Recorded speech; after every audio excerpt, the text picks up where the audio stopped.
My name is Arthur Wells. For the better part of 2 decades, I served as a senior archivist for a modest university library, a role I found deeply satisfying. My days were spent amidst the quiet rustle of turning pages and the unique, dry scent of aging paper, a sanctuary of order and accumulated knowledge. I have always been a man of quiet habits, preferring the meticulous organization of facts and histories to the often chaotic interactions of the wider world. The decision to seek employment as a fire lookout was, therefore, somewhat out of character, yet it stemmed from a profound need for an even deeper solitude. The recent passing of my mother, herself a woman of reclusive tendencies, had left me with a small inheritance and an even larger silence in my life. The relentless thrum of the city, once a background hum, had become an irritant, and the prospect of a season spent in the remote wilderness, surrounded by nothing but trees and sky, held an undeniable, almost medicinal allure. I imagined it as a period of quiet contemplation, a balm for a mind weary of noise and the subtle complexities of grief. The journey to Blackwood Peak Lookout was an exercise in progressive isolation. It began on a state highway, then devolved to a winding county road, its asphalt cracked and patched. This, in turn, gave way to a gravel track that rattled the old Forest Service pickup truck Henderson, the district ranger, was driving. Henderson was a man of few words, his face a roadmap of sun and wind, and he seemed to regard my city, bred quietness, with a sort of wary acceptance. Finally, the gravel surrendered to a rutted dirt path barely wide enough for the vehicle, clawing its way up the mountainside. The last mile, Henderson informed me with a grunt, was on foot. He left me at a small, sun-dappled clearing with my modest rucksack and a final, appraising look. "She's all yours," he'd said, gesturing vaguely upwards with his chin before retreating in the rattling truck, the sound of its engine slowly fading until it was swallowed entirely by the vast, indifferent silence of the forest. The tower itself, when I finally reached it after a steep, breath-stealing climb, was an impressive, if somewhat unsettling, structure. It was an older model, all steel girders and weathered wood. Perhaps an Aeromotor MC-39 or something similar from that era, perched on the very apex of Blackwood Peak like a skeletal raptor. It rose a good 60 feet from its concrete footing, a narrow, enclosed cabin at its summit, surrounded by a railed catwalk.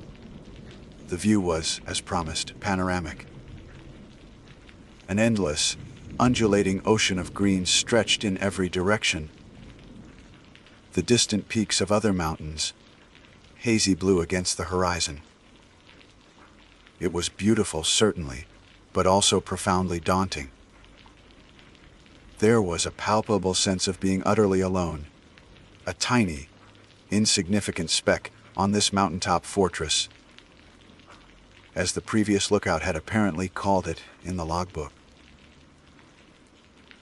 Henderson had mentioned him briefly, a young man, eager at first, who had left in a bit of a hurry, his contract unfulfilled. Didn't take to the quiet, I suppose, Henderson had mused, though his tone suggested there might have been more to it. The cabin was Spartan but functional. A built-in bunk, a small wood burning stove, a desk bolted to the floor, and the all-important Osborne fire finder. Its brass, gleaming dully, in the afternoon light. After stowing my gear, a selection of books I deemed suitably contemplative, a sturdy thermos and practical, if unexciting, outdoor clothing, I began a more thorough inspection. It was then, tacked neatly to the back of the cabin door, with 4 tarnished thumbtacks, that I found it. A single sheet of thick, slightly yellowed paper, protected by a surprisingly robust laminate. Typed neatly across the top was the heading, "The Blackwood Peak Lookout Official Regulations," and conduct. My eyebrows rose. Henderson had given me the standard Forest Service manual, a hefty tome detailing everything from radio protocols to wildfire suppression techniques. This, however, was something else entirely. I unpinned it and read 1. Never acknowledge the whistling you hear after sunset. It is not the wind. 2. The western window shutter must remain bolted from dusk until dawn. No exceptions. 3. If the radio broadcasts a children's song between 300 a.m. and 3:15 a.m., turn it off immediately. Do not listen to the end. Under no circumstances attempt to identify the source. 4.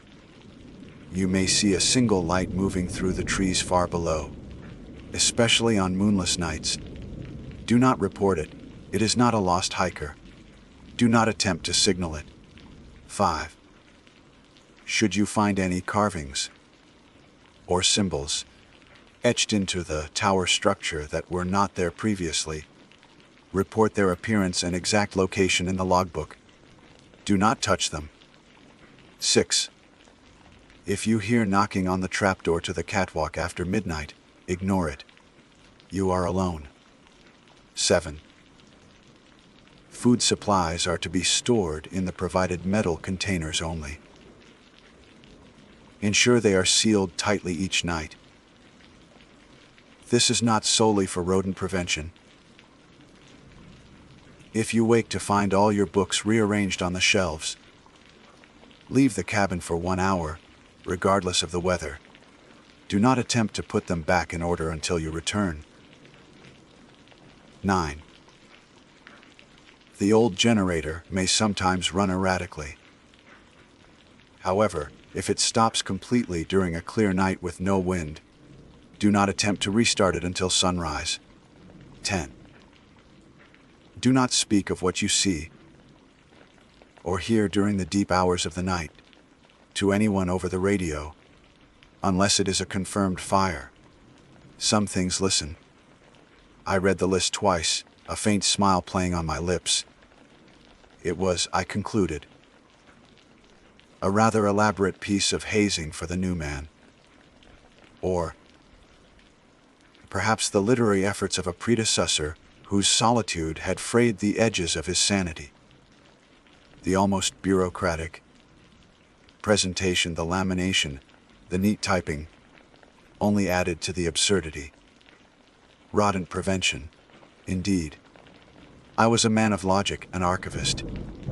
My concerns were with verifiable facts, with the documented procedures in the official manual. I pinned the list back onto the door, a curious relic of someone else's anxieties, and turned my attention to the more pressing matters of settling in. The first night descended with an almost theatrical grandeur. The sun bled crimson and gold across the western sky before sinking behind the distant ranges, and the stars emerged with a brilliance I hadn't witnessed in decades, undimmed by city haze. The silence was profound, a living entity that pressed in from all sides. I made a few entries in the official logbook, familiarized myself with the radio call signs, and read a chapter of Marcus Aurelius by the light of a kerosene lamp. The generator, a temperamental beast according to Henderson, I decided to save for when truly necessary. As the hours deepened, I found myself listening more intently than usual. The wind, a constant presence at this altitude, sighed and moaned around the cabin, occasionally rattling a loose pane of glass in its frame. Once, I thought I heard a faint, high-pitched sound, a thin thread of noise that seemed to weave through the deeper tones of the wind. Rule 1 flickered at the edge of my memory. It is not the wind. I dismissed it. An animal, perhaps, or merely the tower settling? Its steel contracting in the cooling air. Such structures were known for their peculiar acoustics. Later, as I was drifting towards sleep on the narrow bunk, the radio crackled. A burst of static, sharp and sudden. My eyes snapped open. It was just shy of 300 a.m. Rule 3, a children's song between 300 a.m. and 3:15 a.m. I held my breath, listening. More static, then silence. Just interference, I told myself, common in these remote, mountainous regions. Still, a faint prickle of unease traced its way down my spine, an unwelcome sensation I attributed to fatigue and the unfamiliar surroundings. Just before I finally succumbed to sleep, I was looking out the eastern window, towards the pale wash of the pre-dawn sky. At the very periphery of my vision, something seemed to flicker among the dark, unmoving shapes of the trees far below. A brief, indistinct movement. When I turned my head to focus, there was nothing but the impenetrable blackness of the forest. An optical illusion, I reasoned. A trick of tired eyes in the low light. The mind, especially one accustomed to the constant stimulus of urban life, could play strange games when confronted with such profound sensory stillness. The previous lookout, I mused, had likely fallen prey to such imaginings, his isolation breeding phantoms from the mundane. I resolved then to be more disciplined, to not allow the vast emptiness to populate itself with unwarranted fears. I was Arthur Wells, a man of reason. And reason, I was certain, would prevail. The following days settled into a peculiar rhythm, a blend of the mundane tasks of a lookout and the subtle, persistent hum of the unexplained that seemed to emanate from the very fabric of Blackwood Peak. I diligently performed my duties. Regular sweeps of the horizon with the binoculars, meticulous recording of weather patterns, wind speed, direction, temperature, cloud cover, and the obligatory radio check. Ends with Henderson, whose gruff voice was a strangely comforting, if distant, link to the ordinary world. I spent a good deal of time studying the topographical maps, familiarizing myself with the names of distant ridges, valleys, and the intricate network of creeks that spiderwebbed across the vast green expanse. This was, after all, my primary function, the reason for my presence here. Yet, the official regulations and conduct list, still tacked to the door, exerted a subtle influence, a kind of cognitive itch. I found my gaze drawn to it more often than I cared to admit. Each rule, initially dismissed as a prank or the ramblings of a disturbed mind, began to take on a more insidious quality as small, inexplicable events chipped away at my determined rationalism. The whistling, for instance. Rule 1T. Never acknowledge the whistling you hear after sunset. It is not the wind. It returned the second night, and the third. It was not the mournful sigh of wind through the steel girders of the tower, nor the rustle of air through the dense pine needles. This was a distinct, almost melodic sound, yet utterly devoid of warmth or human intention. It seemed to drift from the deep woods to the north, a series of rising and falling notes that were too patterned, too deliberate, to be a natural phenomenon. The first time I heard it clearly, a shiver traced its way down my spine, despite the residual warmth from the small wood stove. I found myself consciously turning my attention elsewhere, focusing intently on a passage. In Seneca, the Stoic philosophy, a deliberate counterpoint to the unsettling sound. I did not acknowledge it, just as the rule dictated, but the effort of not acknowledging it was, in itself, a form of acknowledgement. The western window shutter, Rule 20. The western window shutter must remain closed and bolted from dusk until dawn. No exceptions. Became a focal point of a strange, self-imposed vigilance. It was a heavy wooden shutter, reinforced with iron bands and secured from the inside by two thick bolts. Each evening as the sun began its descent, painting the sky in hues of orange and purple, I would ensure those bolts were firmly in place. There was no logical reason for this particular window to be singled out. All the windows were of similar construction, offering similar views. Yet, the specificity of the rule gnawed at me. One evening, driven by a perverse curiosity, I immediately regretted I delayed bolting it by a mere 10 minutes past dusk. Nothing happened. The forest outside remained dark and silent, save for the usual nocturnal chorus of insects and the distant hoot of an owl. And yet, when I finally slid the bolts home, the sense of relief was disproportionate, almost shameful. It was as if, by obeying the arbitrary instruction, I had narrowly averted some unseen, unspecified consequence. The radio, Rule 3. If the radio broadcasts a children's song between 300 a.m. and 3:15 a.m., turn it off immediately. Do not listen to the end. Under no circumstances attempt to identify this. Remained silent during those proscribed early morning hours for several nights.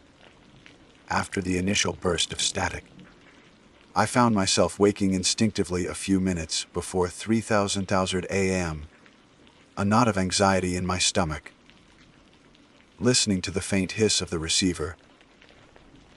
The silence was almost worse than the static had been. It was a loaded silence, pregnant with a possibility I was trying to deny.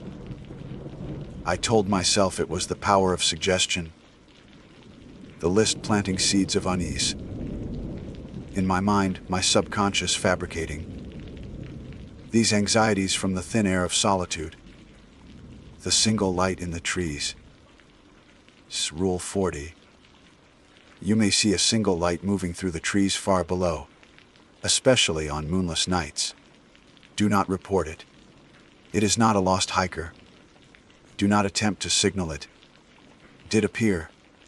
It was on the fourth night, a night of inky blackness, with no moon to silver the landscape. I was on the catwalk, taking in the cool night air, the vastness of the starry sky a dizzying spectacle. Then I saw it, a small, steady yellow light, like a lantern, moving slowly and deliberately through the dense forest on the lower slope of the eastern ridge. My first instinct, the ingrained response of any responsible lookout, was to grab the binoculars to try and ascertain its nature. A lost hiker, poachers, but the rule, stark and unequivocal, flashed in my mind. It is not a lost hiker. I watched it for several minutes, a cold dread creeping into me. It moved with an unnatural smoothness, not bobbing or wavering, as a handheld lantern would. It simply glided, a solitary spark in the immense darkness, before disappearing behind a thick stand of firs. I did not report it. I did not signal it. I retreated into the cabin, the image of that silent, purposeful light burning in my memory. The carvings, Rule 5e. Should you find any carvings or symbols etched into the tower structure that were not there previously, report their appearance and exact location in the logbook. Do not touch them. They were perhaps the most overtly unsettling development. On the morning of the 5th day, as I was conducting my routine inspection of the tower's exterior, I found one. It was on the steel support beam of the northeast leg, about 10 feet from the ground, a crude, spiral symbol, about the size of my palm, freshly gouged into the metal. It hadn't been there the day before. I was certain of it. My archival training had instilled in me a keen eye for detail, for changes in the state of objects. This was new. The metal around the edges of the carving was bright, almost gleaming where the weathered paint and rust had been scraped away. It was not a symbol I recognized from any known iconography, though it had a vaguely unsettling, organic quality to it. My heart hammered against my ribs. I meticulously recorded its appearance and location in the official logbook, as instructed. My hand surprisingly unsteady. New carving NE support approx. Tef from base, spiral pattern. I wrote, the words looking stark and inadequate on the page. I resisted the urge to touch it, the cold metal seeming to radiate a faint, almost imperceptible wrongness. The knocking Rule 6c. If you hear knocking on the trapdoor to the catwalk after midnight, ignore it. You are alone. Began on the 6th night. I was reading. The silence of the cabin, broken only by the rhythmic tick of my watch and the occasional creak of the tower settling. It was well past midnight. Then a distinct, deliberate thump, thump, thump from directly above me, on the trapdoor that provided access to the catwalk from within the cabin. My blood ran cold. I froze, the book slipping from my fingers. You are alone. The words from the list echoed in my mind, a chilling affirmation. The knocking came again, louder this time, more insistent. Thump, TUMP, thump. It wasn't the wind. It wasn't an animal. It sounded like knuckles on wood, a human sound. Yet there was no one else for miles, a fact Henderson had repeatedly, if indirectly, emphasized. My breath hitched in my throat. I sat there, rigid, for what felt like an eternity, every nerve ending screaming. I did not move. I did not make a sound.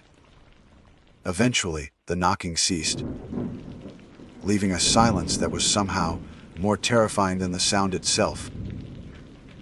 Sleep was impossible that night. I sat at the desk, the kerosene lamp casting flickering shadows, till the first gray light of dawn began to seep through the eastern window.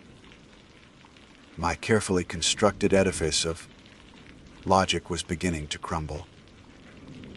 These were not isolated incidents easily dismissed. They were a pattern, a series of occurrences that directly corresponded to that bizarre list on the door. The previous lookout, the young man who had left in a bit of a hurry. His departure suddenly seemed less about an aversion to quiet and more about an encounter with something else.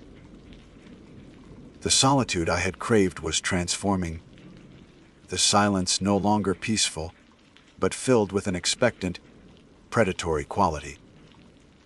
I found myself jumping at sudden noises, my senses on high alert, the familiar comfort of my books offering less and less solace.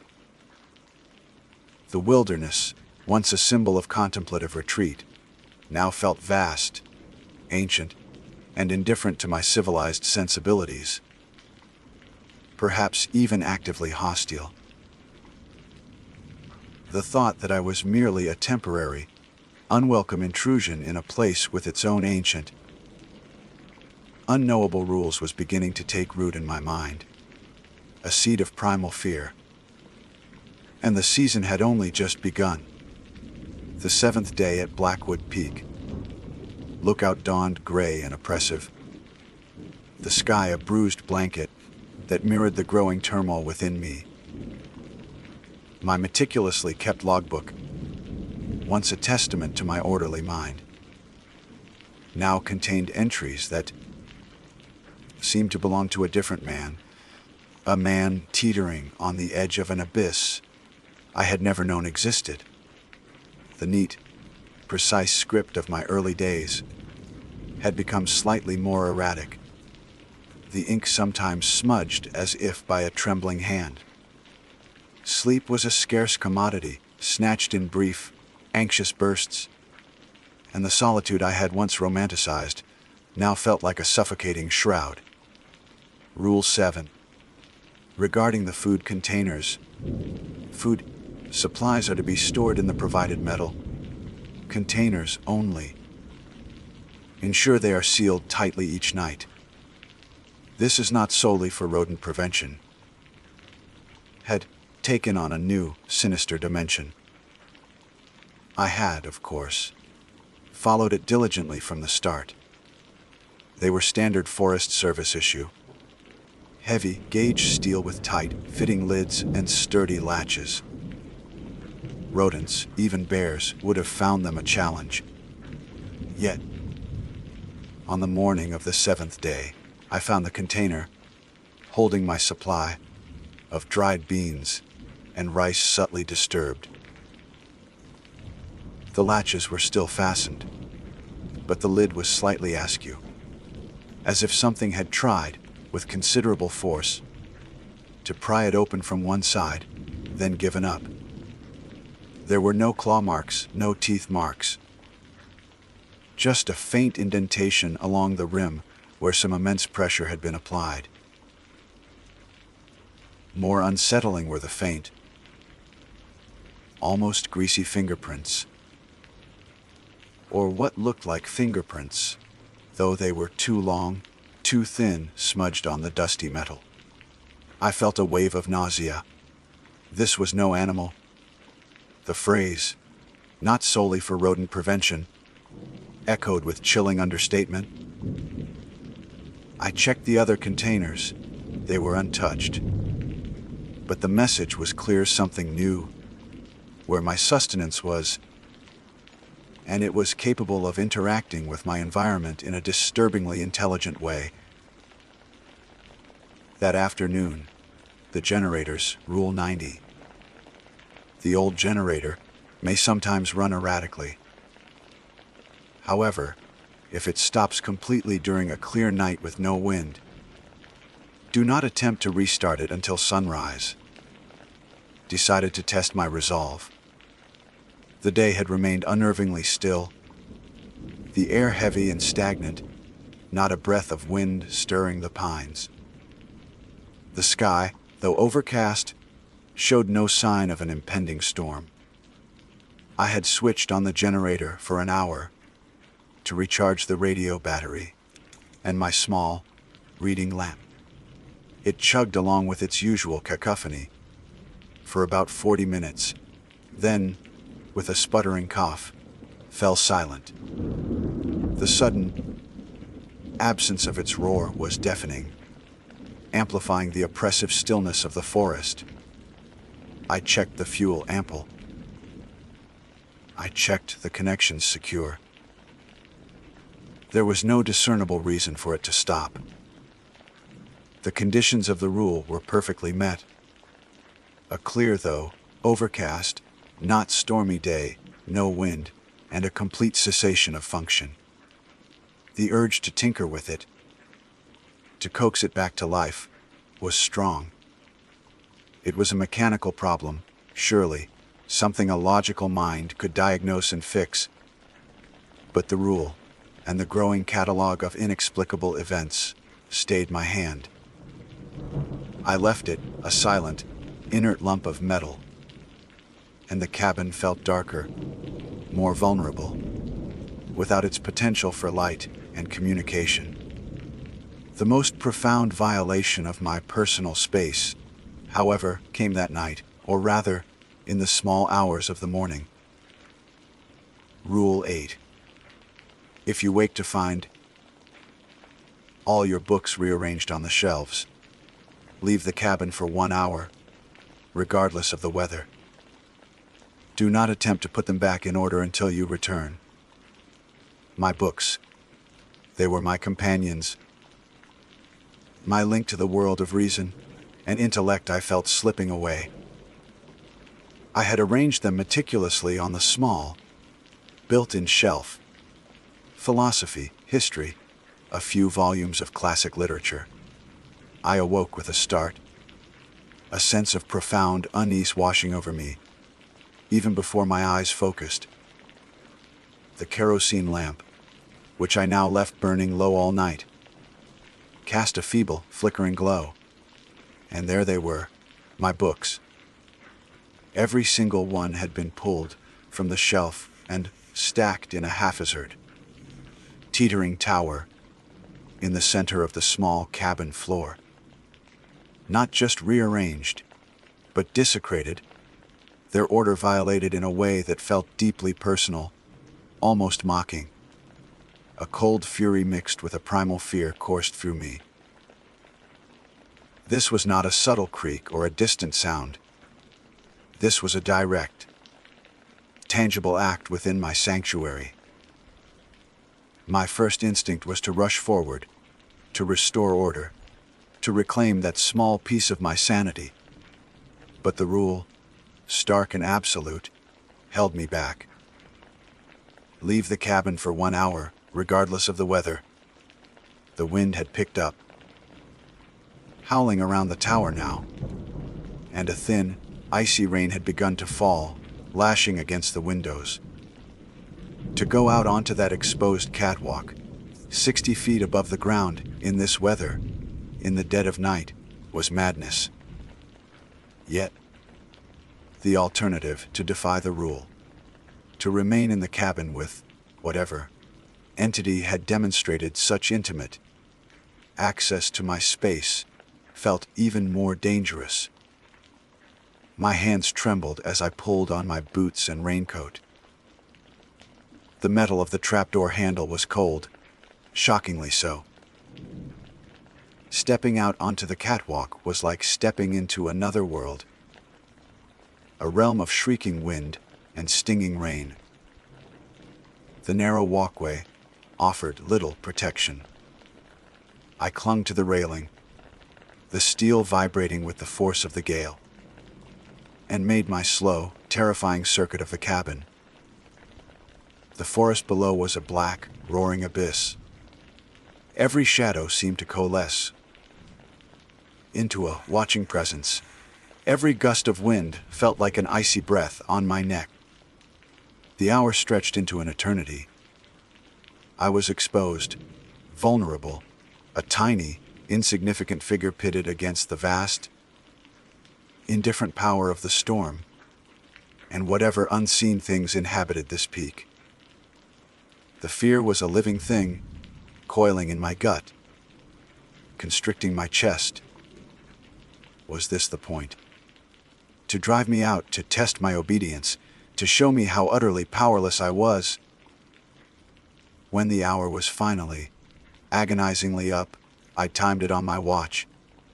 its luminous dial a small beacon of order in the chaos. I practically fell back into the cabin, soaked, shivering, and utterly demoralized. The tower of books still stood in the center of the floor. I waited until the first hint of gray dawn touched the eastern sky before I dared to touch them. My hands still shaking as I restored them to their proper places on the shelf. But they no longer felt like my companions. They felt like objects that had been touched, tainted, by something alien and unknowable. My attempts to communicate, my growing unease to Henderson during our scheduled radio check-ins were met with a frustratingly laconic dismissal.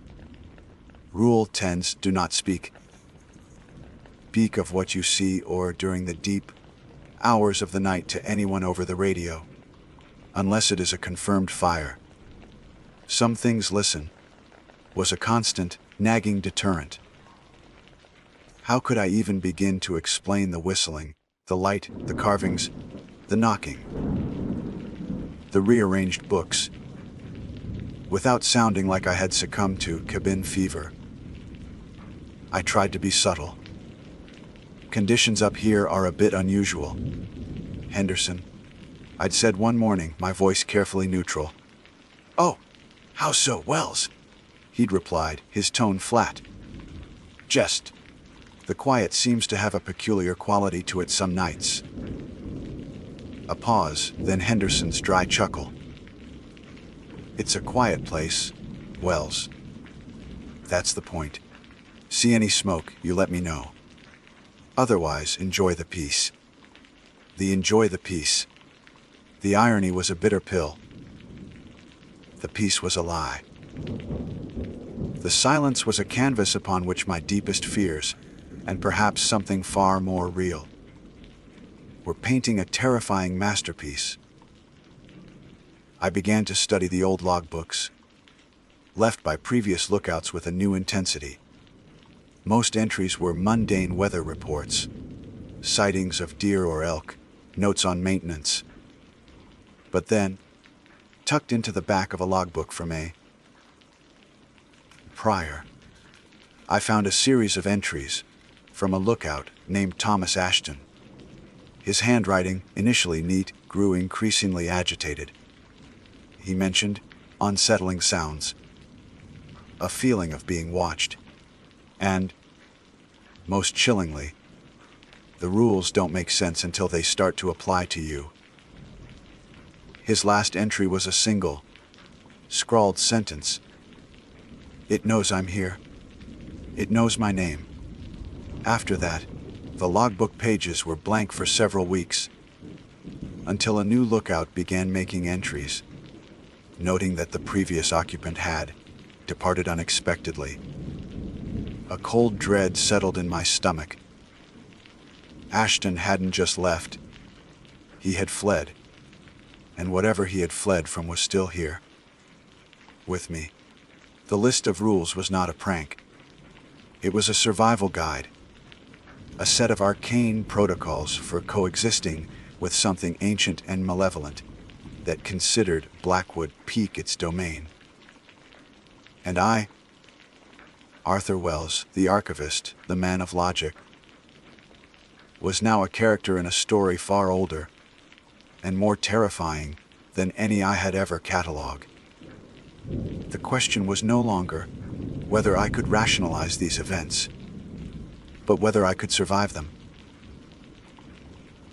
The deep hours of the night, once a time for quiet contemplation, were now a period of heightened vigilance, of listening for the whistle, for the knock, for the subtle signs that the rules were about to be enforced. And the thought that some things listen was a constant, paralyzing presence in the back of my mind. The discovery of Thomas Ashton's fragmented, terrified entries in the old logbook marked a turning point. My carefully constructed skepticism had been eroded, replaced by a gnawing dread. The rules were not a prank. They were a litany of warnings. A desperate attempt by those who had come before to codify the terrors of Blackwood Peak. Each rule now felt like a scar, a testament to some past horror. The official regulations and conduct sheet, once an object of mild amusement, now seemed to pulse with a malevolent energy, a constant reminder of the precariousness of my situation. The following nights were a blur of heightened anxiety and fractured sleep. Every creak of the tower, every sigh of the wind, every rustle in the surrounding forest sent jolts of adrenaline through me. I found myself obsessively checking the bolts on the western shutter, my gaze constantly darting to the trapdoor, my ears straining for the first hint of the whistling or the dreaded knocking. The silence between these events was almost worse, filled with a suffocating anticipation. My books, once a source of comfort, now seemed to mock me with their ordered rationality in the face of such primal, inexplicable fear. Rule 10. Do not speak of what you see or hear during the deep hours of the night to anyone over the radio, unless it is a confirmed fire. Some things listened became the most insidious of all. It isolated me completely, trapping me in a solitary confinement of terror. When Henderson's voice crackled over the radio for the routine check-ins, I would report, "All quiet," my voice a hollow echo of the truth. How could I articulate the feeling of being watched by unseen eyes?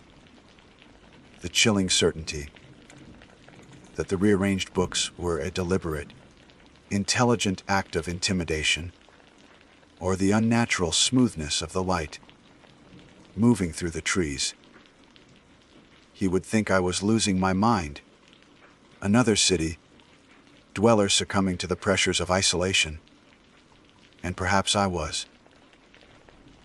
The line between the real and the imagined was becoming increasingly blurred. One particularly brutal night, the wind howled like a banshee, rattling the tower with such violence, I feared it might be torn from its moorings. Rain lashed against the windows in horizontal sheets, and the entire structure groaned and swayed. Sleep was out of the question. I sat at the desk, the kerosene lamp casting wild, dancing shadows. My knuckles white as I gripped a heavy iron skillet, the closest thing I had to a weapon. Around 200 a.m. Amidst the storm's fury, I heard it, a sound that chilled me to the bone, despite the stove's warmth. It was a soft, rhythmic scratching, seemingly coming from inside the walls of the cabin. Not the frantic scrabbling of an animal, but a deliberate, methodical sound, like fingernails dragging slowly across wood.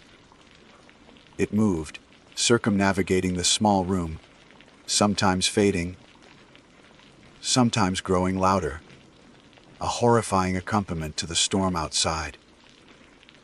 I pressed myself against the far wall, skillet held aloft, my heart hammering against my ribs like a trapped bird.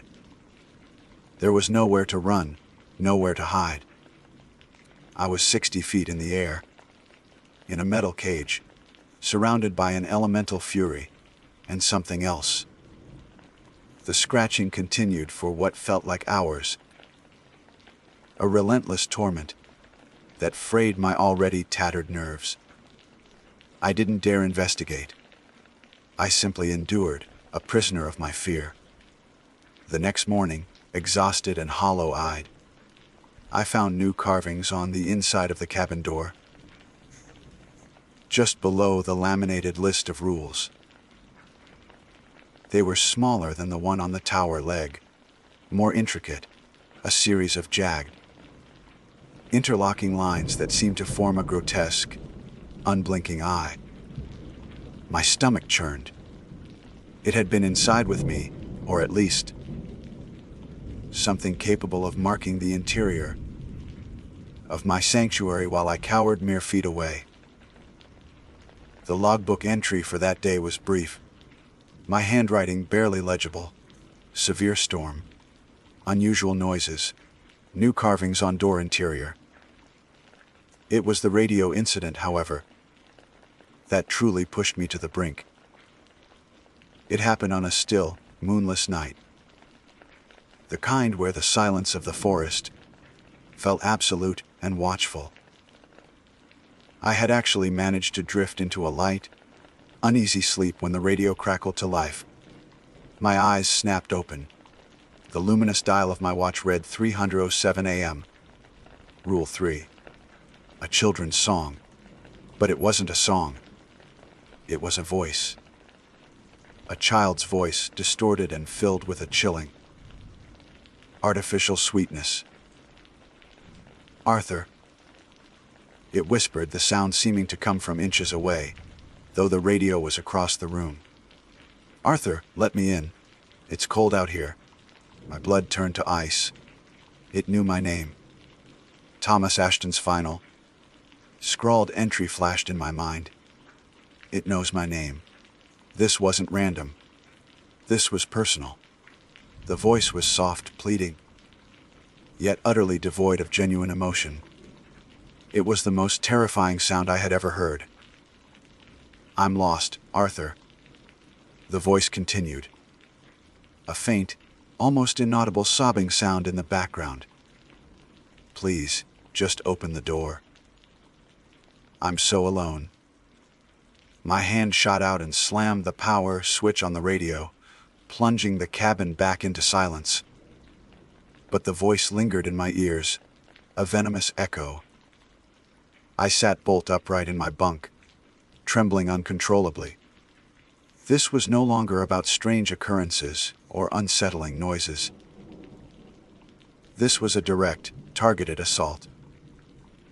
The rules were not just guidelines. They were the only flimsy barrier between me and whatever this entity was. I knew then that I couldn't stay. My carefully constructed solitude had become a torture chamber. The peace I had sought was a monstrous illusion. The inheritance from my mother, the desire for quiet contemplation, it all seemed like a distant, naive dream.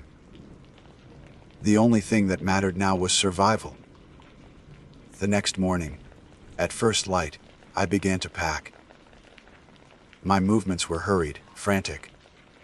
I didn't care about fulfilling my contract. I didn't care about Henderson's reaction. I threw my few belongings into my rucksack, my eyes constantly darting to the windows, to the trapdoor, expecting at any moment some new horror to manifest. The list of rules on the door seemed to mock me with its calm, typed instructions. As I was about to descend the tower for the last time, my gaze fell upon the official logbook.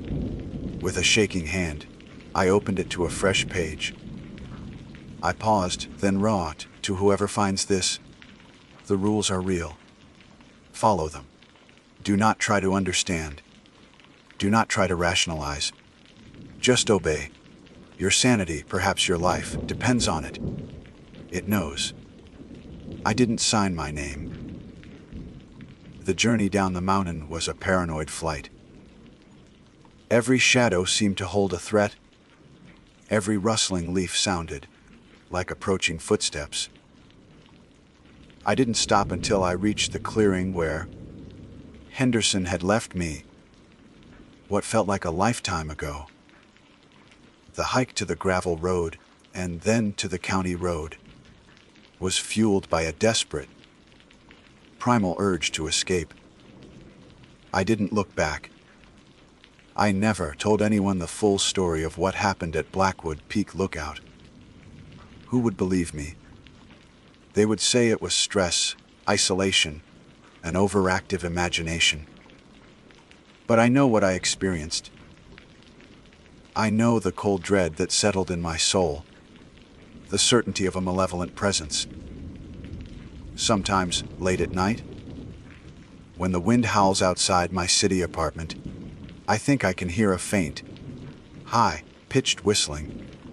And sometimes, when I'm on the edge of sleep, I hear a child's voice whispering my name.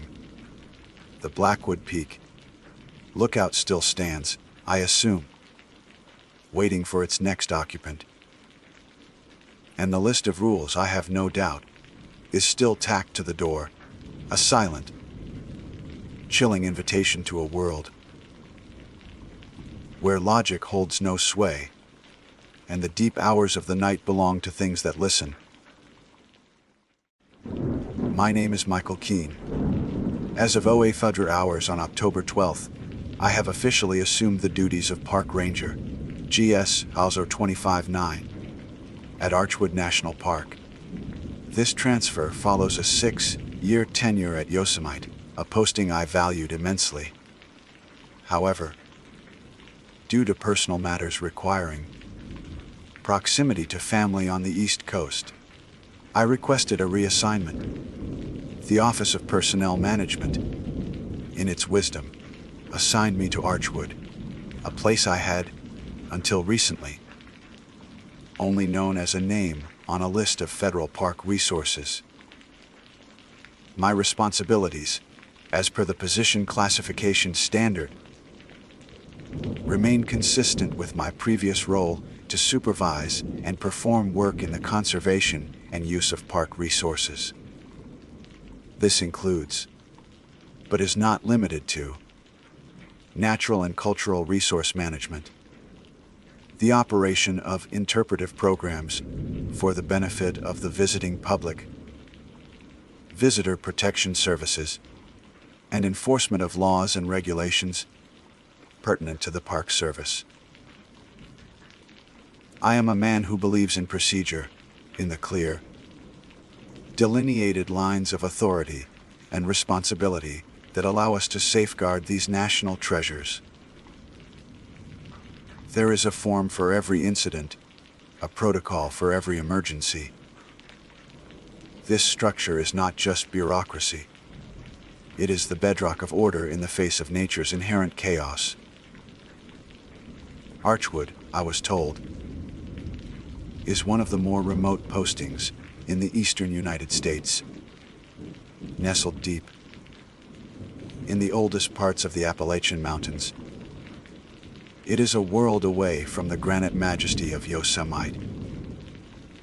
The final 20 miles of the drive were on an unpaved service road that seemed to shed the modern world with every turn.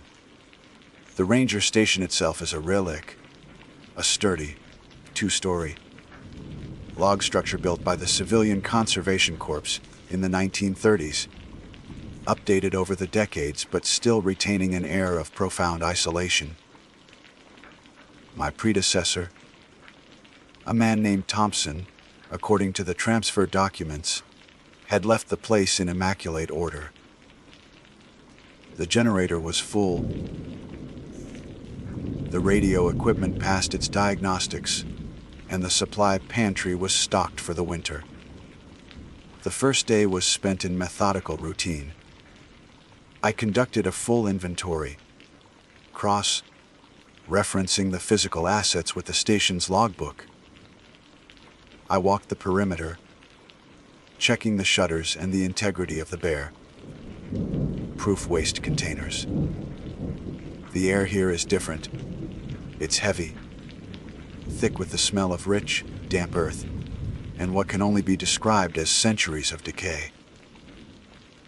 The trees, towering oaks, maples, and hemlocks, form what the trail guides call a green tunnel, and even in the bright afternoon sun, the forest floor was a tapestry of deep shadows. These mountains feel ancient in a way the Sierra Nevada never did. They feel less like rock and more like sleeping giants, their stony bones covered in a thin blanket of soil and trees. There is a silence here that is not merely an absence of noise, but a presence in itself. A profound, listening quiet that seems to absorb sound before it can travel far. It was in the late afternoon, as I was organizing the kitchen, that I found it.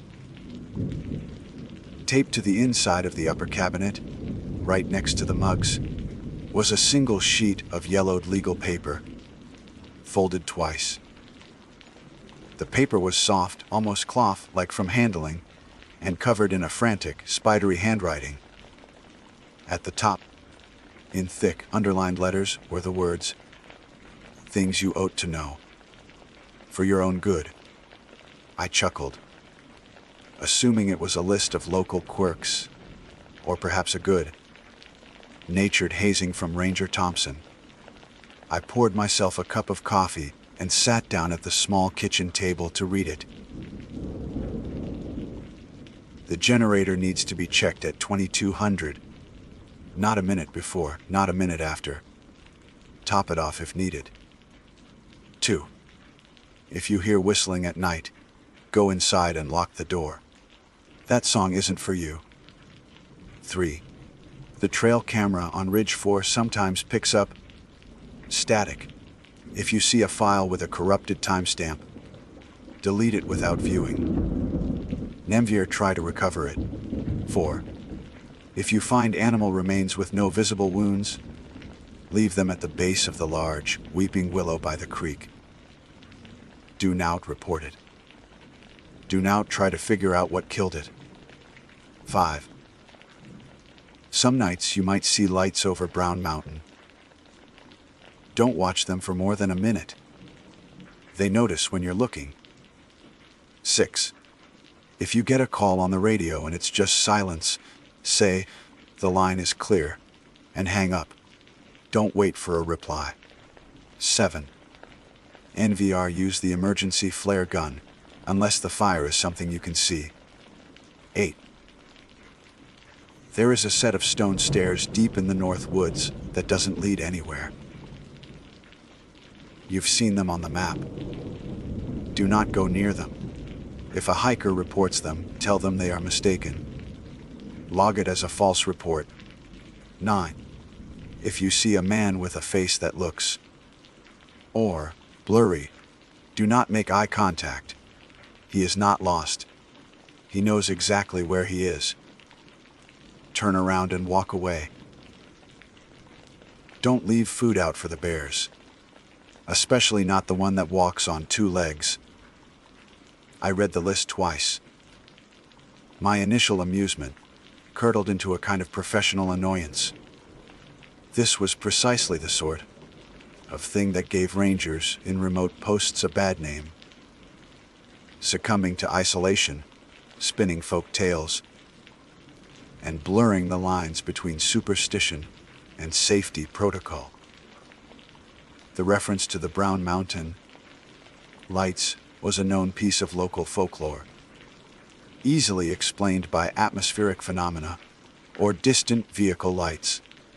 The stairs in the woods was a recurring theme in online horror stories, a modern urban legend for the digital age.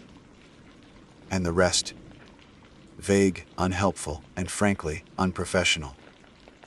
What if a hiker was genuinely in distress and I hung up because of some silent call? Rule. What if the blurry-faced man was a stroke victim in desperate need of medical attention? My job is to provide assistance, to investigate, to be a beacon of calm authority in the wilderness. These rules were a direct contradiction of my duties. They encouraged dereliction, misdirection, and the abandonment of the very people I was sworn to protect. I considered throwing the list away, but something stayed my hand. It was a curiosity, a relic of my predecessor's apparent decline into paranoia. I folded it carefully and tucked it into the back of the station's official logbook.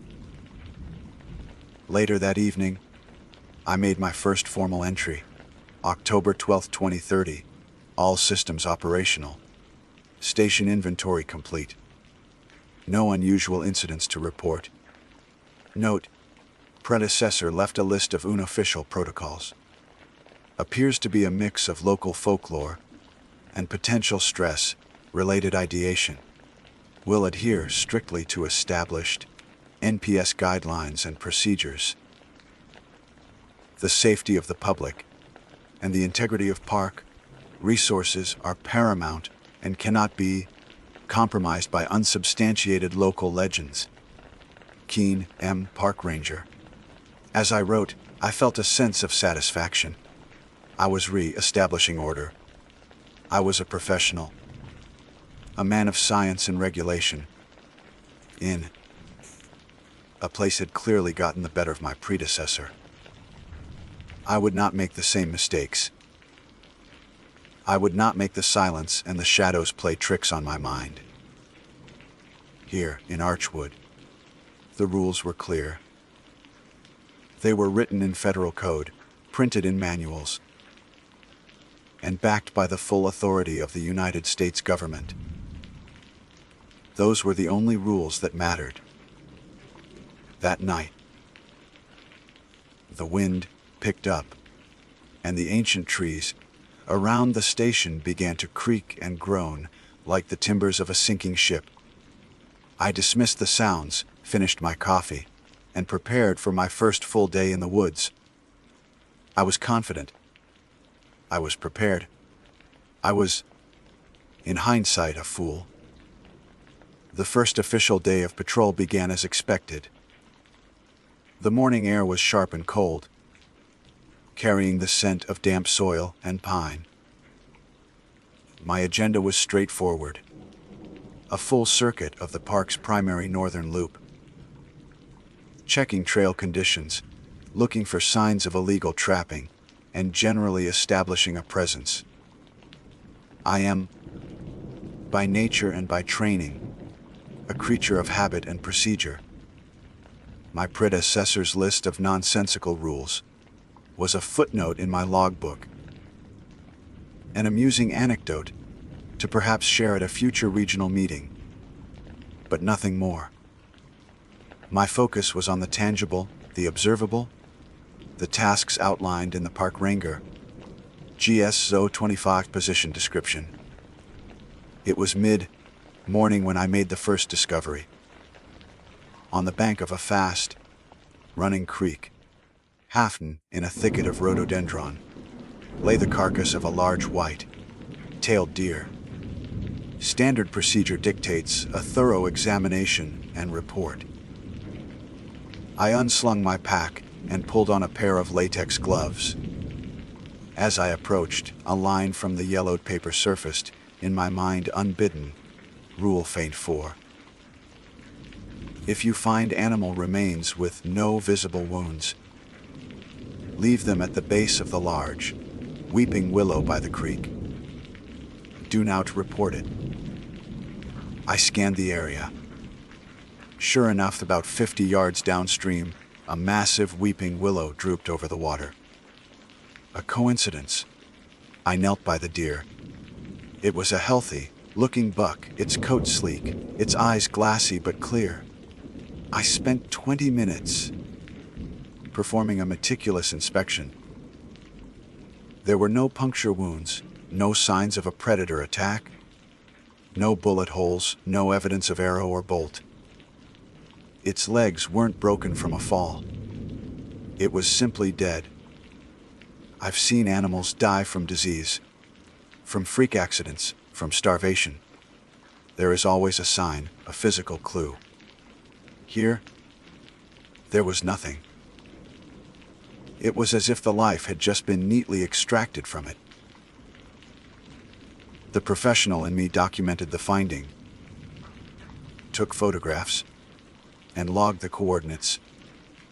The man standing alone in the deep woods felt a cold knot tighten in his stomach. I did not move the carcass to the willow tree. I reported it as per federal guidelines. I continued my patrol, the silence of the forest pressing in. It's a different kind of quiet here than in Yosemite. The Sierra Nevada has a clean, vast silence. This is a heavy, listening silence, as if the trees and the moss and the ancient rock are holding their breath, waiting. My route took me toward the northern boundary, into a section of old-growth forest marked on the map as largely undeveloped. And there, on the map, was the anomaly that corresponded with another of Thompson's rules, a small icon, denoting a man-made structure with no label. Rule 88. There is a set of stone stairs deep in the north woods that doesn't lead anywhere. Do not go near them. My duty is to inventory and assess all park features, marked or unmarked. To ignore it would be negligent. I left the main trail and pushed through dense undergrowth, following my compass bearing. After a half hour of hiking, I found them. They were exactly as the urban legends describe: a flight of stone stairs, perhaps 40 steps in total, rising from the forest floor and ending abruptly in midair. They were covered in moss and ancient grime, the stones expertly cut, but clearly centuries old. They led to nothing. There was no collapsed ruin, no foundation, no clearing, just more forest. It was a profound and unsettling violation of logic. Stairs are a tool of transition, meant to connect a lower place to a higher one. These connected nothing to nowhere. I walked around them, touching the cold, damp stone. No birds sang. I felt a powerful, irrational sense of being watched, of trespassing in a place I was not meant to be. I took a photo for the official record, my hand shaking slightly as I put the camera away. I wrote it off as a historical curiosity, a forgotten folly from some long, dead settler. But the explanation felt thin, a flimsy shield against a creeping dread. Back at the station that evening, the sun bled out of the sky, leaving the mountains in shades of bruised purple and black. I was finalizing my patrol report when the radio crackled to life. It wasn't the clean burst of a call from dispatch, but a hiss of empty air. Then silence. A dead channel. I waited. Rule Phase 6. If you get a call on the radio and it's just silence, say, "The line is clear," and hang up. This was absurd.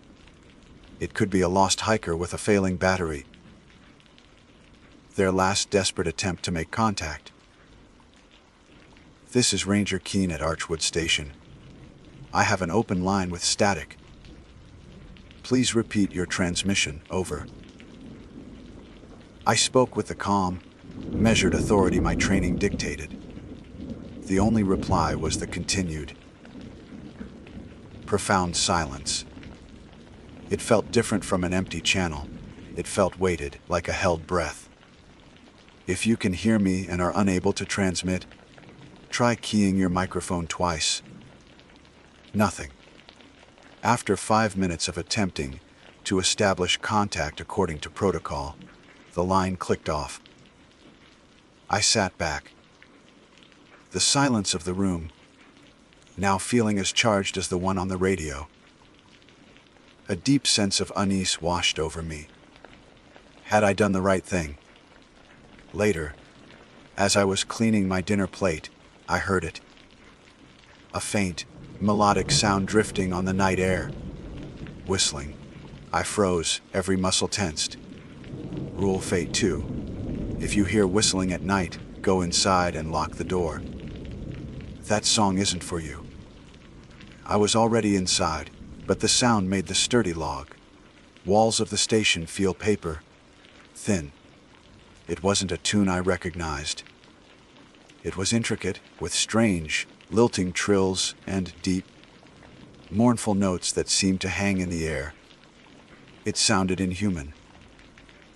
The whistling moved around the station, a slow, deliberate circuit. My heart hammered against my ribs. I was a federal officer. I was armed. But my hand went to the deadbolt on the main door and twisted it. The solid thunk of the bolt sliding home was a small comfort. I crept to the window, peering out into the impenetrable darkness beyond the station's porch light. I saw nothing but the swaying silhouettes of the trees. Then, as suddenly as it began, the whistling stopped. The ensuing silence was somehow worse, filled with a terrifying sense of anticipation. I tried to rationalize it. The wind, a strange bird. My own mind, stressed and isolated, playing tricks on me. I needed to reassert control. To ground myself in the logical, I looked at the clock. 21:55. My eyes fell on the list, which I'd left on the table. Rule Fe 1. The generator needs to be checked at 2200. Not a minute before, not a minute after. A wave of defiant anger washed over me. This was the final absurdity. A diesel generator does not operate on magical timetables. I would check it now. I would prove to myself that these rules were the product of a lonely man's fractured psyche. I grabbed my high, lumen flashlight, took a deep breath, and unlocked the door. The night air was frigid, and the darkness was absolute. A physical presence that seemed to swallow the light from the porch. The generator shed was 100 feet from the station. I walked down the steps, my boots crunching on the gravel path. I swept the beam of my flashlight across the tree line, the light cutting a sharp, white blade through the black. And then it stopped. The beam landed on a figure standing just at the edge of the woods. It was tall, impossibly so, and stood on two long legs. It was not a bear. It was not a man. My mind struggled to process what I was seeing, to fit it into a known category. And then I saw its face, or rather, where its face should have been. It was a shifting, indistinct blur like a photograph horribly out of focus. Rule 89. If you see a man with a face that looks wrong or blurry, do not make eye contact. He is not lost. He knows exactly where he is. Turn around and walk away. My blood ran cold. My feet were rooted to the spot, every instinct screaming at me to run. Yet my professional duty to investigate held me captive. The blurry-faced man did not move.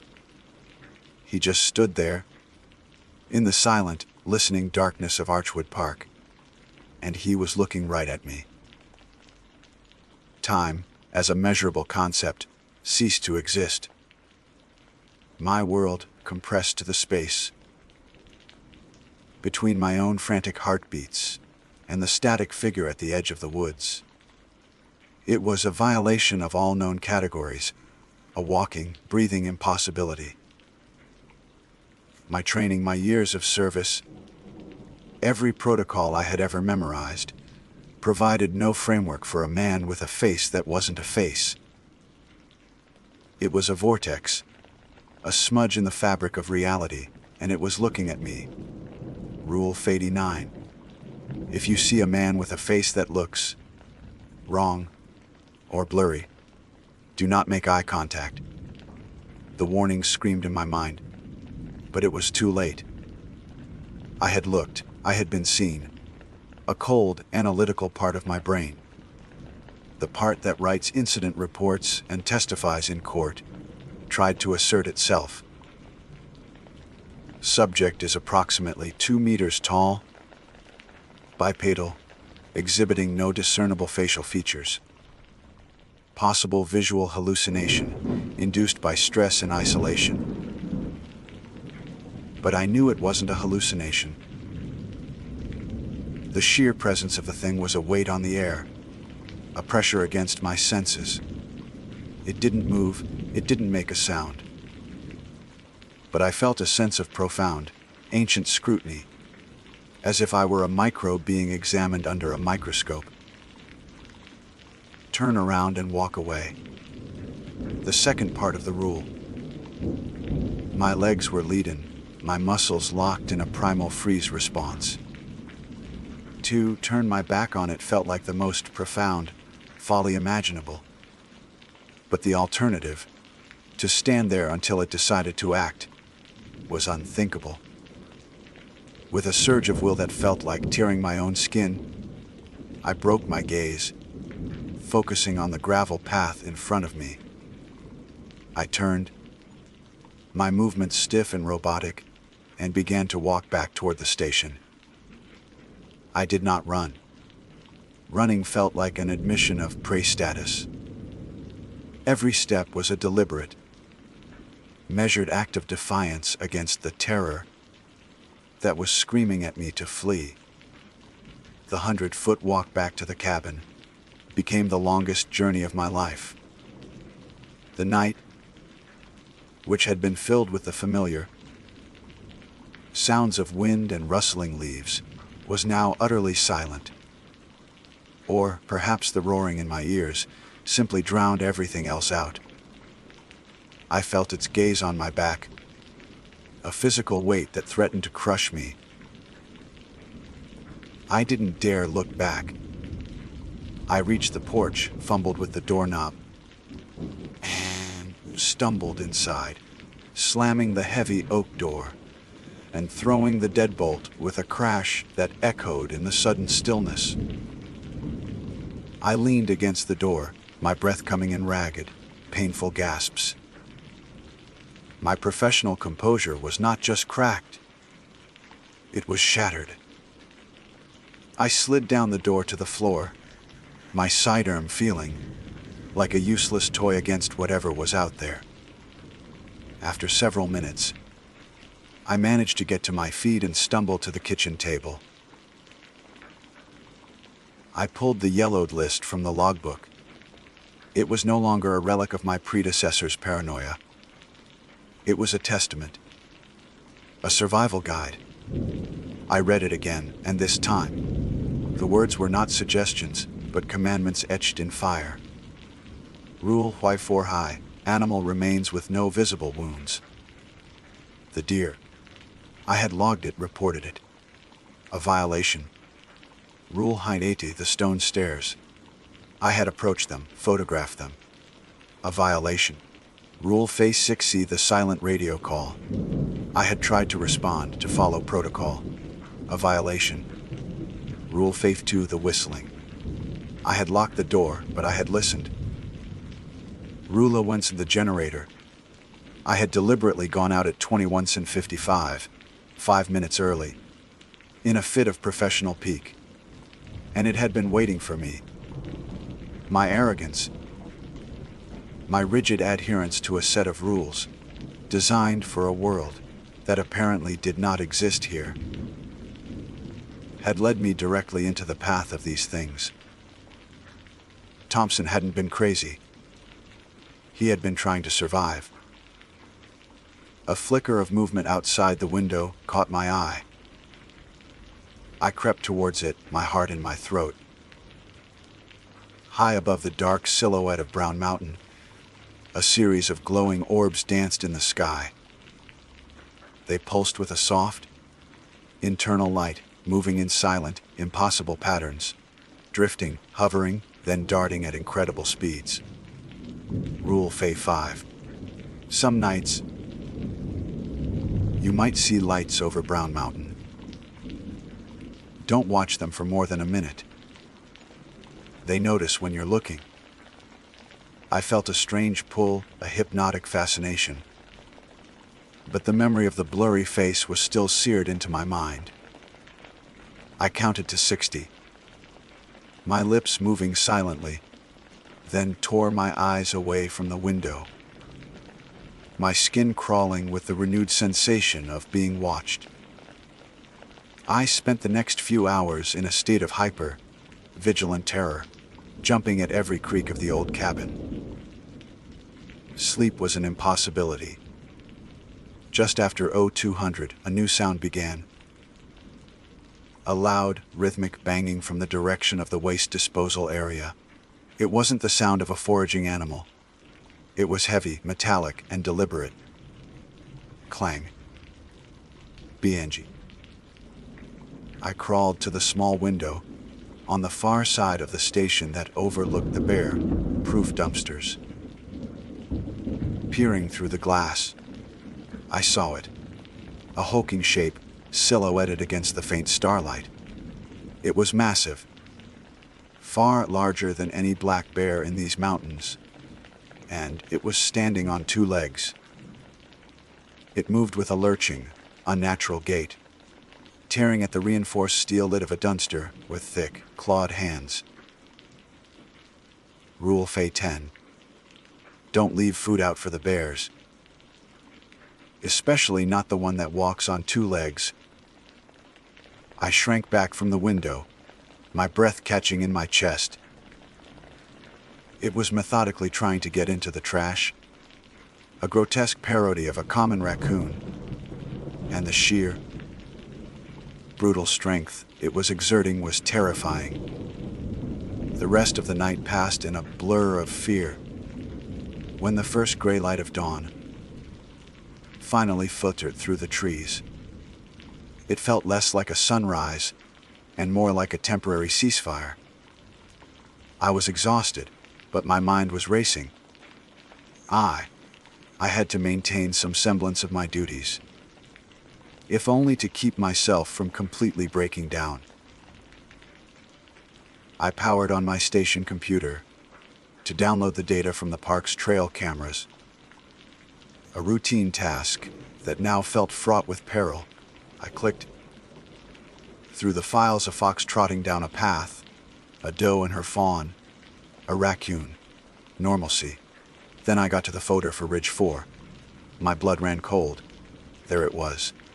A single video file, time-stamped with a string of corrupted characters, 26188. Rule 83. If you see a file with a corrupted timestamp, delete it without viewing. Envier, try to recover it. My training, the very core of my professional identity, screamed at me to do the opposite. This was data, an anomaly. It needed to be analyzed, understood, reported. What if it was evidence of a poacher using a signal jammer? What if it was a clue to a missing hiker?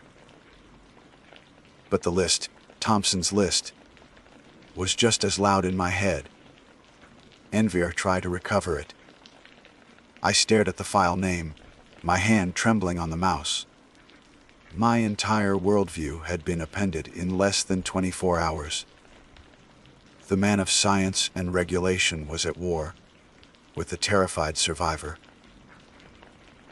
What unknown horror was contained in that file?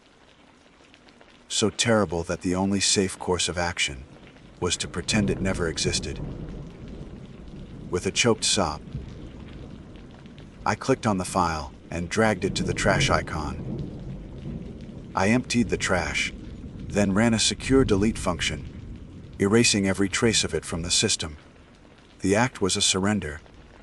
I was no longer Ranger Keen, GS Yachter 25-9. I was just a man in a wooden box, surrounded by things that defied explanation. And the only rules that mattered now were the ones written on a sheet of yellowed paper. I sat back, shaking, the silence of the station pressing in on me. I had to document this. I opened the official log. My hands hovered over the keyboard, but the formal language of reports felt like a foreign tongue. What could I possibly write? Observed bipedal ursine entity. Witnessed anomalous aerial phenomena. Erased corrupted data file based on unofficial, superstitious protocol. They would pull me for a psych evaluation. I typed, deleted, and typed again, finally settling on a single, frantic line. October 13, 6:30. The rules are real, all of them. As I stared at the words on the screen, a new sound started. It was soft, rhythmic. Thump. Thump. It came from the wall behind me. It wasn't a knock. It wasn't an animal scratching. It was the sound of something heavy and soft, patiently, deliberately, bumping against the outside of the cabin, as if testing the strength of the logs. And it didn't stop. The thumping against the log wall was soft, yet it resonated through the cabin like a heartbeat. Thump, thump, thump. It was patient, methodical. Not the frantic scrabbling of an animal, but the deliberate testing of a structure by something that had all the time in the world. I remained frozen, a statue carved from fear, my back pressed against the opposite wall. My mind, once a fortress of regulations and scientific reason, was now a wasteland. The only thoughts that remained were the frantic, spidery words on the yellowed paper. The list was no longer a guide. It was the only reality. The thumping moved along the exterior of the station, a slow, investigative circuit. It paused at the window, and I held my breath, expecting the glass to shatter. But it didn't. The sound simply moved on, continuing its patient, rhythmic probing. I was prey in a box, and the predator was inspecting the trap. The night stretched into an eternity of listening, every creak of the old building a potential prelude to annihilation. Sleep was a forgotten luxury. I sat at the kitchen table, the useless weight of my service pistol on my hip, my gaze fixed on the list as if it were a holy text that could somehow ward off the encroaching darkness.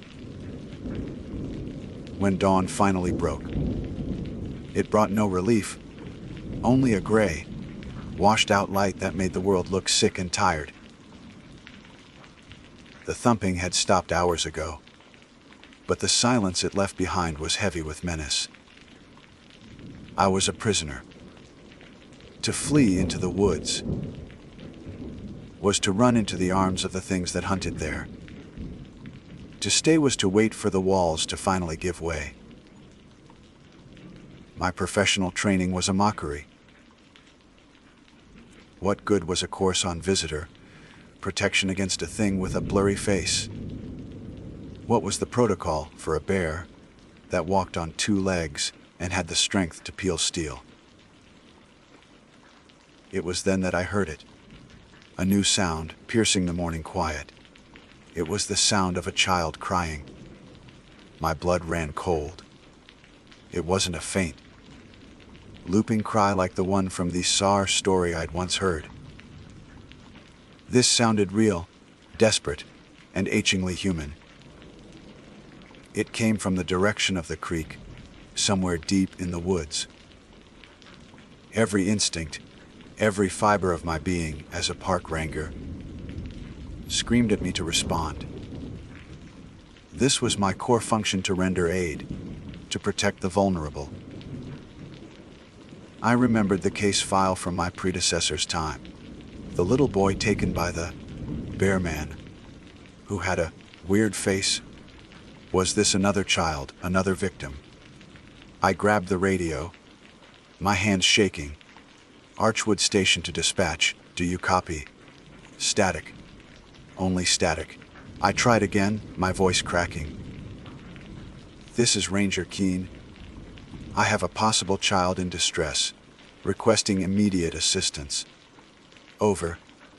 The silence that answered was absolute, a void that swallowed my words. I was alone. Utterly and completely alone. The crying grew louder, more insistent. It was a sound of pure terror and pain, a sound designed to trigger an immediate, protective response in any decent human being. I looked at the list. There was no rule for a crying child.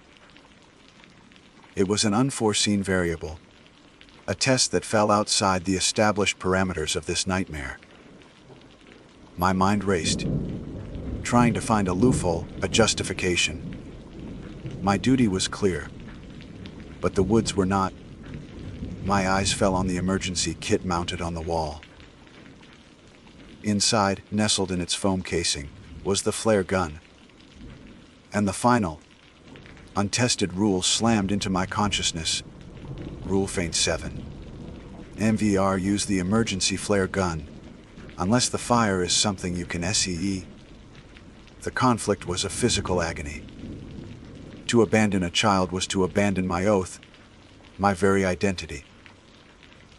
But to break a rule on this list, every violation so far had led to a more direct, more terrifying consequence. The crying became a wail, a raw plea for help that tore at my soul. I had to do something. I couldn't just sit here and let a child die. A desperate rationalization formed in my shattered mind. A fire you can see. An emergency is a fire. A child in mortal danger is the biggest fire of all. I could see it in my mind. A clear and present blaze that I was bound to extinguish. It was a flimsy argument, a lawyer's trick played on the devil, but it was all I had. With a guttural cry, I grabbed the kit, ripped open the latch, and seized the flare gun. I burst out of the station door, the cold morning air hitting my face. The child's cries seemed to come from everywhere at once. Now, I didn't hesitate. I raised the pistol to the sky, pulled the trigger, and fired. A brilliant red star shot into the air, leaving a trail of smoke. It reached its apex and hung there for a moment, a beautiful, defiant symbol of hope against the oppressive gray sky. And the crying stopped. For a single, blessed second, there was silence. A profound, peaceful quiet. I felt a wave of relief so powerful it almost brought me to my knees. I had done it. I had acted. I had chosen humanity over fear. Then, the new sound began. A low, resonant hum that seemed to come not from the woods, but from the sky itself. It grew in intensity, vibrating in my bones, in my teeth. I looked up. The lights I had seen over Brown Mountain were back. But they were not distant anymore. They were descending, dozens of them, glowing orbs of silent, cold light converging on my position. The flare hadn't been a call for help. It was a beacon, a dinner bell, the fire you can see. The horrifying, literal truth crashed down on me. The flare was a fire. I had lit a fire in the sky, and now they could see it. They descended into the clearing around the station, silent and terrible. In the cold, alien light, I saw them. The blurry-faced man was there, standing impassively at the edge of the trees. The bipedal bear emerged from the shadows, its claws scraping softly on the rock. And there were others. Shapes that twisted and broke the laws of geometry. Things that my mind refused to fully process. They were not of this world. They were the reason for the rules. The rules weren't a defense. They were a treaty. a list of ways to avoid notice, and I had just announced my presence to all of them. With the last dregs of my adrenaline, I scrambled back inside the station, slamming and bolting the door. The hum was deafening now. The entire cabin began to vibrate. The light pouring through the windows was blinding. I knew the walls wouldn't hold. I knew I was already dead. But there was one last thing I had to do. One final act of a park ranger. I lunged for the logbook, for the yellowed paper tucked inside. I grabbed a pen, my hand shaking uncontrollably, and scrawled a final entry. A last desperate warning to whoever came next. October 14, 0915. The rules are real. All of them. I broke rule phase 7. The flare is the fire. It's not a signal. It's a summons. They see it. They come for it. Don't make my mistake. My name is Dr. Alastair Finch. I hold a PhD in geophysics with a specialization in seismic wave propagation and deep Earth resonance analysis. For the 7 years prior to the events I am about to document, I was employed by the United States Geological Survey, where my work was considered respectable, if not exactly groundbreaking. I am, by nature and by training, a man who believes in data, in empirical evidence, and in the fundamental, observable laws that govern our physical world. It is crucial that you understand this. The credibility of the following account rests upon the foundation of my own rationality. A foundation I now fear has been irrevocably fractured. The offer came through a third-party contractor, a faceless entity that specialized in staffing sensitive government projects. The terms were, to put it mildly, exceptional a six-month contract with a salary that would eclipse my annual earnings at the USGS, a significant completion bonus, and the opportunity to work with proprietary technology on what was described only as high-priority geological resonance analysis. For a man in my position, it was an irresistible proposition. My professional life had plateaued, and my personal life had recently simplified itself in the form of a quiet, amicable breakup that nonetheless left my apartment feeling cavernously empty. The prospect of a 6-month, high-intensity engagement in a remote location felt less like an exile and more like a focused, lucrative escape. I accepted the position. I submitted to a background check so thorough it felt like a forensic audit of my entire existence. I signed non-disclosure agreements that carried penalties severe enough to ensure I would sooner forget my own name than discuss my work. I was given a start date, a flight number to Las Vegas, and instructions to await further contact upon my arrival. I packed my bags with the detached optimism on a scientist embarking on a challenging new project, entirely unaware that I was, in fact, stepping into a meticulously managed reality where the laws of physics were treated as mere suggestions. The journey from Las Vegas was the first true indication of the isolation I had signed up for. A silent man in a black government issue sedan drove me north, then east, away from the neon, dusted horizon and into the vast, brutal emptiness of the Nevada desert. The landscape unspooled in a monotonous panorama of baked earth and skeletal creosote, bushes under a sky of punishing, indifferent blue. The silence inside the car was as profound as the emptiness outside.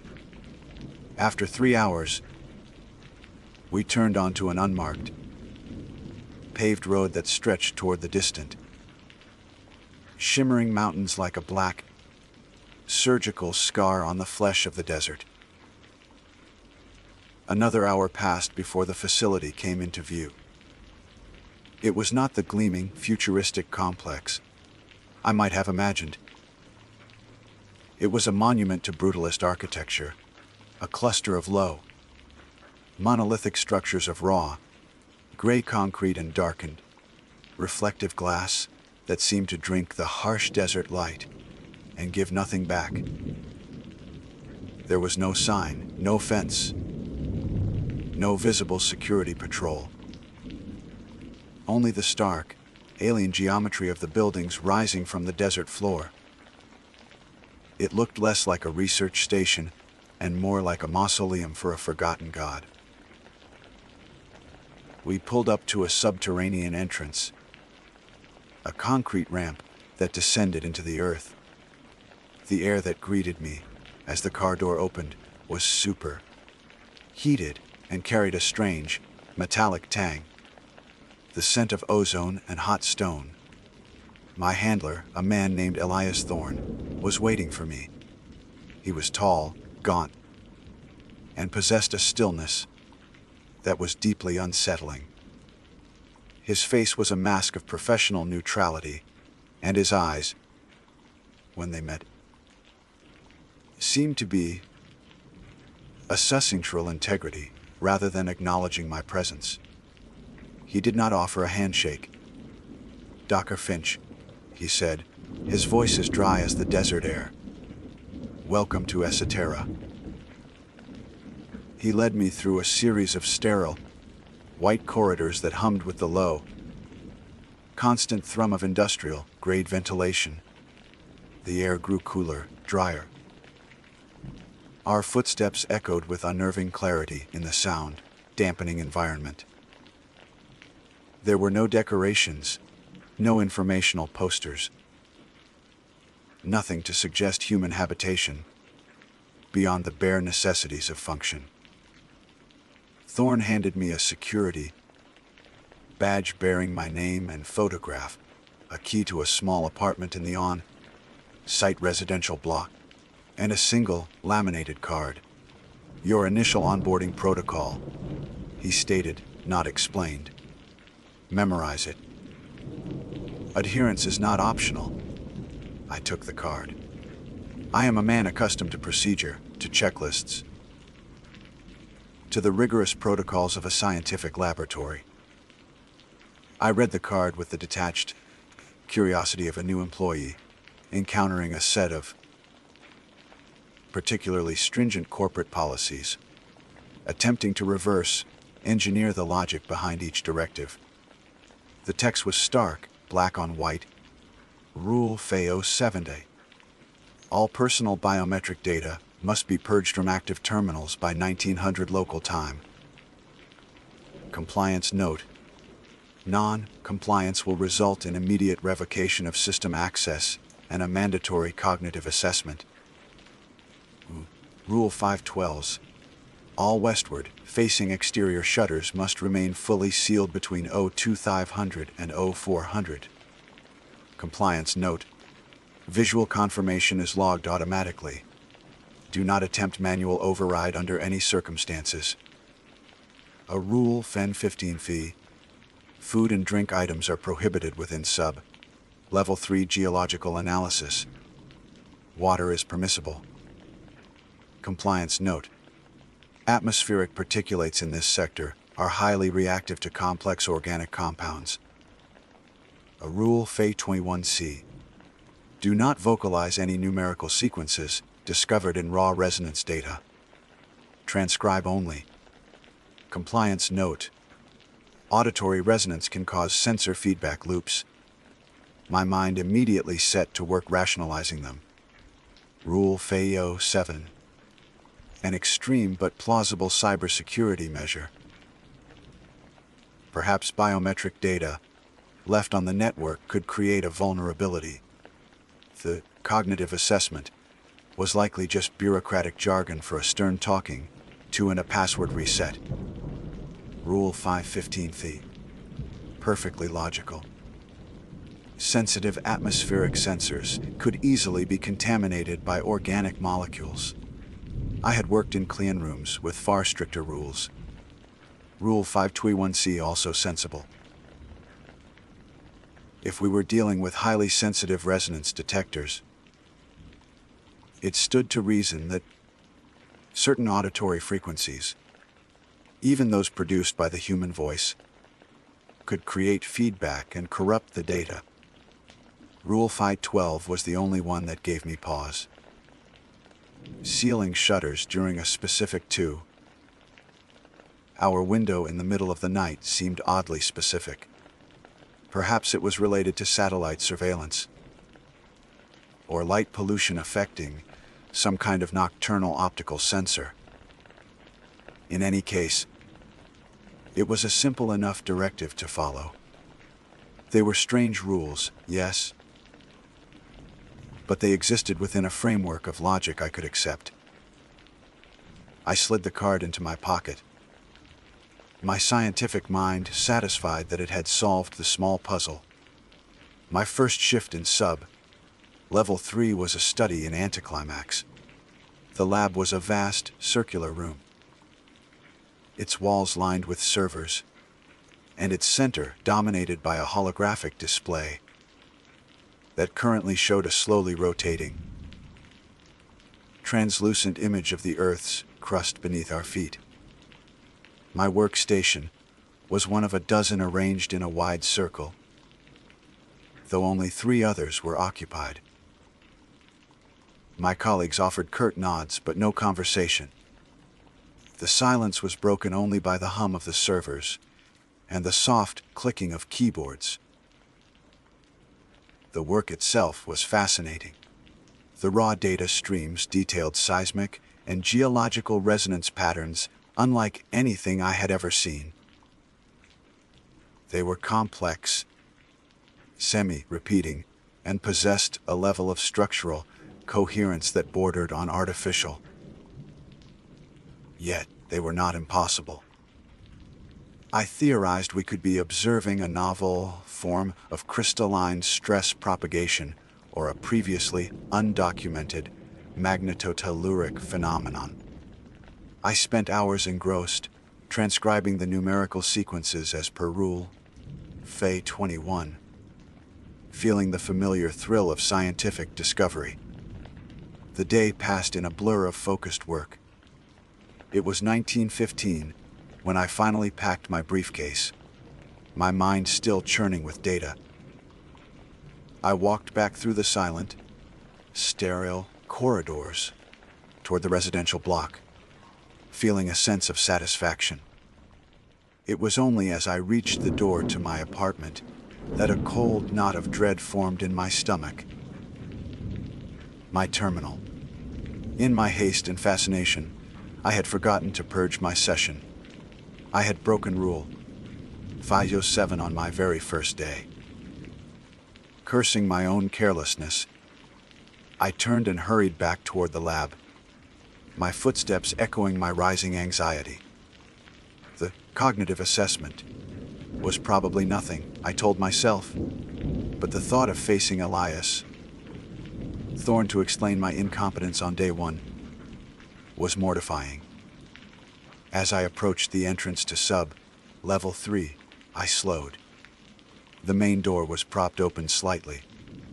I could see a single workstation was still active inside, its monitor casting a flickering glow in the otherwise darkened lab.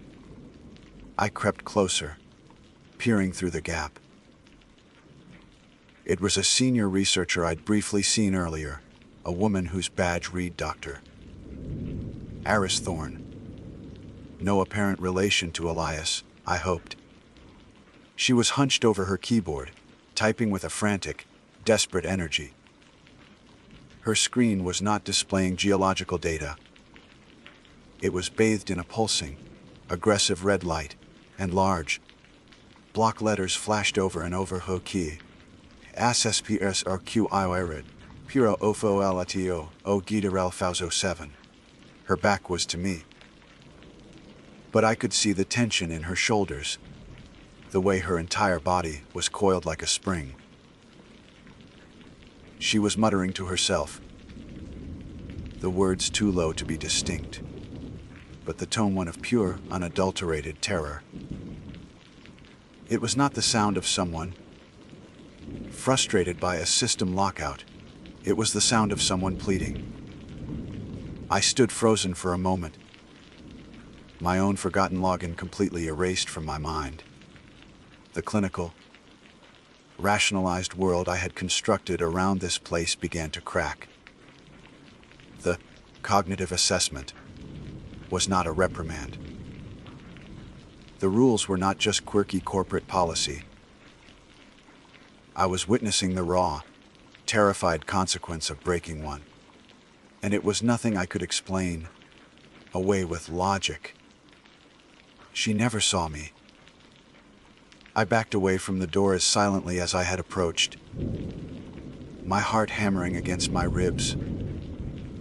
I retreated down the corridor, the image of her terrified face, illuminated by that pulsing red light, burned into my memory. My scientific curiosity had been my driving force for my entire life. But as I walked back to my small, concrete apartment in the heart of the Nevada desert, I felt it being replaced by something else, something cold and primal. I felt the first sharp prickle of genuine fear. Sleep did not come that first night. My small, concrete apartment, which had initially felt like a Spartan but acceptable temporary home, now felt like a tomb. Every creak of the building, every hum from the ventilation system, was amplified by my fear. I lay in the dark, staring at the ceiling. The image of Dr. Eris Thorne's terrified face seared onto the back of my eyelids. The pulsing red light of the warning screen. The frantic, pleading muttering. It was a scene that defied the sterile, rational environment the facility projected. I had broken the same rule she had. My terminal had been left active, my biometric data unsecured. Yet no one had come for me. No alarms had sounded in my room. My keycard still worked. This lack of consequence was, in its own way, more terrifying than a swift punishment. It implied a system of enforcement that was not automated and absolute, but selective, arbitrary. It meant that someone, or something, had known about my transgression and simply chosen not to act. The thought was chilling. The next morning, I walked to Level 3 with a sense of dread that felt like a physical weight on my shoulders. I half expected to be met by Elias Thorne and a pair of grim-faced security guards. Instead, the lab was just as it had been the day before, quiet and humming with latent energy. There were 3 other researchers present, the same ones from my first shift, but one workstation was conspicuously vacant. Dr. Eris Thorne's. Her desk was wiped clean. Not just tidy, but sterile.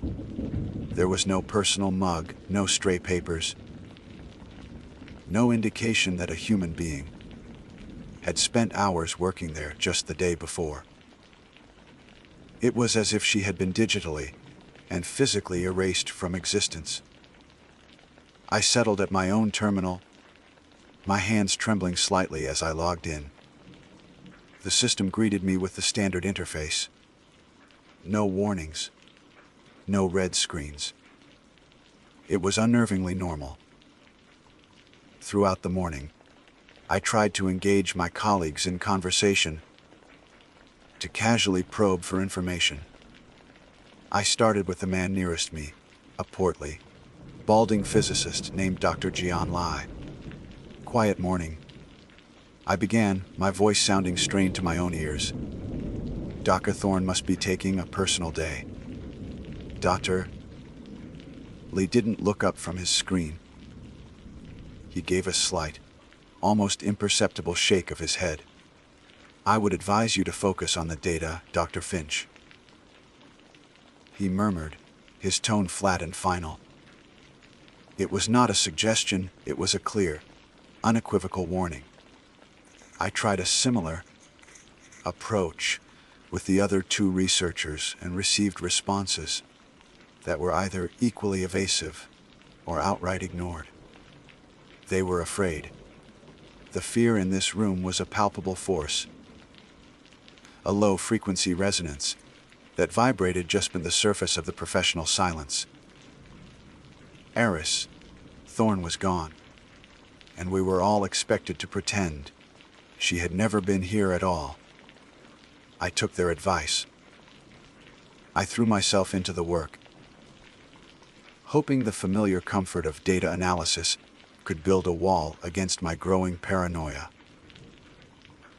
But the data itself offered no comfort. The resonance patterns we were monitoring were becoming more complex, more structured.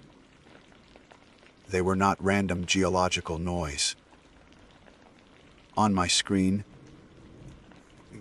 the numerical sequences flowed in long, intricate strings that possessed the hallmarks of a sophisticated language.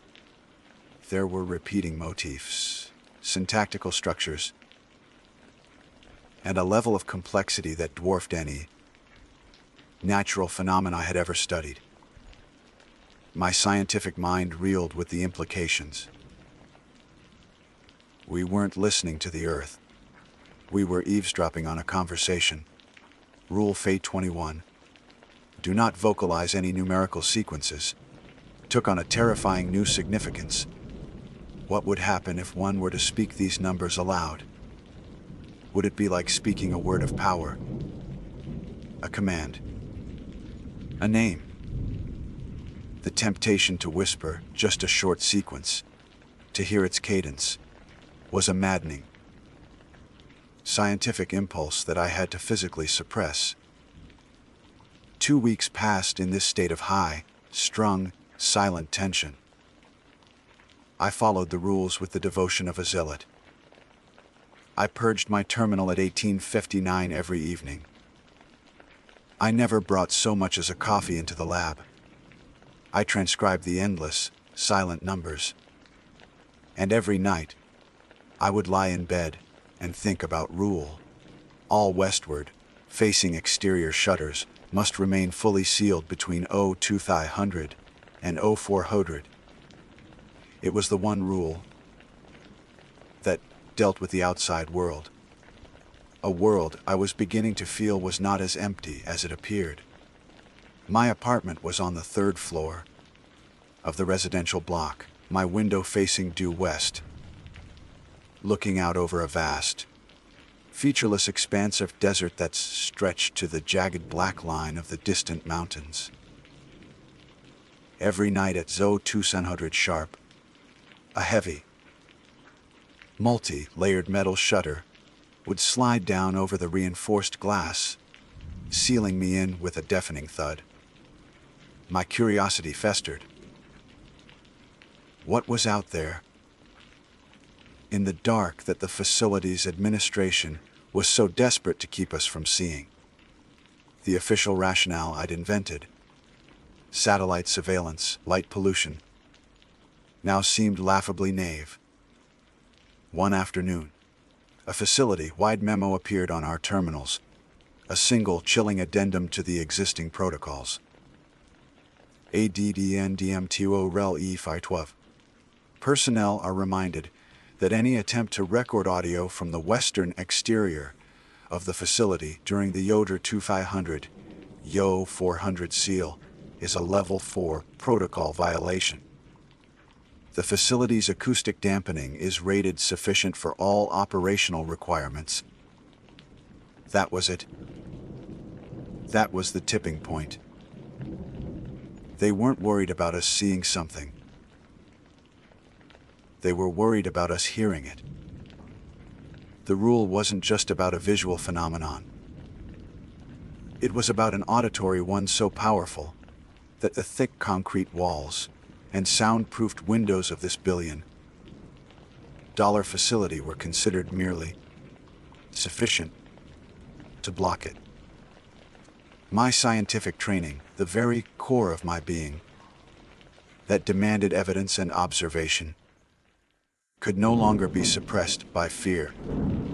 I had to know, but I wasn't foolish enough to break the rule directly.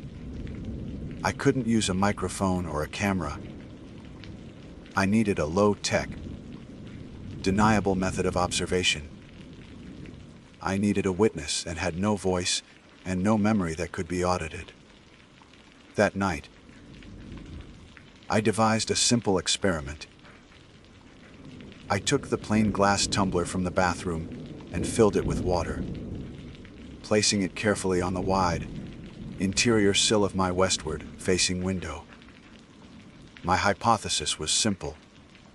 If there was a significant acoustic or vibratory event outside, it might be powerful enough to transmit through the structure of the building and disturb the surface of the water.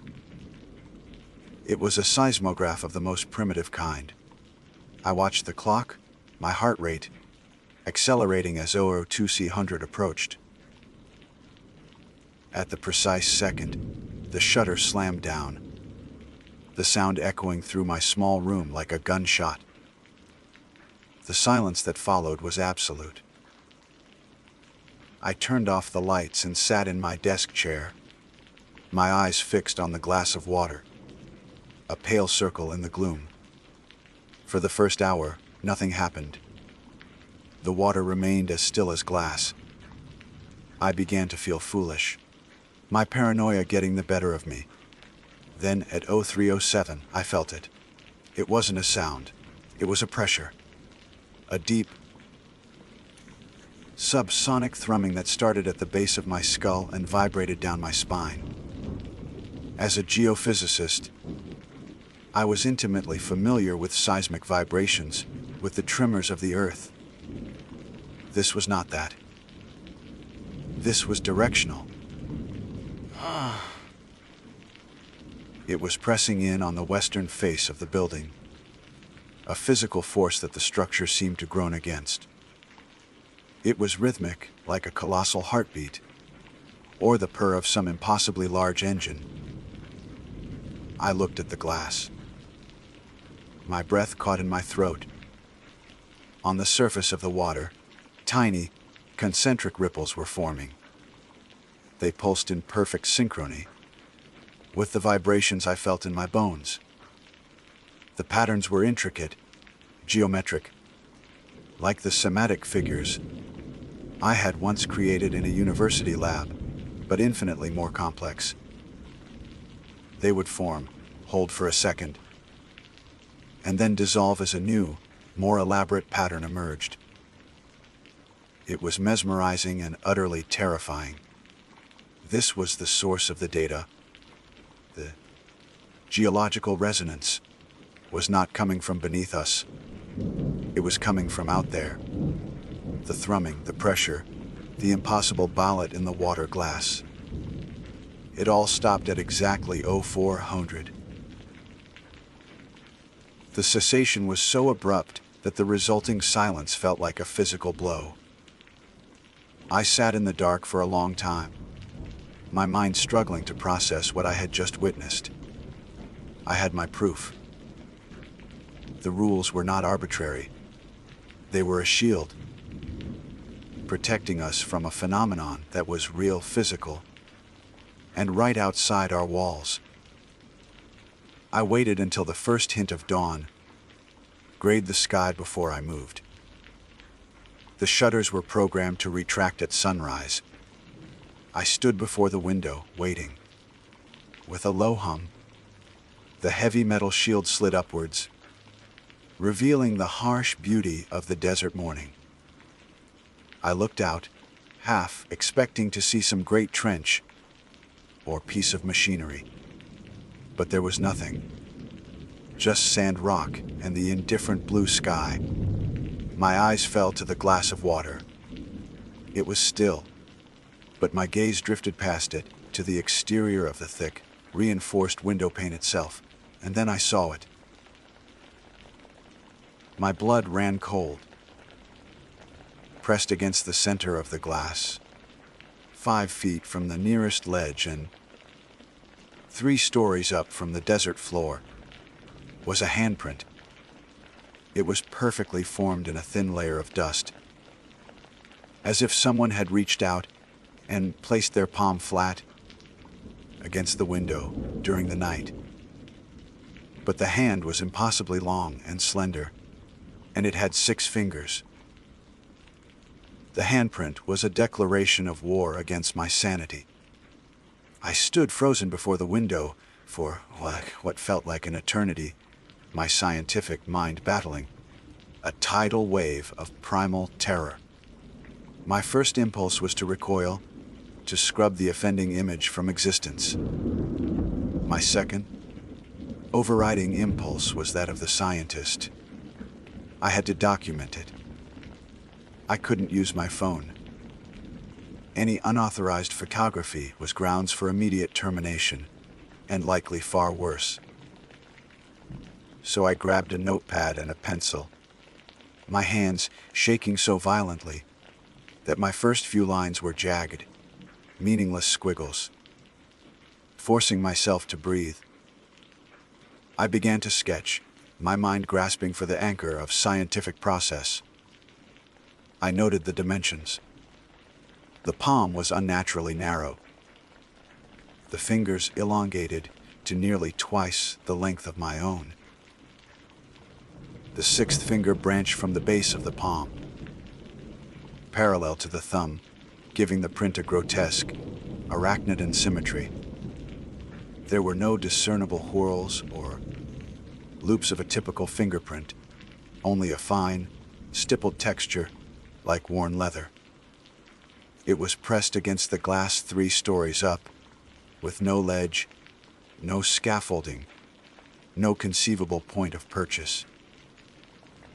It was an artifact of an impossible event. I knew I couldn't report it.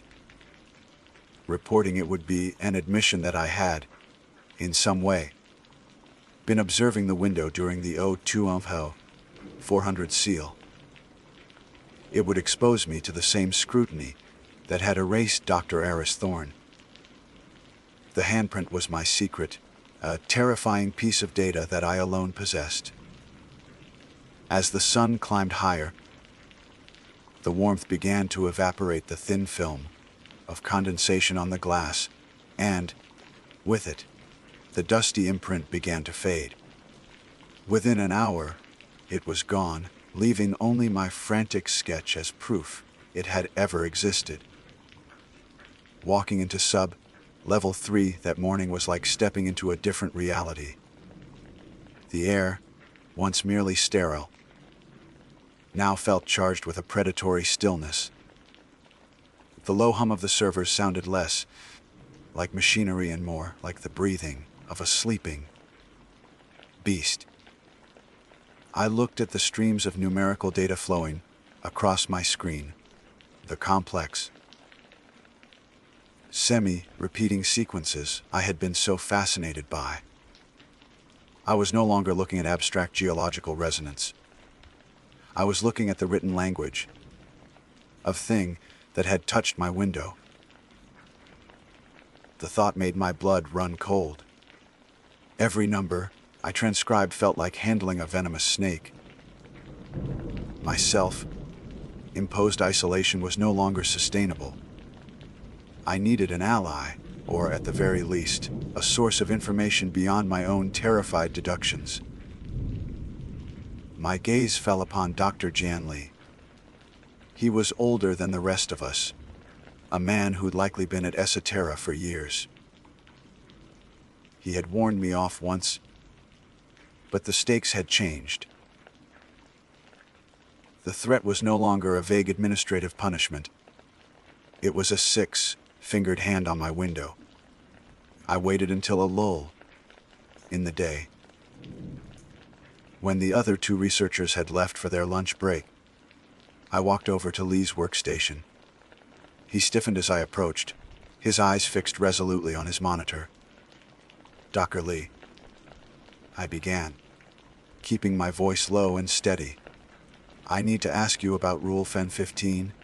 He didn't move. "The rule is clear, Dr. Finch. No complex organics in the lab. It's a simple contamination protocol. With all due respect," I pressed, "nothing in this facility is simple. I believe the atmospheric particulates mentioned in the compliance note are more than just dust." He finally turned to look at me, and for the first time, I saw past his professional mask. His eyes were filled with a deep, weary fear. "You are a geophysicist, Finch. You study the Earth. Stick to that. Do not study the architecture of your cage." The word cage hung in the air between us. "Something was outside my window last night," I whispered, the confession feeling like a betrayal of my own survival instinct. It left a mark. Lai's face went pale. He glanced nervously toward the sealed lab door. "You saw nothing," he hissed. "Whatever you think you saw, you are mistaken. Forget it. Forgetting is a survival skill in this place." "I can't," I insisted. "The data we're transcribing, it's not geology, is it? It's a signal. It's their signal. And the particulates, they're connected to it, aren't they?" He stared at me for a long moment, a silent battle raging in his eyes. Finally, he leaned in, his voice barely a whisper. "The particulates are receptive. Think of them as a raw medium, Dr. Finch. A substrate. They are inert, microscopic dust. But they are designed to react to two things: strong, coherent resonance patterns and complex organic molecules. The resonance gives them a blueprint. The organics give them fuel." My mind raced to process the horrific implication. Fuel for what? To build. Lee breathed, his eyes wide with remembered terror. To assemble. A few years ago, a technician spilled a few drops of a protein shake near one of the primary server vents. The resonance patterns at that moment were unusually coherent. The dust in the air, it used the protein as a catalyst. It began to coalesce to form three-dimensional, tangible shapes that mirrored the data on the screens. It built a perfect, shimmering replica of a sequence we had just recorded. A string of numbers, glowing and hanging in the air, made of nothing but dust and a drop of spilled protein. I felt dizzy. Rule 15 wasn't about protecting the sensors from us. It was about protecting us from the data. It was to prevent the language of things outside from finding a way to physically manifest inside. Our conversation was cut short by the return of the other researchers, accompanied by a new face. He was young, probably a fresh post doc, with a cocky, self-assured swagger. Elias Thorne was with them, his gaunt presence sucking the warmth from the room. "This is Dr. Evans," Thorne announced, his voice flat. "He will be joining the analysis team, focusing on cross-referencing resonance patterns with deep, core temperature fluctuations." Evans gave a dismissive wave to the room. "Just point me at the rocks," he said with a grin, clearly unimpressed by the solemn atmosphere. Over the next week, Evans proved to be exactly what his first impression suggested: brilliant, arrogant, and utterly contemptuous of the rules. He saw them as bureaucratic nonsense, impediments to his real work. He openly scoffed at the prohibition of food and drink, complaining loudly about the lack of decent coffee. Lai and I exchanged worried glances. Evans was a walking protocol violation, a time bomb of carelessness. The inevitable happened on a Tuesday. We were in the middle of a resonance spike, the most powerful and sustained I had yet witnessed. The numbers pouring onto our screens were dense and complex, the language outside growing more insistent, more agitated. The pressure in the room felt immense, the air thick with unspoken tension. And then I smelled it, the rich, unmistakable aroma of dark roast coffee. I whipped my head around. Dr. Evans was leaning back in his chair, a triumphant smirk on his face, holding a large, stainless steel thermos. He had just poured himself a cup. "Relax, people," he said, taking a long, theatrical sip. "It's just coffee. What's the worst that could happen? The dust bunnies get a caffeine buzz." Dr. Lee shot to his feet, his face a mask of pure horror. "Evans, you fool! Put it away!" But it was too late. As Evans set the steaming cup down on his desk, a single drop of black coffee spilled over the rim, landing on the pristine, white surface of his workstation. The reaction was instantaneous and silent. The air around the spilled drop shimmered.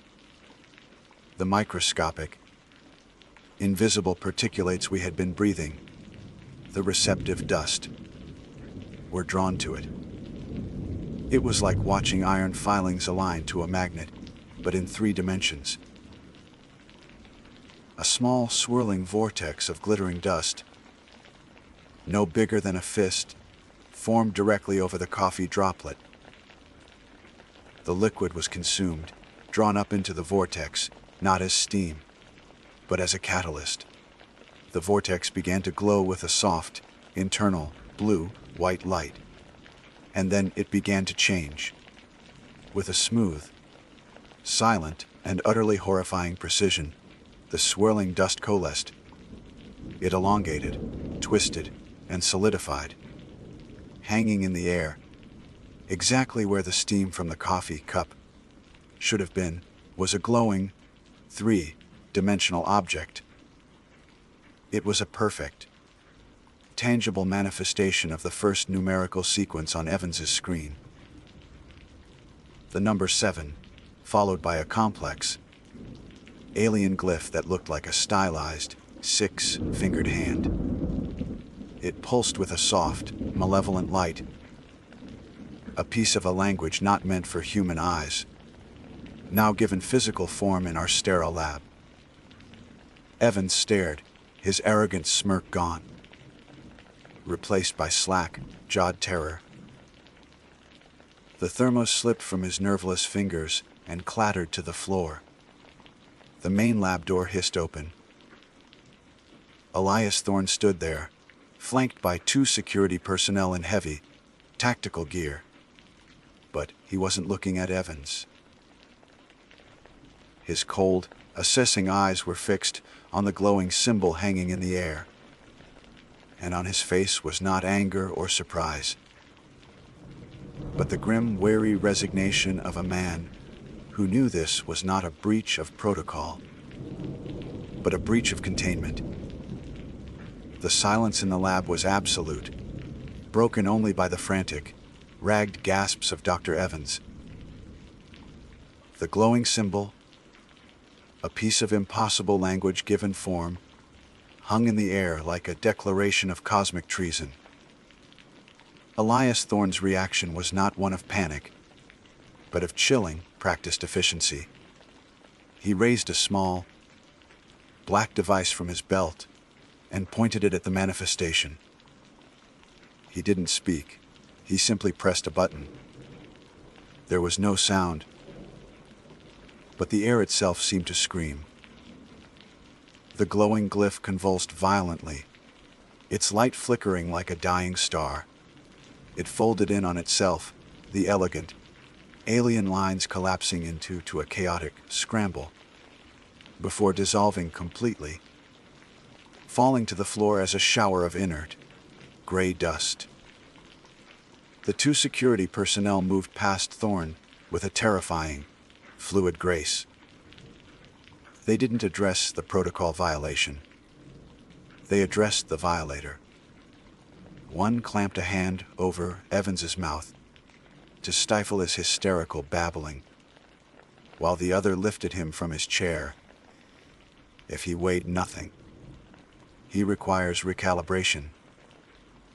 Torn stated, his voice as cold and empty as the space between galaxies. It was the most terrifying euphemism I had ever heard. They dragged Evans out of the lab, his muffled cries ceasing abruptly as the door hissed shut. Thorn turned his gaze to Dr. Lee and me. There was no anger, only a deep, abyssal wariness. "I see you've been educating our new colleague, Dr. Lee," he said, his tone making it clear he knew everything that had been said. "It saves time. You both understand, now, that the rules are not for our convenience. They are for our survival." He gestured to the holographic display in the center of the room. "We call it the Esoterra anomaly. It is not geological, Dr. Finch. It is biological, or perhaps mimetic. It is an intelligence of immense age and power, trapped deep within the lithosphere beneath our feet. It is not from space, it is from within. It doesn't perceive reality as we do. It sings it. The resonance patterns we record are its language, its thoughts, its attempts to find a sympathetic frequency in our world. This facility is not a laboratory. It is a dampener. A massive, billion-dollar tuning fork designed to keep the anomaly's song from finding harmony with our physical laws." As he spoke, a new alarm began to sound, a deep, guttural klaxon that vibrated in my bones.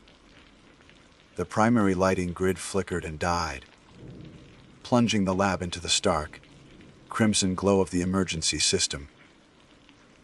On the central display, the translucent image of the Earth's crust vanished, replaced by a swirling, chaotic vortex of the alien glyphs and numerical sequences, all pulsing with an aggressive, triumphant light. "The breach," Lee whispered, his face ashen. "It gave the anomaly a taste, a foothold. It's pushing," Thorn confirmed, his voice tight. "The primary dampeners are fluctuating. It's trying to force a full manifestation. We have one option left. The scoring protocol." My blood ran cold. It sounded like an act of self-destruction. "It's a targeted seismic charge," Thorn explained, his eyes locked on me. "A last resort. We detonate a resonance pulse of our own, designed to disrupt the specific geological strata where the anomaly is focused. We can't destroy it, but we can detune its camber, force it back into a state of incoherent dormancy. Dr. Finch, your work here is no longer theoretical.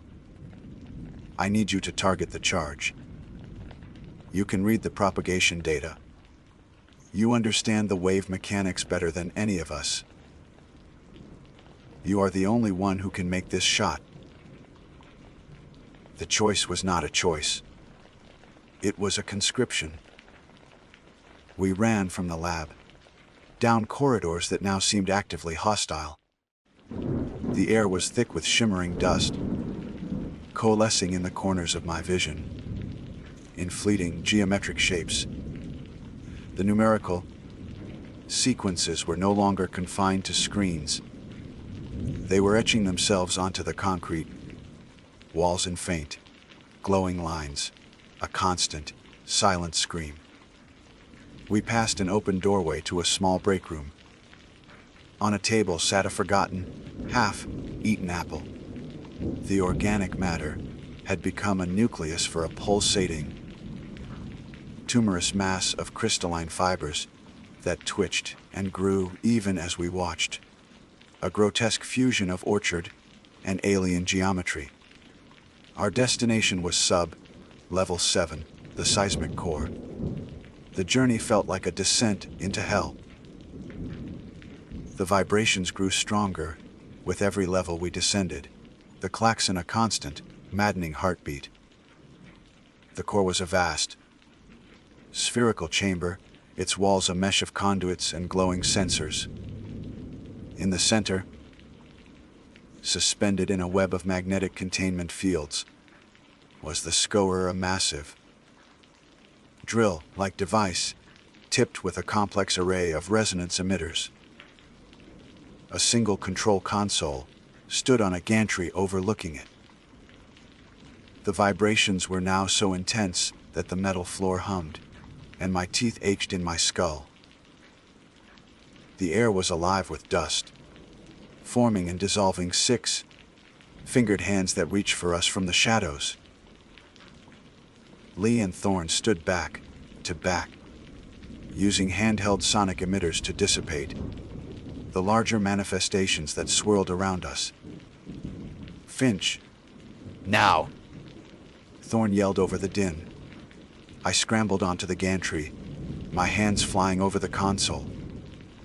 The screen was a waterfall of the anomaly's language, but interwoven with it was the seismic data I understood.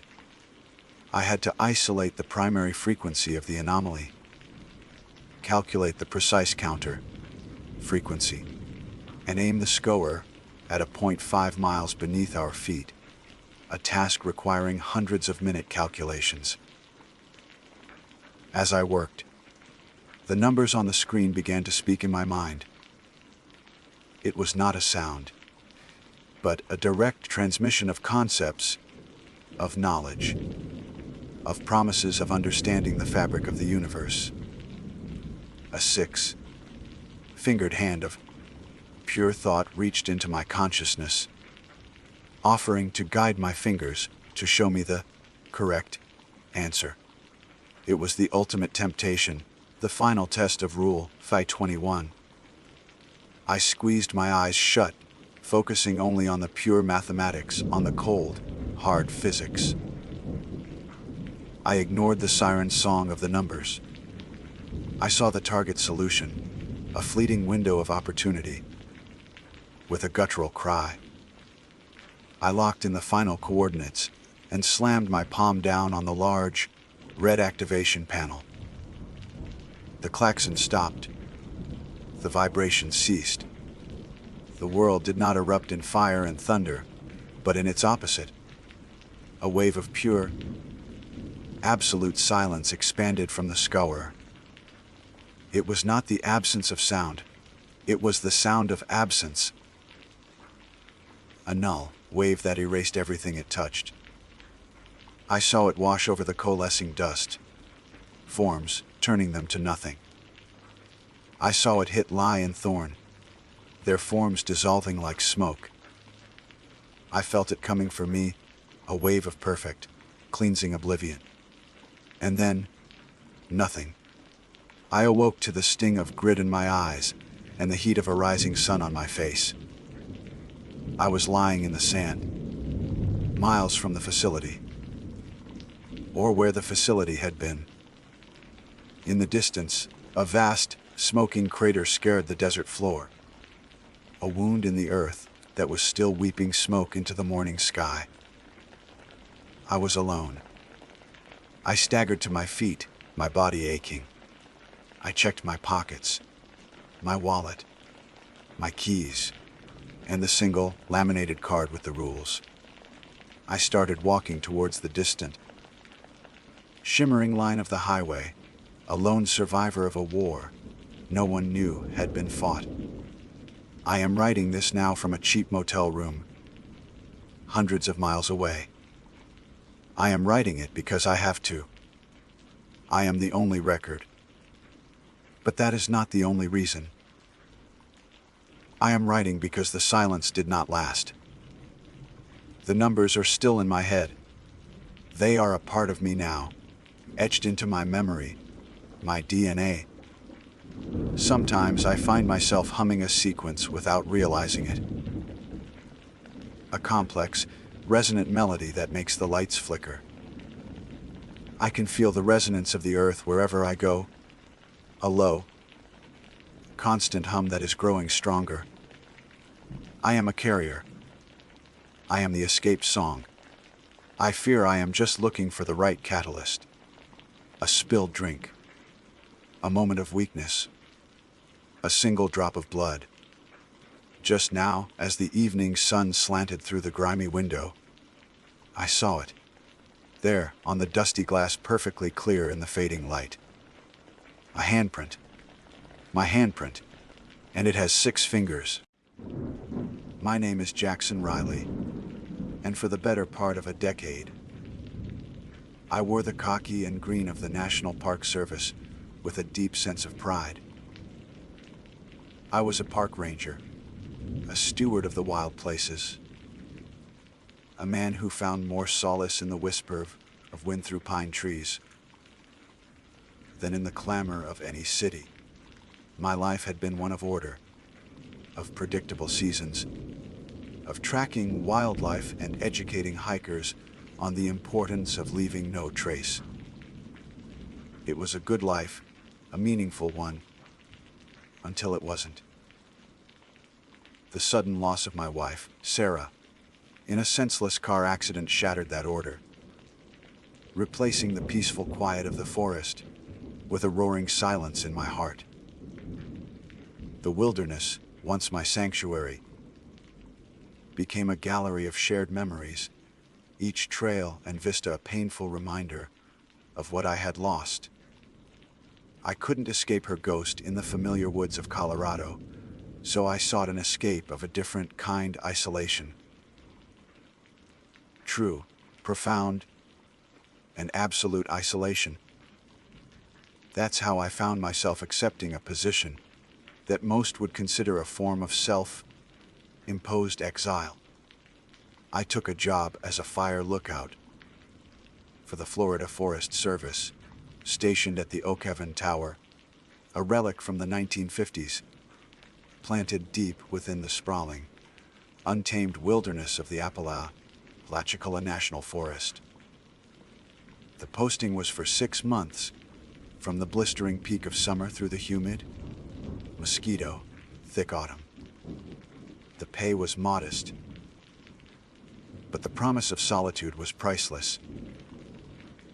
My superiors from the NPS had been concerned, of course. They spoke of grief counseling, of taking time off, of not running away from my pain. But I wasn't running away. I was running toward a place where the noise in my head might finally be drowned out by the sheer, overwhelming presence of nature itself. I imagine endless days spent watching the horizon, reading stacks of books, and letting the sun and the silence bake the sorrow out of me. Florida, I thought, was far enough away, and different enough from the mountains I knew, to be a true reset. I had no idea that I was trading a familiar, gentle haunting for something far, far older. The journey to the tower was an ordeal in itself. After a long flight, and a drive that took me from the bustling civilization of Tallahassee to progressively smaller towns, I met my short-term supervisor, a man named Henderson, at a dusty ranger station on the edge of the forest. He was a portly man with a sun-beaten face and a wary expression, as if he'd seen too many eager newcomers like me. He handed me the keys to a battered government pickup truck and a map with a single, meandering line snaking into a vast green expanse. "The man you're replacing, Dale, is still up there," Henderson said, his voice a low drawl. "He'll walk you through the basics. Radio protocols, weather reports, the usual. He's been out there a while. Don't mind his ways." The drive that followed was a descent into another world. The paved road quickly gave way to gravel, then to a deeply rutted dirt track that was more suggestion than road. The familiar pines of the north were replaced by a dense, suffocating tapestry of cypress, tupelo, and ancient live oaks, draped in ghostly Spanish moss. The air grew thick and heavy, saturated with the smell of damp earth, decaying vegetation, and the sweet, cloying scent of unseen blossoms. It was a primeval place, humming with an energy that felt both vibrant and deeply menacing.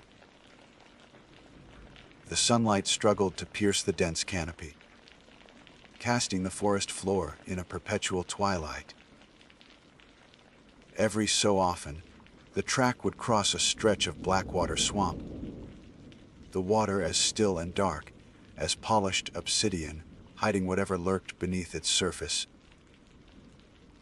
The sounds were a constant, layered symphony, the incessant buzz of insects, the guttural croak of frogs, the cry of a hawk circling high above.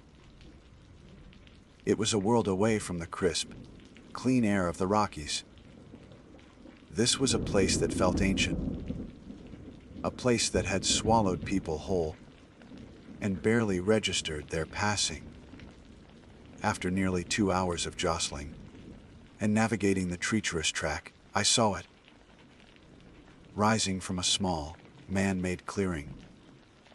The Oakhaven Tower was a skeletal finger of rust, red steel pointing accusingly at the sky. It stood 100 feet tall, a lonely sentinel in a sea of green.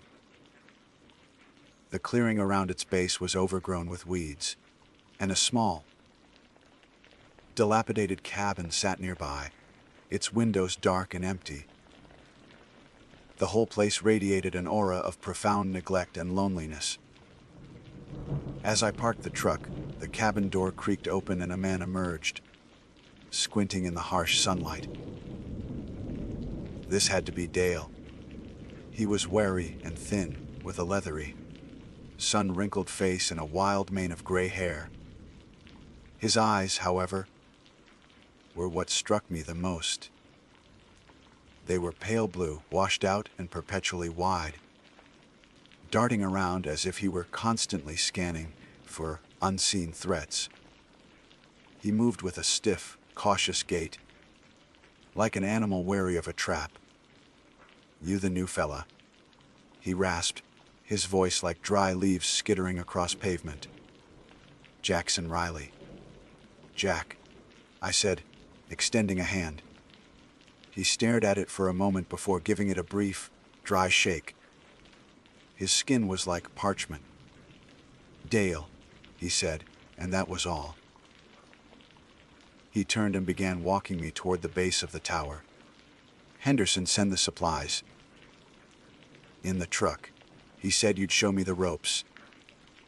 "Ain't many ropes to show," he muttered, his gaze fixed on the canopy. "Watch the horizon. Report smoke. Simple." He showed me the generator, the well for water, and the propane tanks for the cabin's small stove. His explanations were curt, clipped, and devoid of any warmth. He seemed desperate to leave, his movements hurried and anxious. Finally, we stood at the base of the tower, looking up the long, steep flight of metal stairs that zigzagged their way to the lookout cab at the top. "The real work's up there," he said, a strange inflection in his voice. "Everything you need to know is up there." The climb was unnerving. The steel frame groaned and swayed with every step, the wind whistling through the girders. With each level I ascended, the world below shrank, and the vast, undifferentiated wilderness stretched out to the horizon in every direction. It was a breathtaking and humbling sight, a true ocean of trees. When we finally reached the top, and he pushed open the heavy trapdoor, the view from inside the cab was even more staggering. It was a single 10 by 10 foot room enclosed in glass panels on all 8 sides, offering a 360-degree panorama. In the center stood a circular map table with an Osborne fire fender, a classic brass sighting device. A radio console sat on a small desk, along with a logbook, and a cot was folded against one wall. The air was stale and smelled of dust and sweat. Dale walked me through the radio check in procedure, pointing to the list of frequencies taped to the desk. Morning and evening check-ins on Channel 1. Weather reports on Channel 3 every 4 hours. That's it. Don't use the other channels. Especially not after dark. Just don't. His tone was emphatic, almost pleading. I nodded, assuming it was just a quirk of local protocol. He then gestured to the logbook, its pages filled with his spidery, cramped handwriting. Log every call. Log every weather reading. Log any smoke you see. And log anything else. Anything else, I asked. Like what? Sightings of rare birds. Dale's wide eyes met mine, and for the first time, I saw a flicker of something beyond wariness in them. It was fear. Pure, undiluted fear. He didn't answer my question directly. Instead, he walked over to a small, dented locker in the corner and pulled out a laminated sheet of paper. It was yellowed with age. Its typewritten text faded. He handed it to me. This came with the tower, he said, his voice barely a whisper. The guy before me. He gave it to me, just like his predecessor gave it to him. He told me it was the most important piece of equipment up here. More important than the radio, more important than the fire finder. I looked down at the sheet. At the top, in bold, capital letters, were the words OACVR. Raules foar survival. I chuckled, thinking it was some kind of joke. A prank played on the new guy. Rules for survival. A little dramatic, don't you think? Dale didn't smile. He just stared at me with those haunted eyes. You follow them, he said, his voice low and intense. You follow them to the letter. You don't question them. You don't try to understand them. You just do what it says. Your life depends on it. His gravity was unsettling, but I was still convinced it was an elaborate gag. I began to read the list. 1. Secure and bolt the trapdoor no later than sunset. Do not open it for any reason until the sun has fully risen. The sounds from below are not what they seem. After dark, use only the approved radio channels for official communication.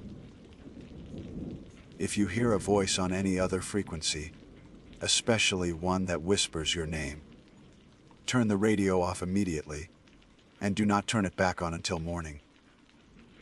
3. You may hear whistling on the wind at night, a simple 7-note tune. Do not whistle it back. Do not acknowledge it in any way. It is listening for a response. 4. The glass panels act as mirrors in the dark. From time to time, you may see a reflection in the glass that is not in the room with you. Should this happen, Do not turn around. Do not look away from the reflection. Stare directly at it, without fear, until it fades from the glass. It feeds on panic. 5. Between the hours of 300 a.m. and 400 a.m., you may hear a woman weeping in the clearing below the tower. It is a trap. Do not shine your light on it. Do not call out to her. Above all, do not go down to help. 6. Never eat the food you find left on the stairs. It is not a gift. 7. If you wake up and find all the maps on the floor, you have one warning. Leave the tower for the day. Go to the cabin, lock the door, and do not return until the next sunrise, no matter what you hear outside. I finished reading, a cold knot tightening in my stomach. This was far more elaborate than any simple hazing ritual. The specificity, the chilling details. It was genuinely creepy. I looked up at Dale, who was already moving toward the trapdoor, his small duffel bag slung over his shoulder. "You can't be serious, Dale," I said, forcing a laugh. "I've been here for 2 seasons," he said, not looking at me. "I'm alive because I followed the rules. The man I replaced was here for 5. The one before him, they found his logbook. He wrote about how he thought the rules were nonsense. That was his last entry. Without another word, he descended the ladder, his footsteps echoing on the metal rungs until they faded into silence. I was alone. The sun was beginning to dip below the horizon, painting the sky in fiery strokes of orange and purple. The beauty of it was lost on me. I stood in the center of the glass room, 100 feet in the air, the list of rules clutched in my hand. The wind picked up, rattling the glass panes and making the whole tower groan like a dying beast. I spent the next hour trying to rationalize it. Dale was clearly suffering from extreme isolation-induced paranoia. Bush crazy, they called it up north. He'd probably written the list himself, a product of a lonely mind playing tricks on itself. I was a man of science and reason. I dealt with facts, with observable phenomena. Weeping women, phantom reflections, cursed food. It was the stuff of campfire tales, not reality. I made my dinner, a can of chili heated on a hot plate, and tried to enjoy the spectacular sunset. As darkness fell, the forest transformed. The familiar shapes of the trees dissolved into monstrous silhouettes against the fading light. The symphony of insects and frogs intensified, a wall of sound that was both hypnotic and unnerving. I did as the first rule dictated and bolted the heavy trapdoor, more for peace of mind than out of any real belief in the warning. I made my scheduled radio call to Henderson, my voice sounding small and insignificant against the vast, dark emptiness. For a few hours, nothing happened. I read a book. The silence in the cab broken only by the rustle of pages and the creak of the tower swaying in the wind.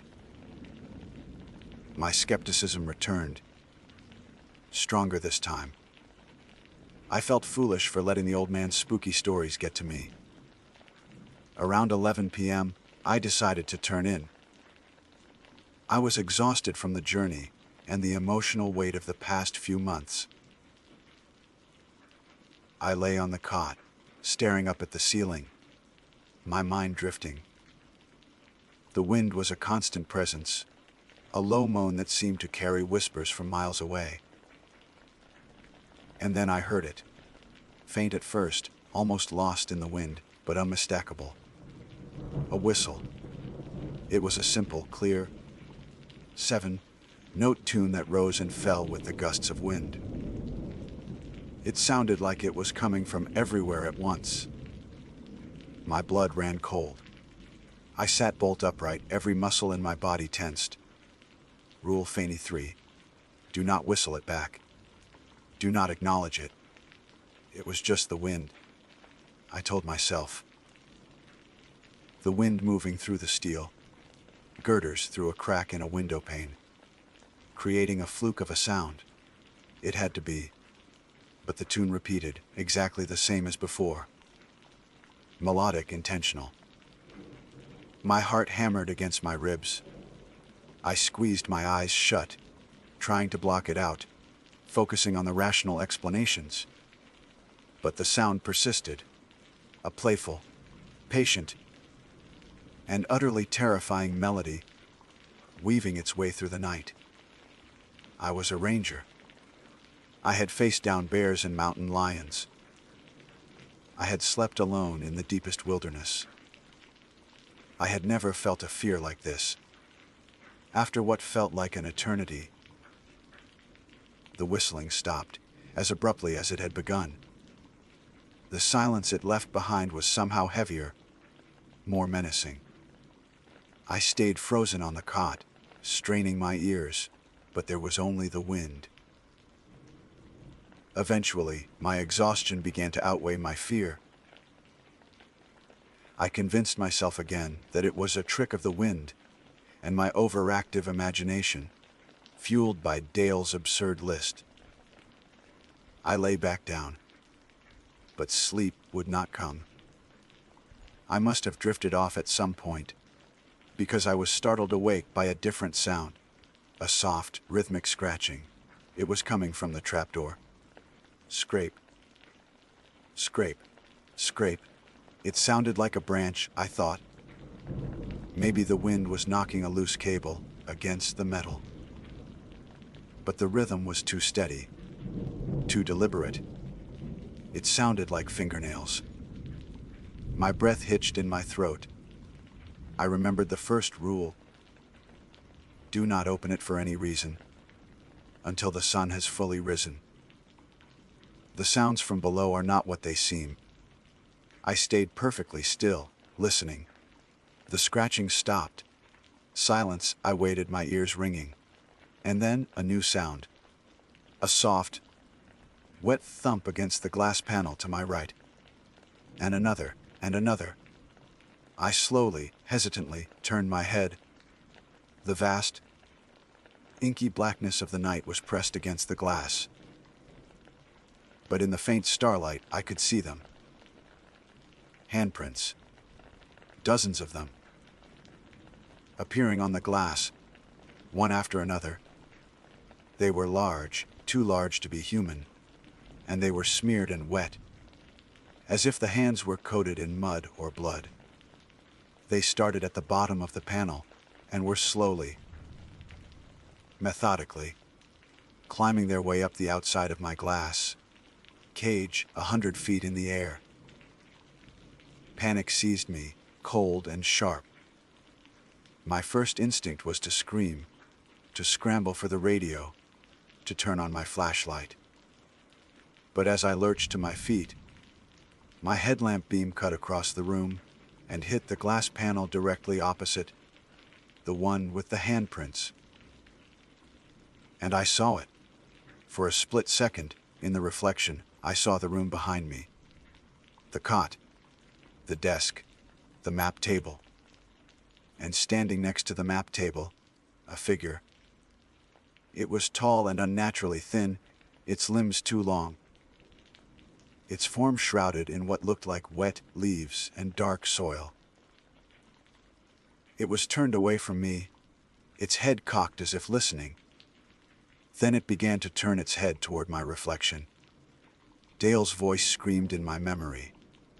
Rule 4. You may see a reflection in the glass that is not in the room with you are dough. Now turn around. Do not look away from the reflection. Stare directly at it. My body had already started to turn.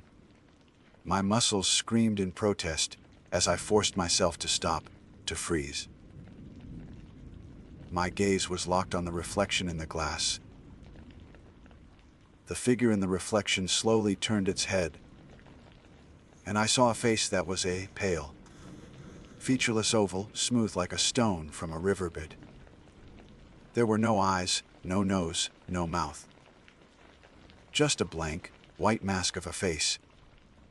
And yet, I could feel it looking at me. I could feel its gaze through the reflection, a cold, ancient intelligence filled with a hunger I could not comprehend.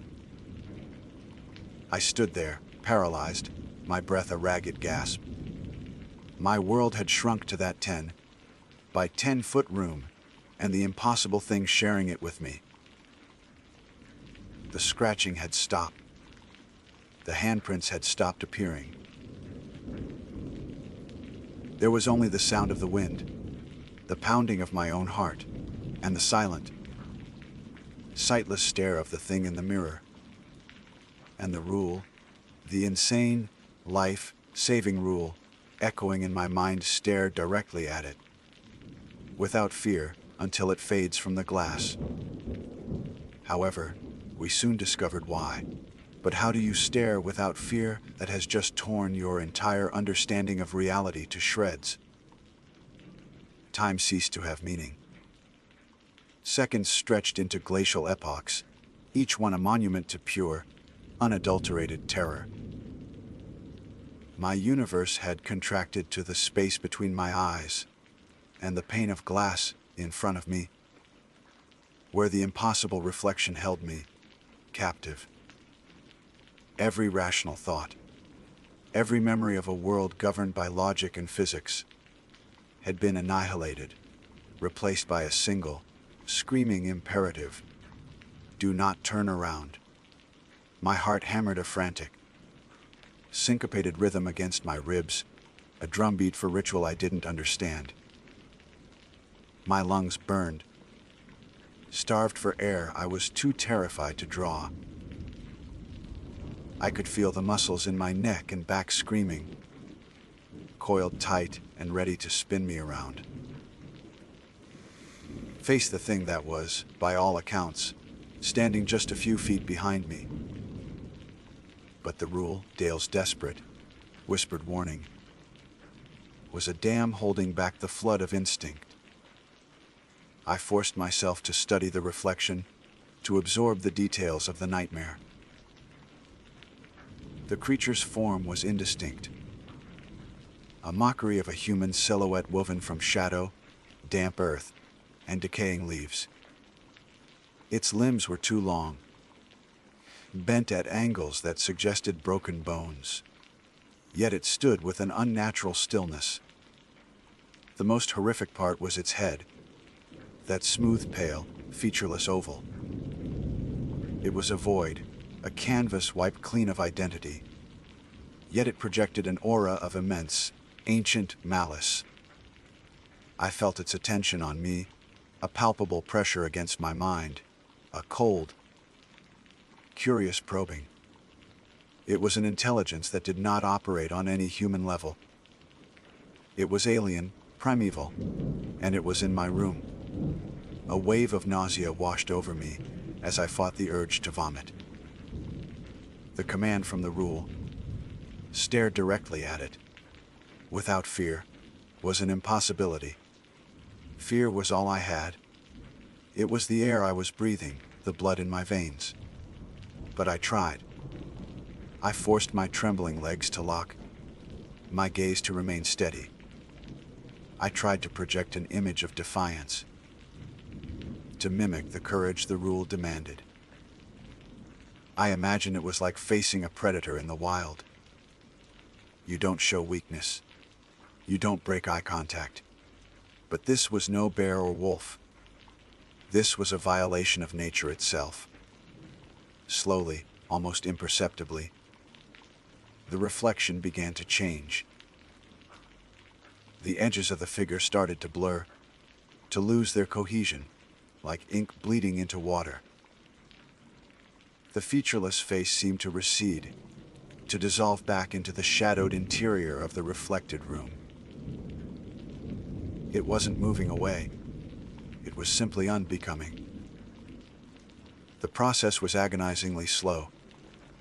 For a terrifying moment, I thought it was a trick, that the instant I relaxed, it would solidify again, perhaps no longer content to remain a mere reflection. I held my breath, my eyes watering from the strain of not blinking, watching as the last vestiges of the thing's long, limbed shape faded into the reflection of the far wall. And then, it was gone. The reflection was normal again. Just me, a wild-eyed, ghost, pale man in a headlamp, standing in a small, glass-walled room. The strength fled my body in a single, violent rush. I collapsed onto the floor, my limbs shaking uncontrollably. A strangled sob escaped my lips, and I scrambled backward on my hands and knees until my back hit the solid wood of the map table's base. I finally allowed myself to whip my head around, scanning the empty room with my headlamp beam. Nothing. The cot was empty. The space by the desk was clear. There was no one there. There was nothing but me and the oppressive, listening silence. I was alone. But I wasn't. The room felt tainted, violated. The very air was thick with the memory of its presence. Sleep was no longer an option. I spent the remainder of the night huddled in a corner, my back pressed against the wall, a heavy-duty flashlight clutched in my white, knuckled grip. I watched the glass, all 8 panels, my head on a constant, paranoid swivel. Every creak of the tower in the wind, every skittering sound that could have been an insect or a mouse, sent a fresh jolt of adrenaline through me. I listened for the whistling, but it did not return. The wet handprints on the outside of the glass remained silent, glistening testimony to the night's events, confirming that I hadn't lost my mind. The first hint of dawn was the most beautiful sight I have ever witnessed. A faint, gray line on the eastern horizon that slowly bled into soft pinks and oranges, pushing back the absolute blackness of the night. As the sun climbed, its rays spilling across the endless canopy of trees, the terror began to recede, leaving behind a residue of exhaustion and disbelief.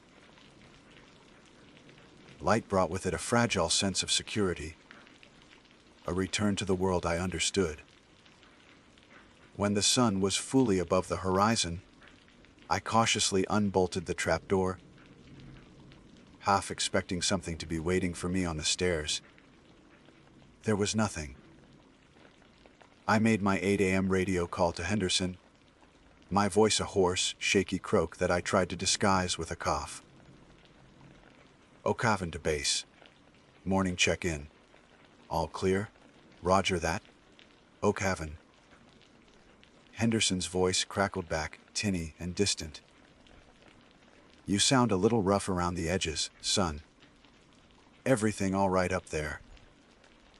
I hesitated, the words to describe the night's horror bubbling up in my throat. A thing made of shadow with no face was in my room. It climbed 100 feet up the tower and left handprints on the glass. How could I say that? They would pull me out. Immediately. They would send me to a psychiatrist. They would think I was insane. Dale's words echoed in my mind. You don't question them. You don't try to understand them. Maybe talking about them was just as bad. Just a rough night's sleep. I lied, the words tasting like ash. Still getting used to the tower swaying. It's a long way up. You'll get your sea legs. Henderson said, though I thought I detected a note of something in his voice. Not suspicion, but perhaps a knowing wariness. Bass out. The moment the radio went silent, the feeling of isolation crashed back down on me. I was completely, utterly on my own with this. My first instinct was to pack my bags, climb down that tower, and drive until the tires melted off the truck. But two things stopped me. The first was a stubborn, ingrained pride. I was not a man who ran from a challenge. The second, and more powerful, was a burgeoning curiosity. A terrifying need to understand what was happening in this place. And there was only one place to look for answers. I retrieved the laminated list of rules and spread it on the map table. Then, I opened the logbook Dale had left behind. His entries were mostly mundane weather, radio checks, notes on cloud formations. But as I flipped back through the pages, I started to notice a pattern. Sprinkled amongst the routine entries were cryptic, single-line notes, written in a different, more agitated hand. July 14C, the whistling again. Closer this time. July 2030 woke up to prints on the west, facing glass. Had to follow Rule 4. Almost didn't. August put away the weeper. Hardest night yet. Stayed away from the light. August 12. Maps on the floor. Spent the day in the cabin. The scratching on the door was new. My blood ran cold. It was all there. Every rule had a corresponding entry in Dale's log. He hadn't been paranoid. He had been documenting his survival. He had experienced the same things, the same impossible horrors. I flipped further back, into the entries from his first season. The notes were more frantic, filled with more questions. June 5, first season. Heard a man calling for help from the swamp. Radioed it in. Henderson told me to ignore it, said it was a swamp gas echo. He's lying. Why is he lying? June 18th. Found a dead deer at the base of the tower. Its neck was broken, but there were no other marks on it. It was placed directly in the center of the clearing. July 20th, something whispered my name over the radio. Channel 7. Sounded like my mother. I almost answered. I slammed the book shut, my hands trembling. This wasn't a haunting confined to the tower. It was the entire forest. It was an ecosystem of nightmares, and I was living at its heart. The rules weren't just a guide to surviving the tower. They were a guide to surviving this specific, malevolent corner of the world. And the people at the Forest Service, like Henderson, they knew. They knew, and they still sent people out here. Dale wasn't the first.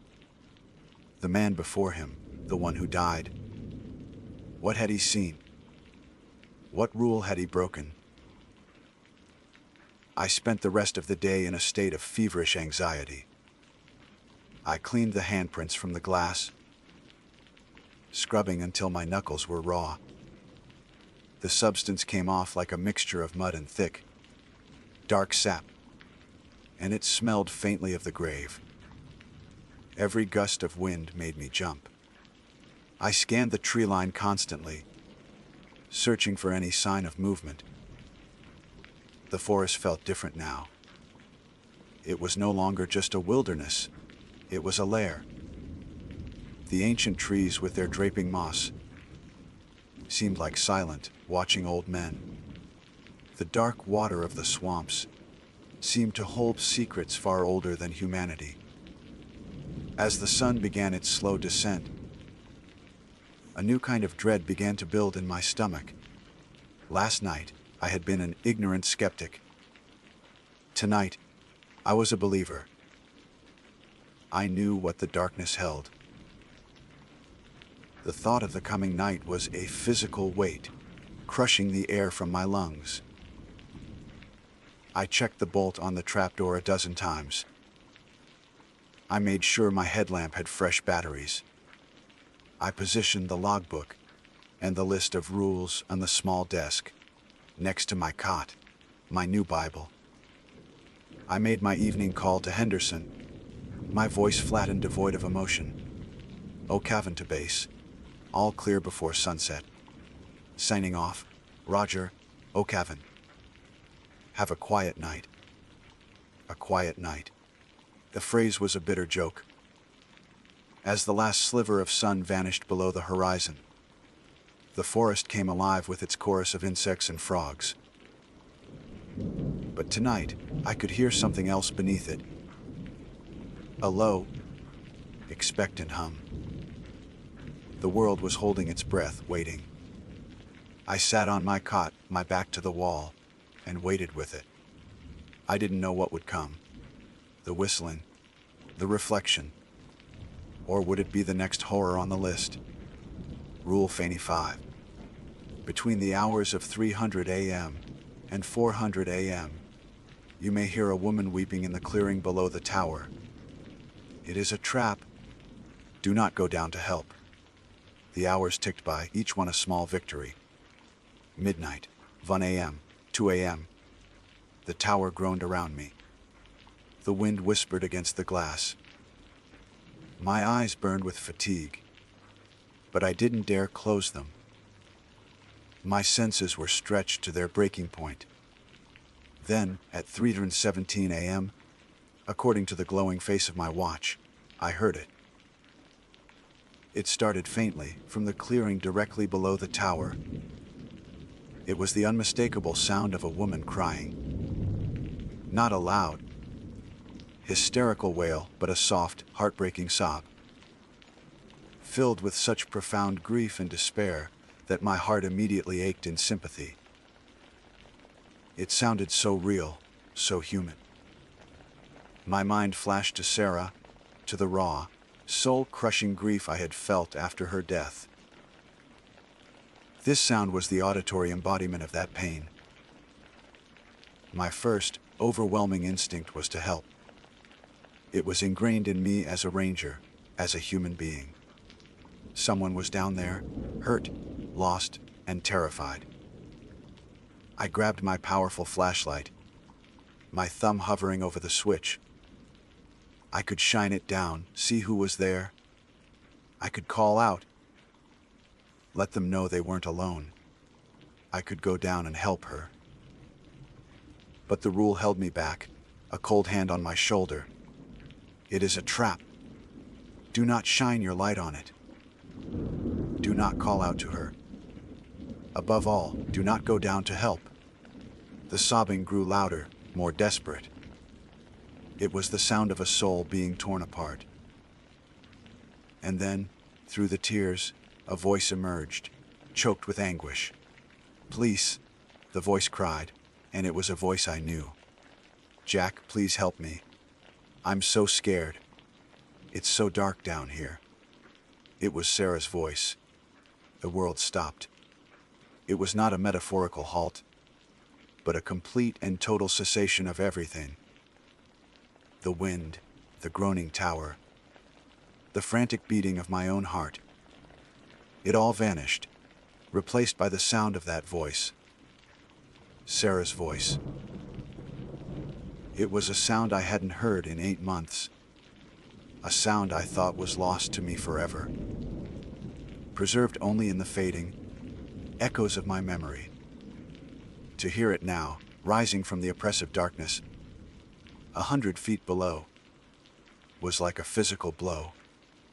It bypassed reason, logic, and the cold, hard, won terror of the past 2 nights. It struck directly at the gaping wound in my soul. Jack. The voice sobbed again, and the perfect, agonizing familiarity of it sent a tremor through my entire body. It was her. It was the way her voice would catch in her throat when she was truly frightened. It was the exact pitch, the exact cadence. My hand, which had been frozen over my flashlight, now trembled with a desperate, new purpose. The rule, "It is a trap," screamed in my mind, a frantic, tinny alarm bell against a hurricane of emotion. But the sound of my dead wife's voice was a voice of nature. "I don't know where I am," she cried, her words punctuated by heart-wrenching sobs. "I woke up here. It's so cold, Jack. I'm lost. Please, just shine your light. Let me see you. I need to see you." My fingers tightened on the flashlight. My thumb pressed against the switch. It would be so easy. Just one flick of a button. I could lean over the railing, cut through the darkness, and see. What? See Sarah. Standing in the clearing. The rational part of my brain, the small, terrified part that had survived the reflection, knew it was impossible. Sarah was gone. I had identified her body. I had sat by her grave. But this thing, this ancient evil that haunted the forest, it had found the deepest, most protected part of me, and was now twisting a knife in it. It had learned. It had listened to the whispers of my own grief, stricken heart, and had fashioned a lure of exquisite cruelty. "Don't you remember this place, Jack?" The voice pleaded, shifting its tactic. It became softer, laced with a desperate nostalgia. The little clearing by the river, back in Colorado, where we had that picnic, our first anniversary. You made me that silly daisy chain. You promised you'd always keep me safe.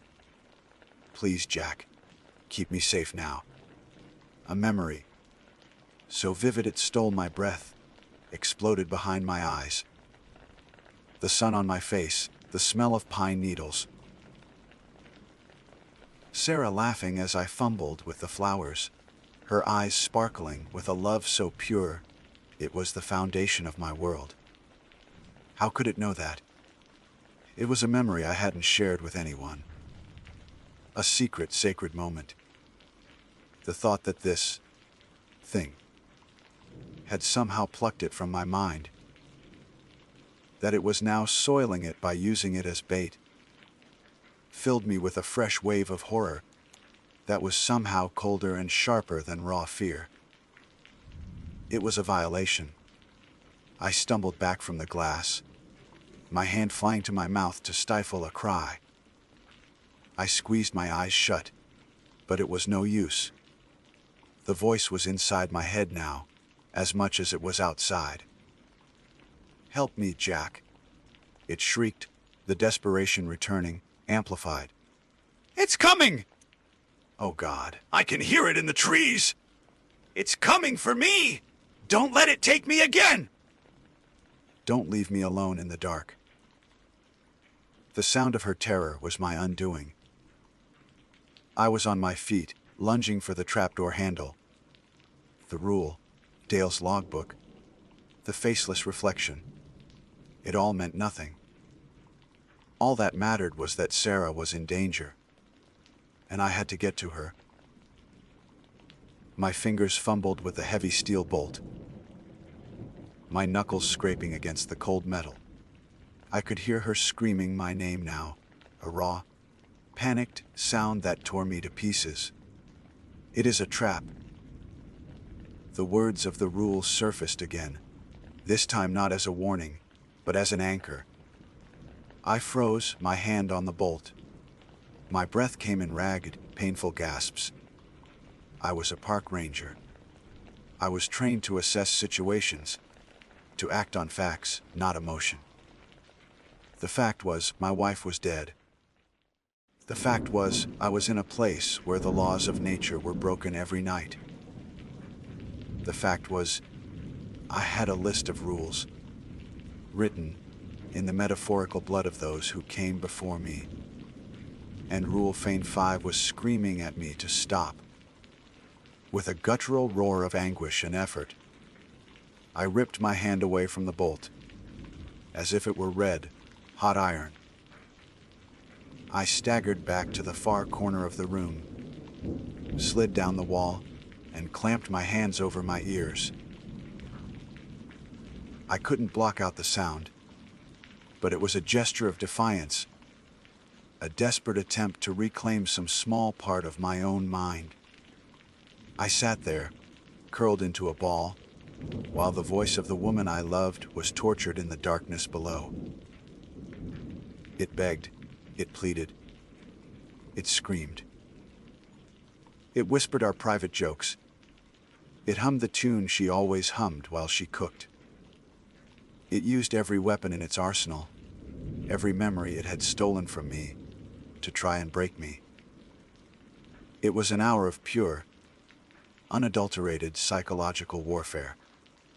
I wept silently, tears streaming down my face, my body shaking with the strain of my resistance. It was the hardest thing I have ever done. Harder than burying her. Harder than facing the faceless thing in the glass. This was a battle for my sanity, and I was losing. And then, at precisely 400 a.m., it stopped. Not faded away, but cut off, as if a switch had been flipped. The silence that rushed in was absolute, a crushing void where the screams had been. The night returned to its normal rhythm. The wind, the insects, the creaking steel. But I knew it wasn't over. It was just resting. It was waiting for the next night.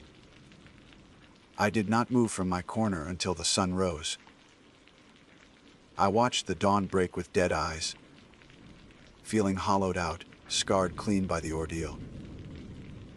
The grief for Sarah, which had been a dull, constant ache, was now a raw, bleeding wound again, reopened and poisoned by the night's horror. When the sun was high, and the world felt marginally safer, I forced my aching body to its feet. It was time for the morning radio call. I don't know how I made my voice work, how I managed the simple words. O'Cavan to base. All clear. There was a longer pause than usual before Henderson replied. You sure about that, son? You sound gone. I'm here, I said, my voice flat. All clear. Roger that, O'Cavan. Base out. I stood there for a long time, staring at the radio. He knew. He didn't know the details, but he knew the nature of the night's trial. He knew what Rule Fein 5 entailed. And he was still out there, in his safe office, while I was up here, being fed piece by piece to the monsters in his forest. A cold, hard anger began to smolder in the pit of my stomach. It was a welcome change from the terror and the grief. It was fuel. I wasn't just a victim anymore. I was a survivor, and I was going to keep surviving. With a newfound, grim resolve, I walked to the trapdoor. My hand hesitated on the bolt. After the night I'd had, I was terrified of what I might find. But I had to know. I had to face the day.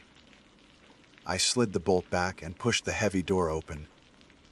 I peered down the long, zigzagging staircase, my eyes scanning each level. The stairs were empty. The clearing below was quiet, dappled in the morning sunlight, showing no sign of the torment that had taken place there just hours before. Relief washed over me, so potent it almost buckled my knees. I took a deep breath of the humid morning air and began my descent. I needed to get to the cabin, to splash water on my face, to feel solid ground under my feet. I was halfway down the first flight of stairs when I saw it. Sitting on the metal landing of the next level down was a plate. A ceramic plate, the cheap, floral patterned kind you find in any diner. On the plate was a small stack of blueberry pancakes, a perfect pat of butter melting on top, with a small stream of syrup running down the side. Steam was still rising from them. Next to the plate was a thermos. I froze, my hand gripping the railing. My mind immediately jumped to the list. Rule Phase 6. Never eat the food you find left on the stairs. It is not a gift. This was a new test. After the psychological brutality of the weeping woman, this felt almost gentle, almost kind. But I knew better. It was just a different kind of poison. The pancakes were Sarah's favorite. She made them for us almost every Sunday. Blueberry. She always said the blueberries bursting in the batter were like little purple smiles. I stared at the plate, my stomach churning. I hadn't eaten since yesterday's lunch. I was exhausted and starving. The smell of the pancakes, a phantom on the air, or perhaps just a product of my memory, was intoxicating. It smelled like home. It smelled like love. It smelled like everything I had lost. This was the follow-up attack. The thing that pretended to be Sarah had failed to lure me out with fear and panic. So now, it was trying to lure me in with comfort and nostalgia. It was offering a gift, a seeming apology for the night's horrors. Here, you've been through so much. Have some breakfast. Rest. I thought of Dale's logbook. He hadn't made an entry for Rule Phase 6. Had he never encountered it? Or had the man before him, the one who died, been the one to fail this particular test? I imagined him, exhausted and broken, after a night like the one I just had, finding this comforting meal waiting for him. I could see him sitting on the stairs, gratefully devouring the pancakes, feeling a moment of peace before the poison, whatever it was, did its work. The anger from before returned, colder and sharper. I would not be that man. I would not let this place, this thing, win. Not like this. Slowly, deliberately, I continued my descent until I was standing on the landing, just a few feet from the plate. The pancakes looked perfect. The thermos was a cheerful red. It was the most menacing sight I had ever seen. Without touching the plate, without even getting any closer, I drew back my foot and kicked it as hard as I could. The plate flew off the landing, spinning through the air. It shattered against one of the tower's steel supports with a sharp crack. The pancakes splattered against the metal befalling, piece by piece, into the overgrown weeds 100 feet below. The thermos followed, tumbling end over end, until it hit the ground with a dull, metallic thud. I stood there, breathing heavily, my heart pounding with a mixture of fear and triumph. I had passed another test. I had followed the rule. I looked down at the clearing, at the scattered remains of the gift. For a long moment, everything was still. And then, from the deep woods at the edge of the clearing, a sound came. It wasn't a whistle, or a cry, or a voice. It was a low, guttural growl of displeasure, a sound of pure, frustrated rage. It was the sound of a predator whose prey had just escaped the trap. And it was close. That roar vibrated to my very bones. It wasn't the sound of any animal I knew, not a bear or a cougar. It was the sound of spurned malevolence, a sound that said its patience had finally run out. The survival instinct, honed sharp over the past few nights, took immediate command of my body. I no longer considered going down to the cabin. The ground was now tantamount to jumping into an alligator pit. My only salvation was height, the glass fortress above the treetops. I spun around and scrambled back up the steel staircase, my footsteps clattering on the metal frame. I didn't dare look down, didn't dare look toward the tree line, where the sound had originated. I imagined something moving in the shadows, something roused to fury by my actions. When I reached the top, I threw myself through the trapdoor and slammed it shut. The heavy steel, bolt sliding into place, was a sharp, definitive sound that offered precious little reassurance. I scrambled back against the far wall, my heart hammering as if it would burst from my chest. I stared down at the tree line, trying to spot any movement, but everything was still. Only the leaves swayed in the wind. But the feeling of being watched was more intense than ever. I felt like a mouse in a glass cage, and the predator was circling below, waiting patiently. I knew tonight would be different. This would no longer be a psychological game. There would be no more whispers or illusions. Tonight, it was coming for me. Throughout the day, I was on high alert. I didn't dare leave the tower for a second. I ate cold, canned food, and drank warm water from a bottle, the hunger and exhaustion masked by a constant surge of adrenaline.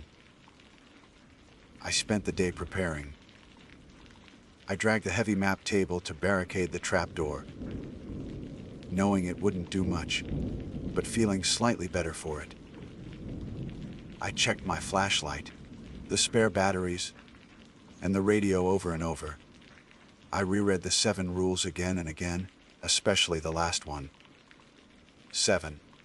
If you wake up and find all the maps on the floor, you have one warning. Leave the tower for the day. Go to the cabin, lock the door, and do not return until the next sunrise, no matter what you hear outside. This rule unsettled me the most. It was different from the others. The others were about defending myself within the tower. This one was about being driven out, forced into the flimsy, defenseless cabin. It was like being herded from a bunker into a slaughter pen. I prayed I wouldn't have to face that scenario. As the sun began to sink, the dread intensified. I made my evening radio call to Henderson, my voice a carefully controlled monotone. O'Cavan to base. Reporting in before sunset. All clear. Roger that. O'Cavan. Henderson's voice came back. Take care of yourself, Jack. His words seemed to hold a deeper meaning. It wasn't an order, but a personal warning. It told me that he knew, somehow, that this might be the worst night of all. Darkness crept in with an eerie silence. Tonight, there were no insects, no frogs, no night birds. It was an unnatural quiet, as if the entire forest was holding its breath, waiting for something to arrive. I sat huddled in a corner, clutching the small fire axe I'd found in a locker, its handle slick with sweat in my palm. It was a pathetic weapon, but it was better than nothing. The hours crawled by. 1 hour, 2. Nothing happened. No whistling. No weeping, no phantom reflections. The silence was more torturous than any scream. It made me start to doubt myself. Was I imagining it? Was the roar that morning just a normal animal sound I had misinterpreted? Then, just after midnight, it began. It wasn't a sound, but a vibration. I felt it through the steel floor of the tower, a low thrumming that grew steadily stronger, as if something of immense weight was walking toward the tower's base. Thump, thump. The low impacts resonated up the steel structure, each step making the tower tremble slightly. I crawled slowly to the edge of the glass and peered into the darkness below. I couldn't see anything, but I could feel its presence. It was circling the base of the tower, a deliberate, considering pace, like a predator studying its caged prey. Suddenly, the vibrations stopped. They were followed by a horrifying scraping sound, the shriek of metal on metal. It was climbing. I scrambled back into the center of the room, my heart seizing. The scraping grew louder, clearer, ascending the outer frame. I thought of the wet handprints from the first night. But this was no mere print. This was a tangible entity, and it was coming for me. The scraping stopped, level with the cab. Silence descended again. I held my breath, staring at the dark glass panels around me. Then one of the panes was struck with ferocious force. Bear! I cried out and jumped back as the entire tower shuddered from the impact. Bang! Another strike on a different pane. It was testing for a weak spot. It was trying to break in. Panic took over. I grabbed the radio, mashing the transmit button. Mayday! O'Cavan is under attack. Something is trying to break in! Send help, please! Static hissed back. And then Henderson's voice came through, chillingly calm and detached. Turn off the radio, Jack. What? Did you hear me? It's getting in. I screamed back. Said turn it off. Henderson repeated. It can hear you. It'll only make it angrier. Turn it off and follow the rules. The line went dead. I stared at the radio in my hand, hopeless. He had cut me off. He had left me to die. I was truly, completely alone with this thing.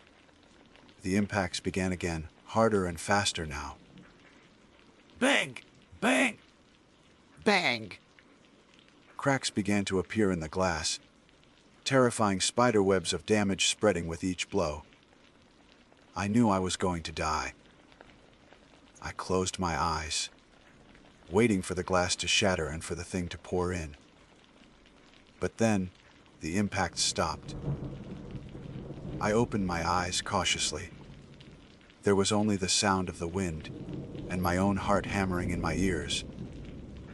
I waited for a long time, but nothing else happened.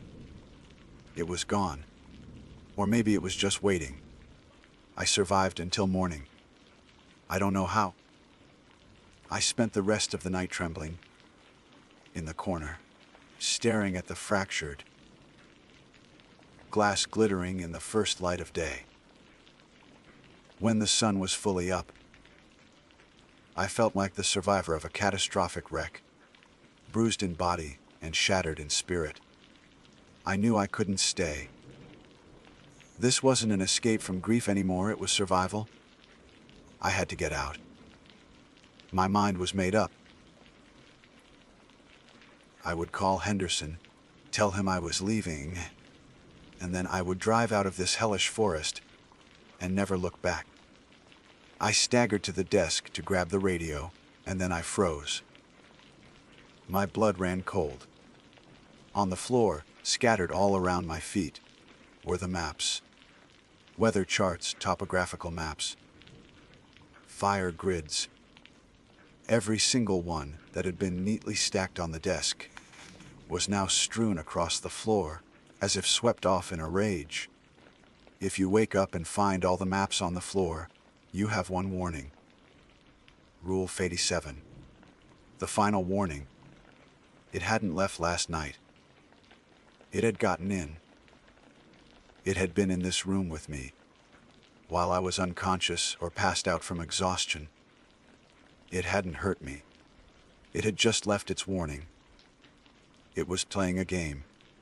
It was telling me, now it's your turn to run. A cold dread washed over me.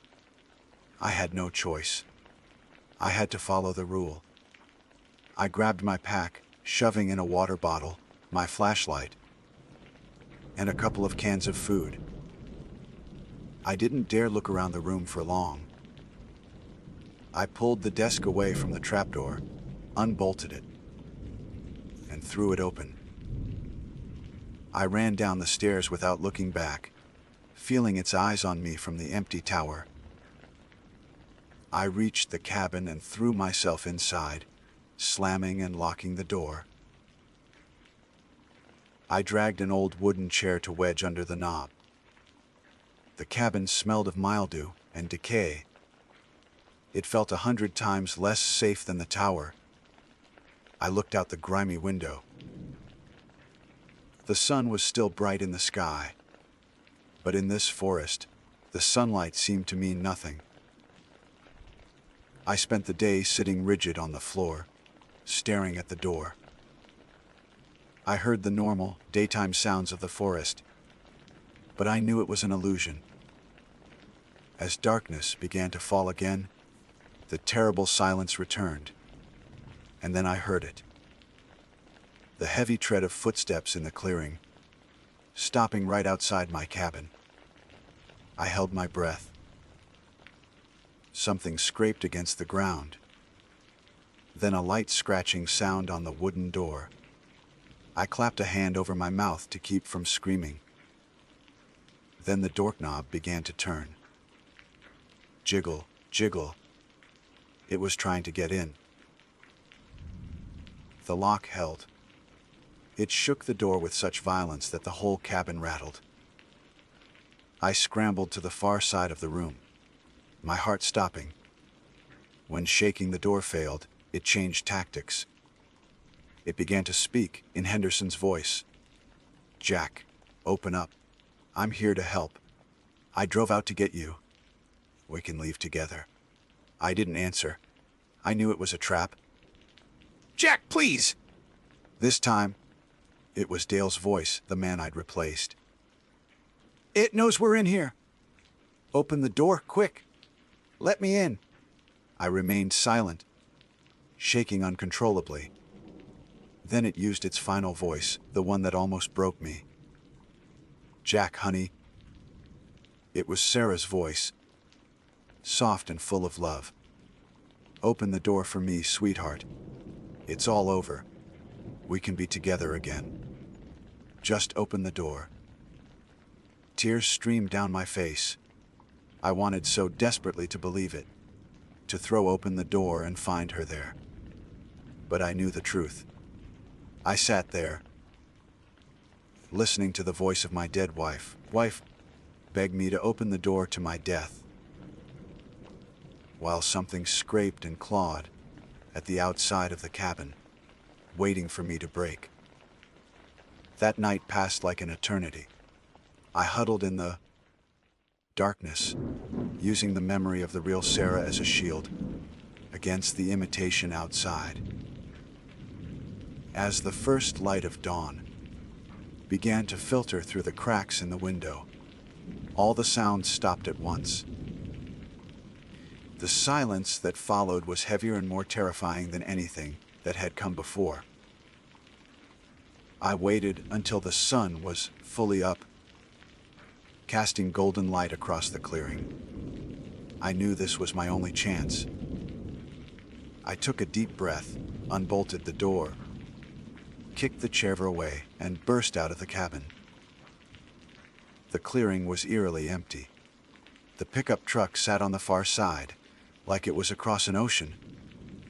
I ran. I ran with everything I had. Every step felt like wading through mud. Every snap of a twig made my heart leap into my throat. I reached the truck, my hands shaking so badly I could barely get the key in the ignition.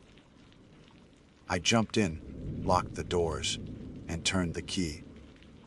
The engine sputtered once, twice.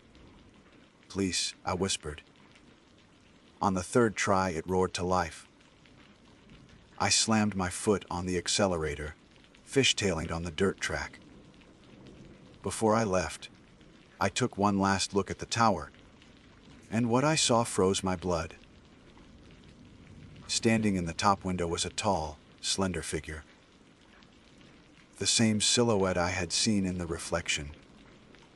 Its smooth, featureless oval of a face was turned toward me. I drove away and didn't look back. The image burned into my mind. I reached the ranger station, a wreck of a man. Henderson was waiting outside, as if he knew I was coming. He didn't ask a single question. He just handed me an envelope with my pay and said, in a flat voice, "Some places, they just have teeth." I took the envelope without a word, got in my own car, and drove away from there, leaving the Florida woods behind. I had come here to escape the ghosts of memory, and had found something so much worse. I knew the scars from Oak Haven Tower would never fade. I was no longer haunted by the ghost of my wife, but by the living memory of something much, much older and infinitely more malevolent. My name is Jack Carter. Before I traded my world for a 10 by 10-foot room in the sky, I was just another cog in the corporate machine. For 8 years, I worked as a mid-level project manager for a logistics company in Seattle. My days were a monotonous blur of spreadsheets, conference calls, and the artificial chill of an air-conditioned office. I lived in a small apartment, where the constant hum of traffic was my lullaby, and my most meaningful relationship was with the barista, who knew my coffee order by heart. The decision to leave wasn't a sudden epiphany. It was a slow erosion of the soul. I was 31, unattached, and felt a profound sense of dislocation, as if I were watching my own life from a great distance. The wilderness had always been a distant dream, a romantic notion I'd read about in books. So, when I stumbled upon a job posting for a seasonal fire lookout in the Kootenai National Forest of Montana, it felt less like a choice and more like a lifeline. The pay was surprisingly good, a testament, I assumed, to the extreme isolation the job entailed. For me, that isolation wasn't a drawback. It was the primary selling point. The application process was surprisingly straightforward, almost suspiciously so. A few online forms, a background check, and a single, crackly phone interview with a man named Henderson, the district ranger. His voice was like gravel rolling downhill, and he wasted no time on pleasantries. "You understand what this job is, son?" he'd asked. "It's not a vacation. It's you, the sky, and a million acres of trees that want to catch fire. You see smoke, you radio it in. That's it. You'll be alone. I mean truly alone. For months. Can you handle that?" "Yes, sir. I believe I can," I'd replied, trying to sound more confident than I felt. "We'll see," he grunted, and that was that. A week later, I received an email with a start date and a list of supplies to bring. I sold my car, put my few possessions in storage, and bought a one-way bus ticket to Libby, Montana. The journey itself was a process of shedding my old skin. With every mile east, The concrete jungle of Seattle gave way to rolling hills, then sprawling plains, and finally, the jagged, imposing peaks of the Rocky Mountains. Henderson met me in Libby. He was exactly as I'd pictured, tall, leathery, with a face carved by wind and sun, and eyes that seemed to hold the vast, empty landscape in their gaze. We didn't talk much on the 2-hour drive in his dusty Forest Service pickup. The paved road quickly became a gravel one, which then devolved into a deeply rutted dirt track that seemed to claw its way up the mountainside. The forest pressed in on all sides, a dense, silent wall of pine and fir. Finally, he pulled over where the track became impassable. "This is as far as the truck goes," he said, gesturing with his chin towards a steep, narrow trail. "Tower's a 2-mile hike from here. Let's get your gear." The hike was grueling. We loaded my supplies onto a pack mule he had tethered nearby, and I followed him up the switchbacks, my city lungs burning in the thin mountain air. The silence was absolute, broken only by the crunch of our boots on the trail and the occasional cry of a hawk circling high above. And then I saw it. Perched atop the highest peak, like a lonely sentinel, was the Thistle Peak Lookout. It was an old structure, built on a 50-foot steel frame. The cabin at the top was small, with glass windows on all 4 sides, surrounded by a narrow catwalk. It looked both incredibly vulnerable and stubbornly permanent against the endless blue sky. Henderson led me up the steep, clanging metal stairs. The view from the top stole my breath. It was a 360-degree panorama of raw, untamed wilderness. A sea of green, ridgeline after ridgeline, stretched to the horizon in every direction. There wasn't a single sign of human civilization. No roads, no buildings, no lights. Just the mountains and the sky. It was the most beautiful and the most intimidating thing I had ever seen. "Your world," Henderson said, his voice flat. The cabin was Spartan but functional. A small bed was folded against one wall. A wood-burning stove stood in the corner, and a desk with a map table and an old-fashioned radio sat by the window. The centerpiece of the room was the Osborne fire finder, a brass instrument used to pinpoint the location of smoke. Henderson gave me a quick, no-nonsense tour. He showed me how to work the radio, how to log weather patterns, how to use the fire finder. He pointed out the cistern that collected rainwater and the outhouse, a short, terrifying walk from the base of the tower. As the sun began to dip towards the western peaks, painting the sky in fiery shades of orange and purple, he prepared to leave. He placed a set of keys on the desk and then pulled a single laminated sheet of paper from his jacket pocket. It was typed, the letters slightly faded. "One last thing," he said, his face unreadable. "Your predecessor left this, said it was important. Most lookouts have their little quirks, their routines.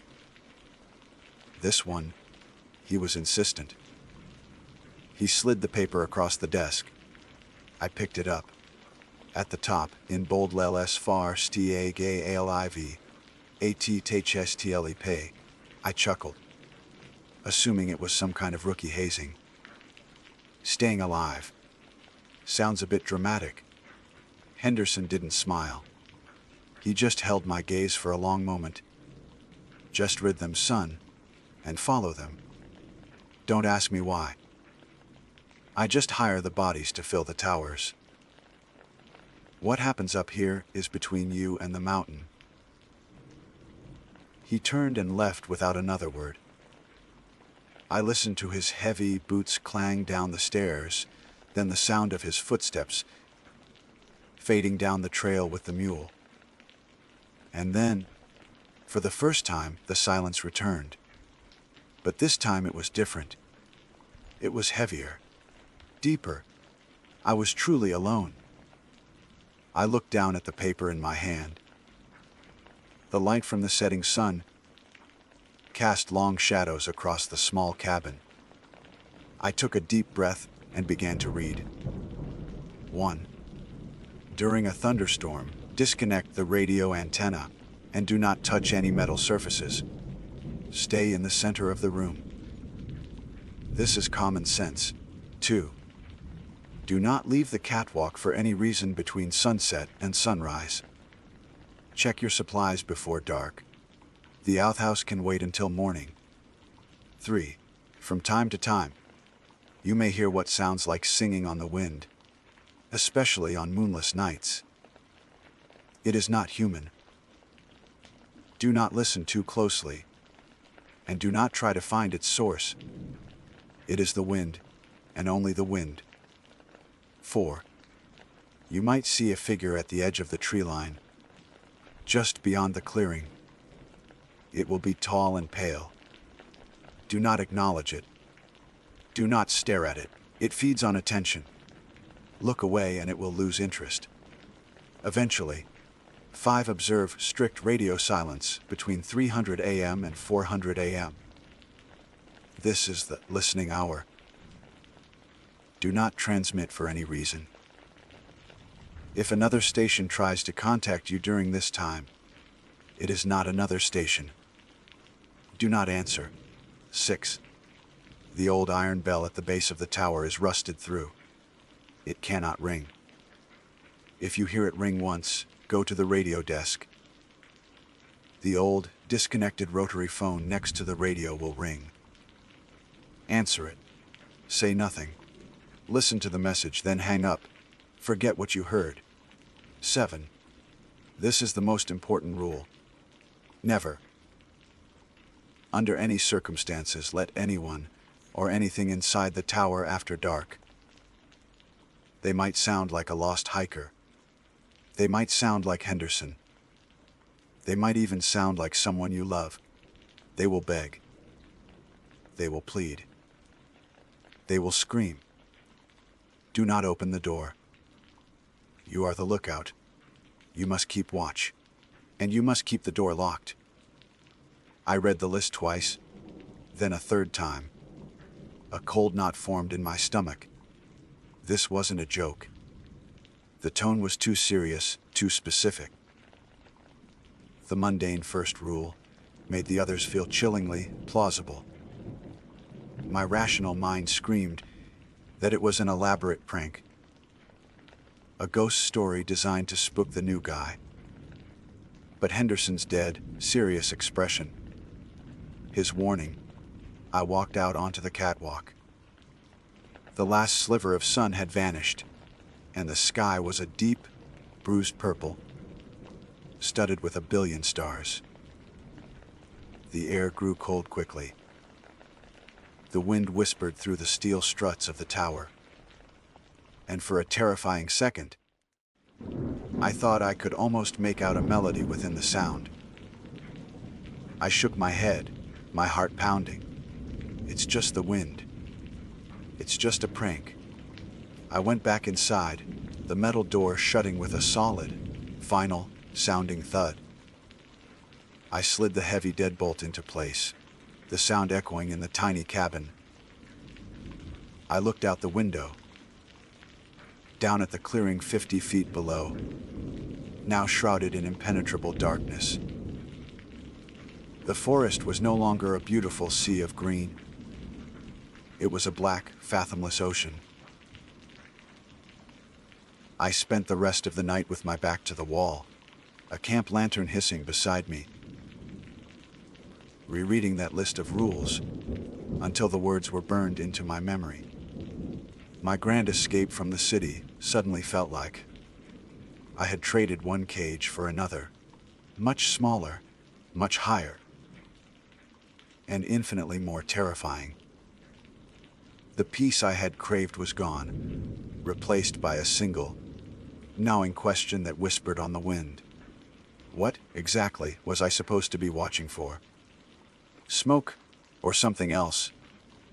That first night, as the wind howled, and the old tower groaned around me, I learned the first true lesson of Thistle Peak. The deepest silence isn't empty. It's listening. The first 2 weeks at Thistle Peak were deceptively peaceful. I fell into a rhythm that was governed by the sun and the sky. My days began just before dawn, the horizon slowly igniting in soft pastels. I'd make coffee on the small propane stove, step out onto the chilly catwalk, and watch the world wake up. The job itself was simple, almost meditative. Every hour, I'd do a slow 360-degree sweep with my binoculars, scanning the endless ocean of trees for the faintest whisper of smoke. I'd log the weather, temperature, wind speed, humidity, in a thick, leather-bound ledger.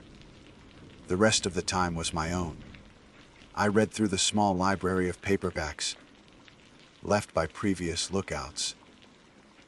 Stories of adventure and mystery that felt right at home in this wild place. I listened to music on a small, battery-powered player. The melodies a stark contrast to the profound silence. I did push-ups and sit-ups until my muscles burned. The physical exertion a welcome distraction. The isolation I had craved was absolute, and for a while, it was bliss. The city, with its noise and its demands, felt like a distant, half-forgotten dream. The list of rules remained tacked to the wall, a silent, unnerving presence. I tried to rationalize it, to strip it of its power. It was a prank, I told myself. The product of a lonely mind, a way for my predecessor to personify the strange sounds and shadows of the deep wilderness. The singing on the wind, just the acoustics of the wind whistling through the steel tower. The pale figure, a sun-bleached log or a trick of the light at dusk. The radio silence, a quirky personal ritual. The bell, the phone, the warning about visitors. All just elements of an elaborate ghost story. I almost convinced myself. Almost. The memory of Henderson's grim face, his stark warning, kept the seed of doubt alive. The tranquility began to unravel during the third week. It was a moonless, starless night. The kind of oppressive darkness that feels like a physical weight. A storm was brewing to the west, and the wind had picked up, moaning and shrieking around the tower like a living thing. I was reading by the light of my lantern when I first heard it. It was faint, woven into the fabric of the wind's howl, but it was unmistakably there. A melody. It was high and ethereal, a wordless, sorrowful tune that seemed to come from everywhere and nowhere at once. It was etchingly beautiful, yet it sent a primal shiver down my spine. Rule 23 flashed in my mind, as clear as the typed letters on the page. It is not human. Do not listen too closely, and do not try to find its source. It is the wind, and only the wind. My heart hammered against my ribs. I wanted to rush out onto the catwalk, to strain my ears against the gale and pinpoint the source. But Henderson's voice echoed in my memory. Just follow them, son. With trembling hands, I rummaged through my pack until I found a pair of foam earplugs. I shoved them deep into my ears, but I couldn't block out the memory of the sound. I sat there for hours, the wind rattling the windows, until the melody finally faded, or perhaps I just willed myself to stop hearing it. I told myself it was an auditory illusion, my brain creating patterns out of the chaos of the storm. But the fear it had sparked was real, and it lingered long after the wind had died down. A few days later, Rule 4 made its presence known. The sun was setting, bathing the landscape in a warm, golden light. It was my favorite time of day, a time when the world felt calm and safe. I was doing my evening scan with the binoculars, sweeping them across the familiar ridgelines. As I brought my view back to the clearing directly below the tower, I saw a flash of white against the deep green of the pines.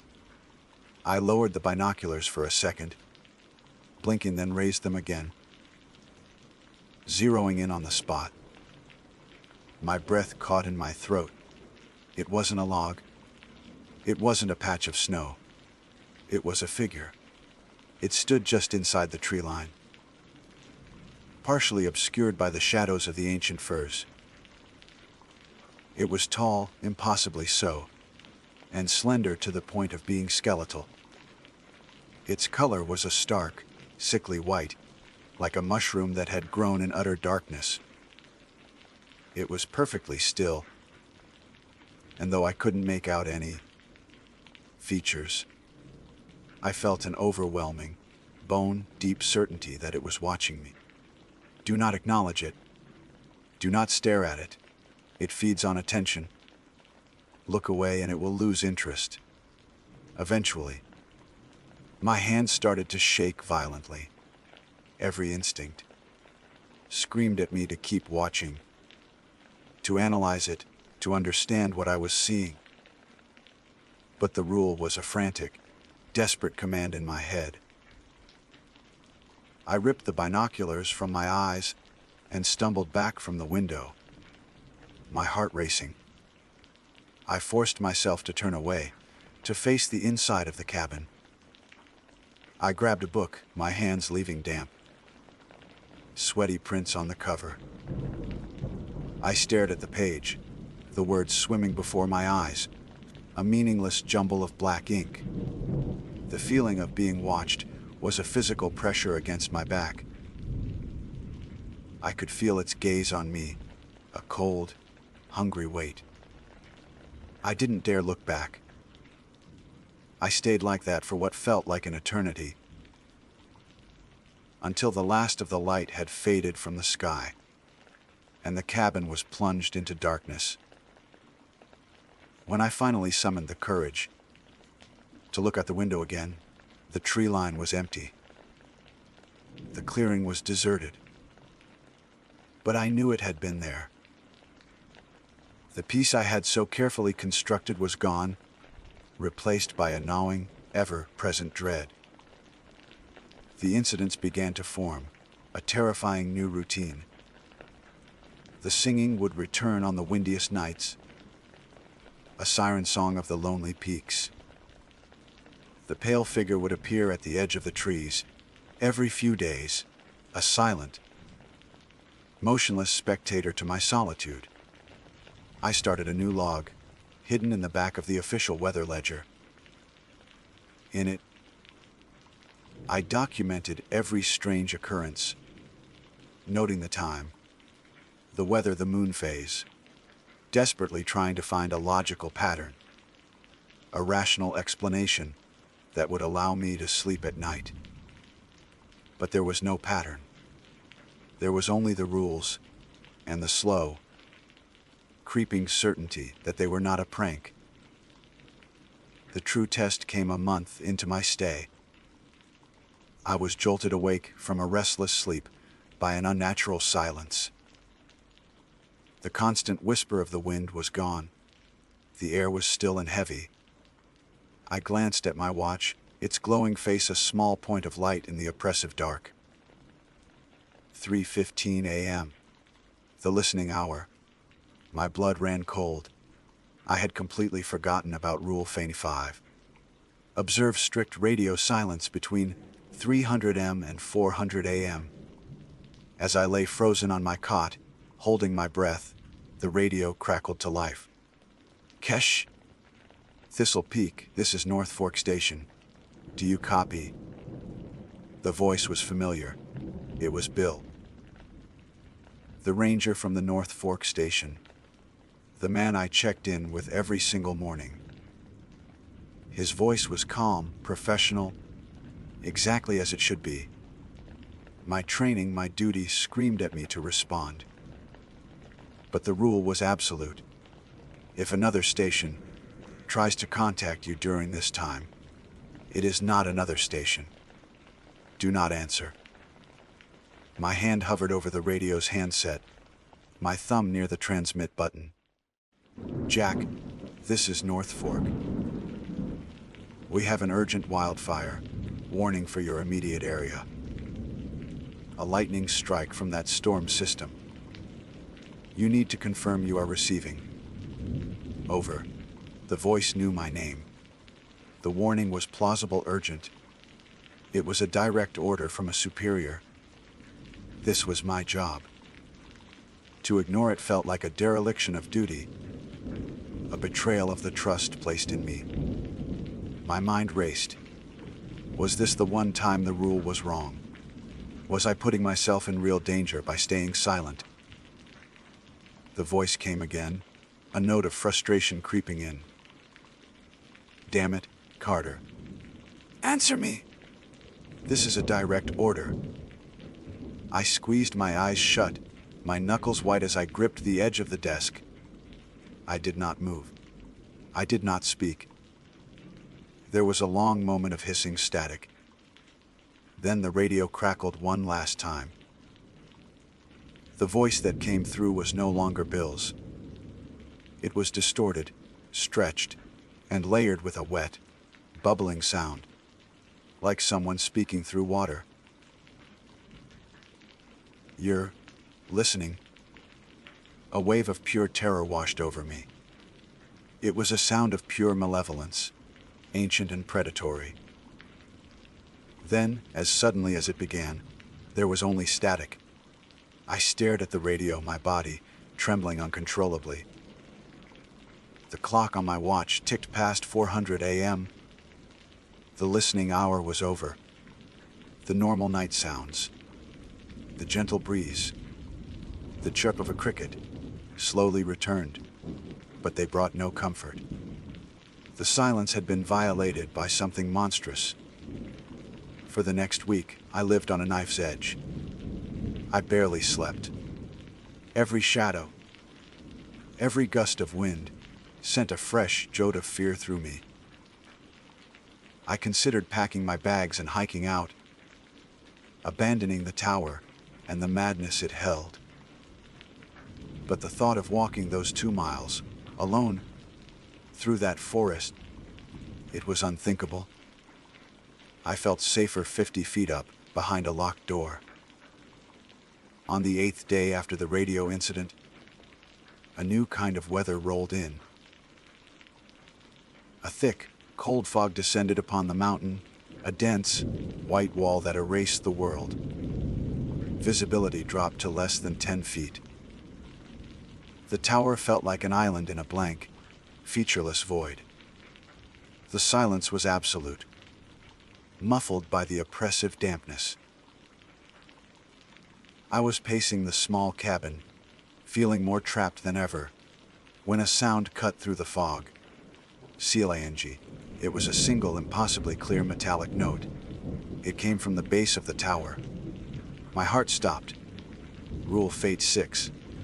The old iron bell at the base of the tower is rusted through. It cannot ring. I had seen it myself on my first day. It was a mass of orange rust, the clapper frozen in place. It was impossible.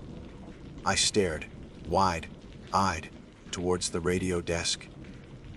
As if summoned by the thought, the old, black rotary phone, the one Henderson had told me was disconnected decades ago, began to ring.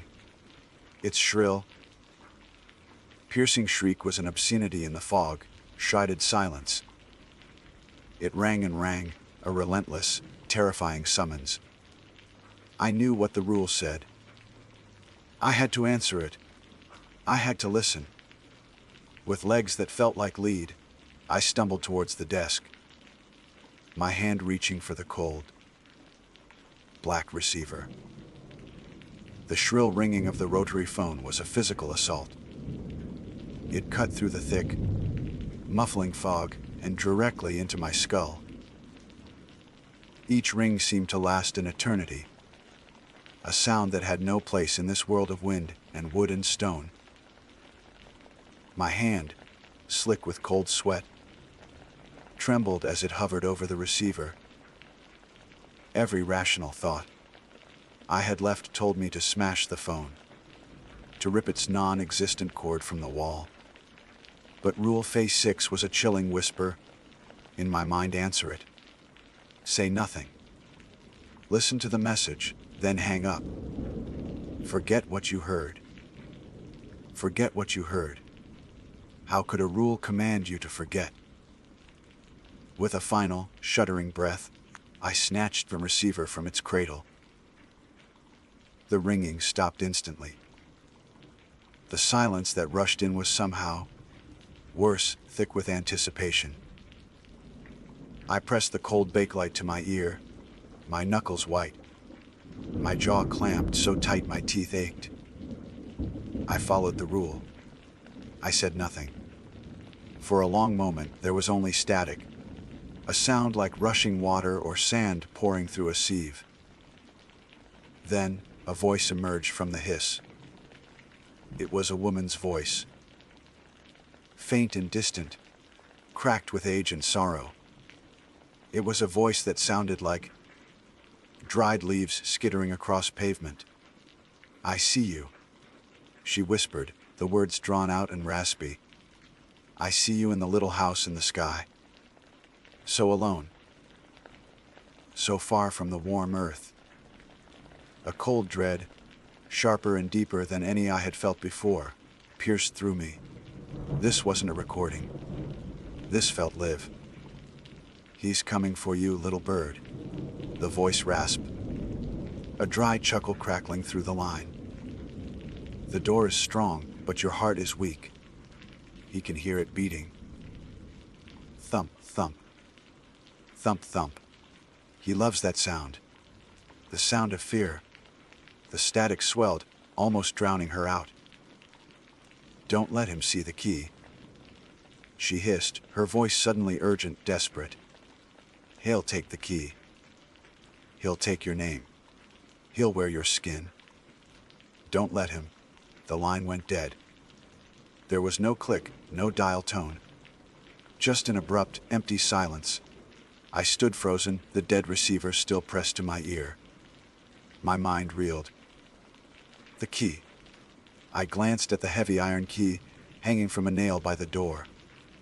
My name. Wear my skin. The images the words conjured were grotesque, nightmarish. I slammed the receiver back onto its cradle, the clatter echoing in the small cabin. My legs gave out and I slid down the wall to the floor, my body shaking uncontrollably. Forget what I heard. It was impossible. The words were burned into my brain, a venomous poison seeping into every thought. The fog did not lift for 2 more days. I lived in a gray, featureless purgatory, 50 feet above a world that had ceased to exist. I couldn't see the tree line, so I didn't know if the pale figure was there, watching. The wind was dead, so there was no singing.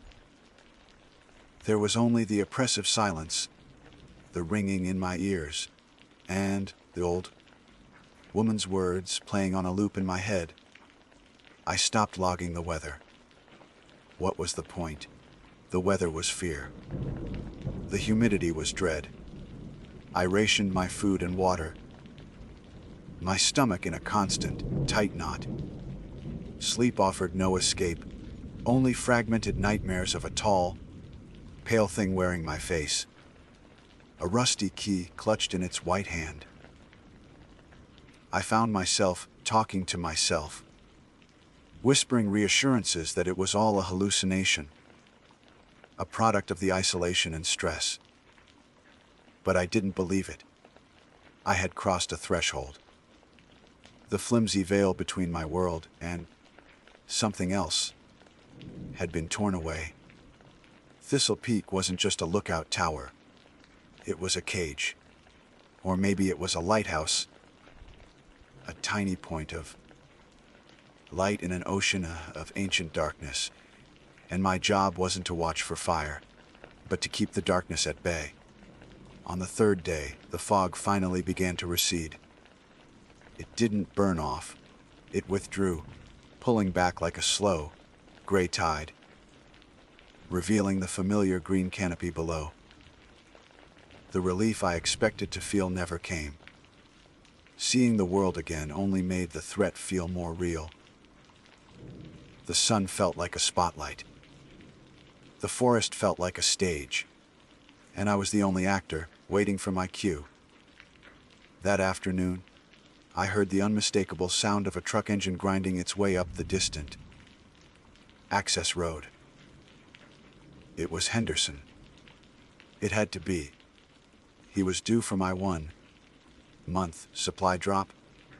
A wave of hope, so powerful it almost brought me to my knees, washed over me. A real person. A connection to the world I had left behind. I would tell him everything. The rules, the singing, the figure, the radio, the phone call. He had to listen. He had to get me out of here. I watched through the binoculars as his truck came to a stop at the trailhead. I saw his familiar, lanky figure get out. Saw him unload boxes of supplies and strap them to the pack mule. The sight was so normal, so wonderfully mundane, that I almost cried. I watched him start the 2-mile hike up the trail. A slow, moving figure, disappearing and reappearing through the trees. The sun was beginning its slow descent by the time he reached the clearing at the base of the tower. He looked up and waved. I waved back, my hand shaking with relief. "Everything all right up there, Carter?" He yelled, his voice carrying clearly in the still air. "Never been better," I shouted back, the lie tasting like ash in my mouth. I couldn't tell him like this. Not shout him across the distance. I had to wait until he was up here. "I'll just leave these supplies at the bottom of the stairs. No need for me to come all the way up," he called out. My heart sank. "Wait, come on up, Henderson. I've got a fresh pot of coffee on." He hesitated, looking up at the tower, then back down the trail. "It's getting late. I need to be back in Libby before midnight." "Please," I said, my voice cracking with a desperation I couldn't hide. It's important." He stared up at me for a long moment, his expression unreadable from this distance. Finally, he gave a slow nod. "All right, son. But make it quick." I watched as he started the slow, methodical climb up the 50 feet of clanging, metal stairs.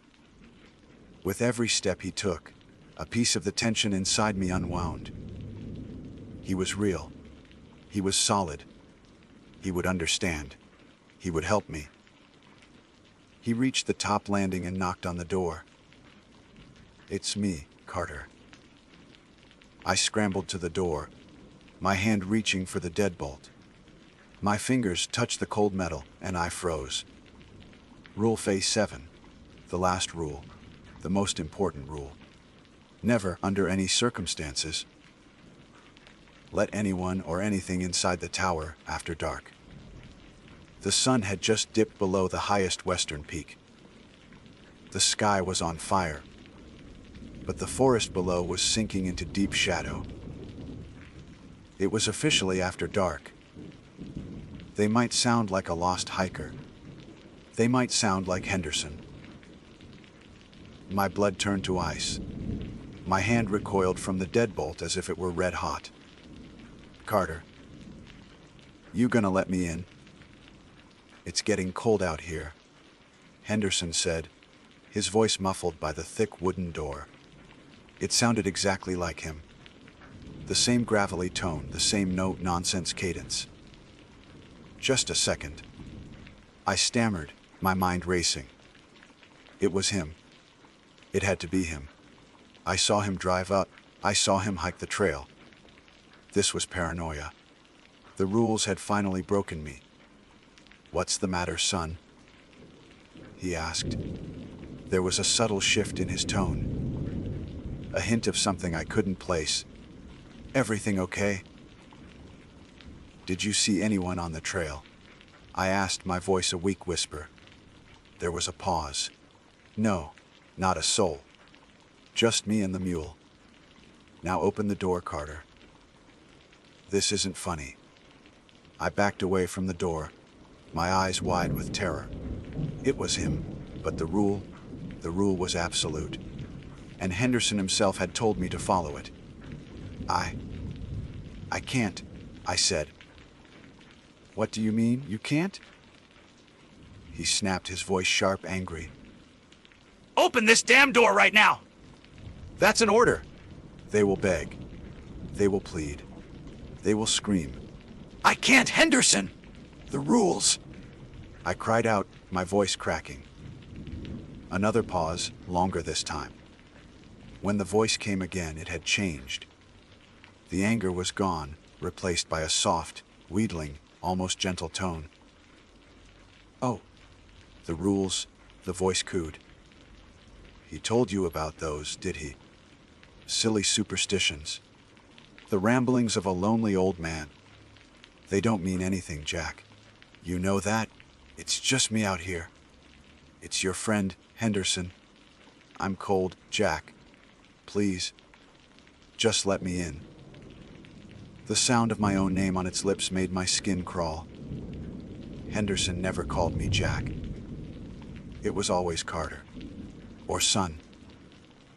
I scrambled backwards until my back hit the far wall, my eyes glued to the door. "You're not Henderson," I whispered. A low chuckle came from the other side of the door.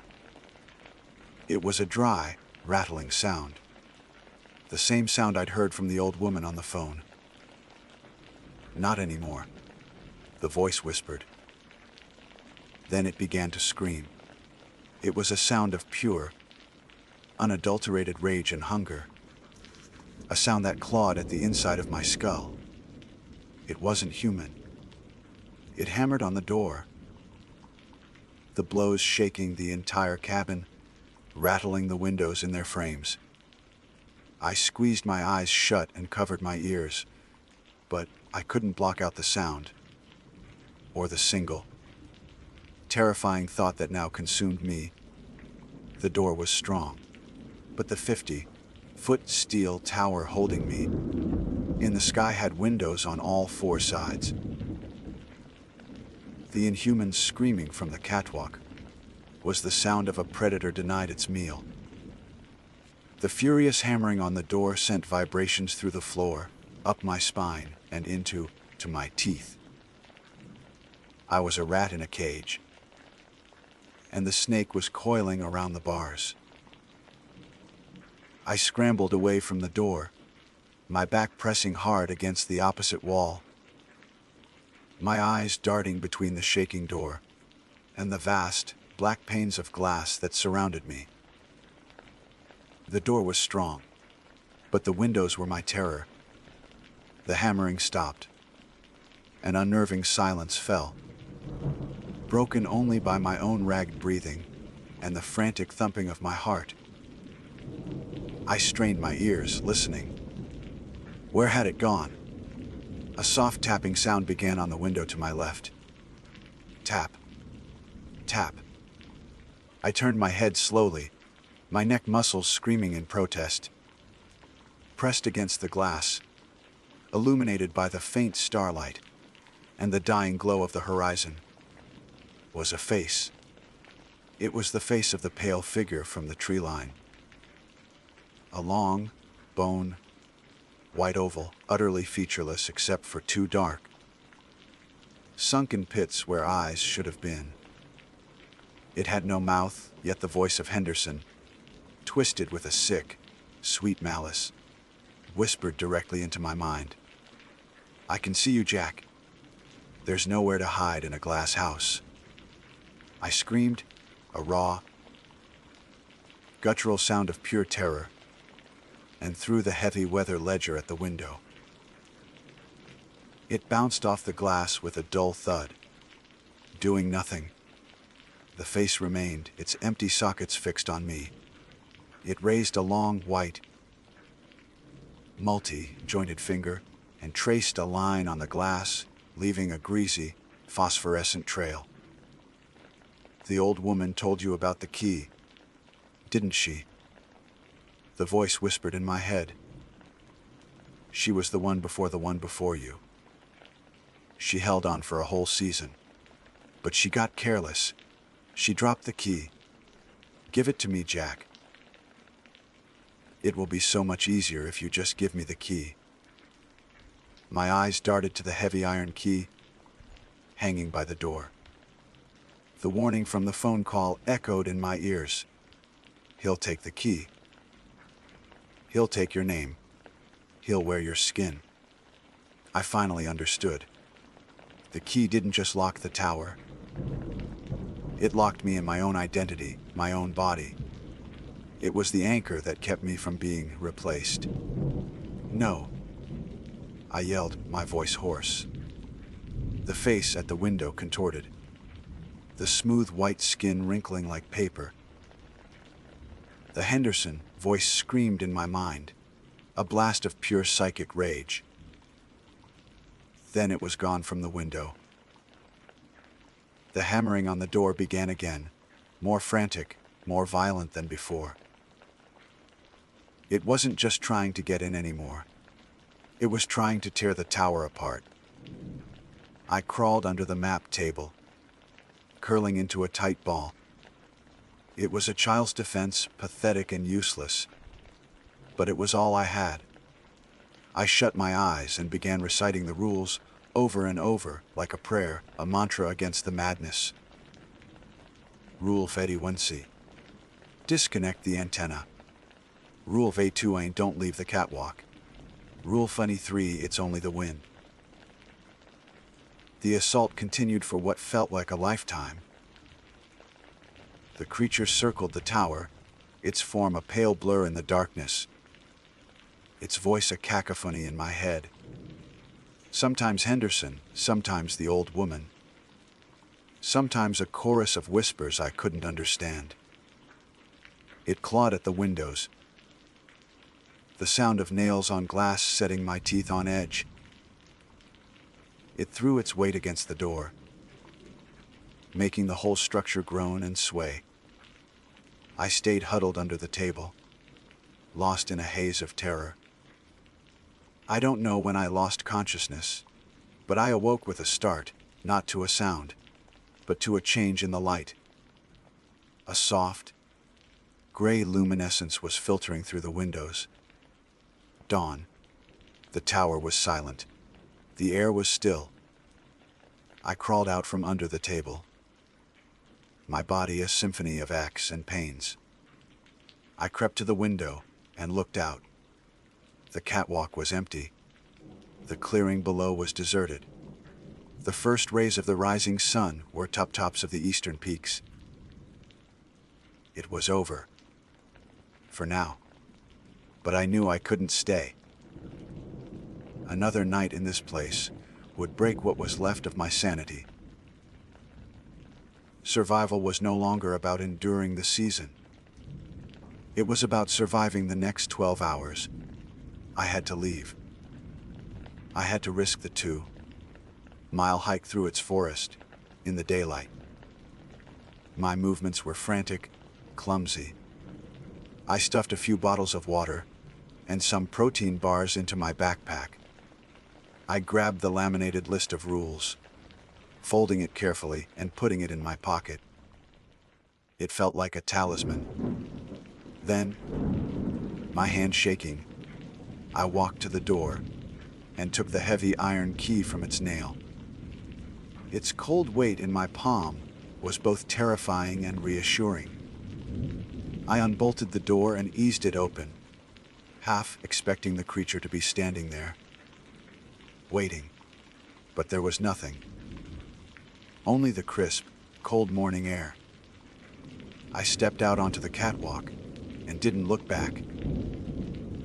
I practically ran down the 50 feet of stairs, my boots clanging a frantic rhythm of escape. At the bottom, I saw the supplies Henderson, the real Henderson, had left. The boxes were untouched. Nearby, the rusted bell was silent, but I saw fresh, deep scratches in the metal around it. The hike down was the longest 2 miles of my life. Every rustle of leaves, every snap of a twig, sent a jolt of adrenaline through me. The forest no longer felt beautiful or peaceful. It felt menacing, alive, and watchful. I clutched the iron key in my pocket, my knuckles white. I felt the weight of unseen eyes on my back the entire way. I didn't run, fearing that to show panic would be to invite pursuit. I just walked, a steady, determined pace, my gaze fixed on the trail ahead. When I finally saw Henderson's Forest Service truck through the trees, I almost collapsed in relief. I broke into a run, stumbling out of the tree line and into the small clearing where it was parked. It was empty. The driver's side door was slightly ajar. On the ground next to the door lay a worn leather wallet. I picked it up with a trembling hand. Inside was Henderson's driver's license, a picture of the same leathery, grim-faced man who had hired me. He had never made it back down the mountain. The thing that had climbed my tower, that had worn his voice, had gotten to him first. It hadn't just been mimicking him. It had consumed him. I threw my pack in the passenger seat and fumbled with the ignition. The keys were already there. The engine roared to life. A beautiful, deafening sound of civilization and escape. I slammed the truck into gear and spun the tires in the dirt, turning the vehicle around to face the long road down. As the truck straightened out, the headlights cut a path through the morning shadows. And there, standing at the edge of the woods where the trail began, was the pale figure. It was perfectly still, its featureless face turned towards me, its empty sockets seeming to drink in the light. It didn't move. It didn't have to. It was a silent promise, a statement. You are leaving, but you will never escape. I stomped on the accelerator. The truck shot forward, leaving the clearing and the silent, watching thing behind. I didn't look in the rearview mirror. I couldn't. I drove for hours, my foot pressed to the floor, not stopping until the mountains were a distant, jagged line behind me, and the sun was high in the sky. I don't know what I'll do now or where I'll go. The corporate world seems like a paradise I can never return to. How do you explain on a resume that you spent a season fighting monsters that wear human skin? I still have the key. I can't seem to get rid of it. Sometimes late at night, when the wind howls just right, I think I can hear a faint, sorrowful singing. I live in a ground floor apartment now, with thick curtains I keep drawn at all times. In my wallet, tucked behind my driver's license, is a folded, laminated piece of paper. The ink is faded, but the words are as clear and as terrifying as the day I first read them. I know that one day, someone else will find a job posting for a seasonal fire lookout in the Kootenai National Forest. A new cog looking to escape the machine. And I wonder if I'll have the courage, or the cruelty, to pass the rules on, or if I'll just let them walk into that high, lonely place, unprepared for the things that wait in the silence, and for the most important rule of all. Some doors should never, ever be opened.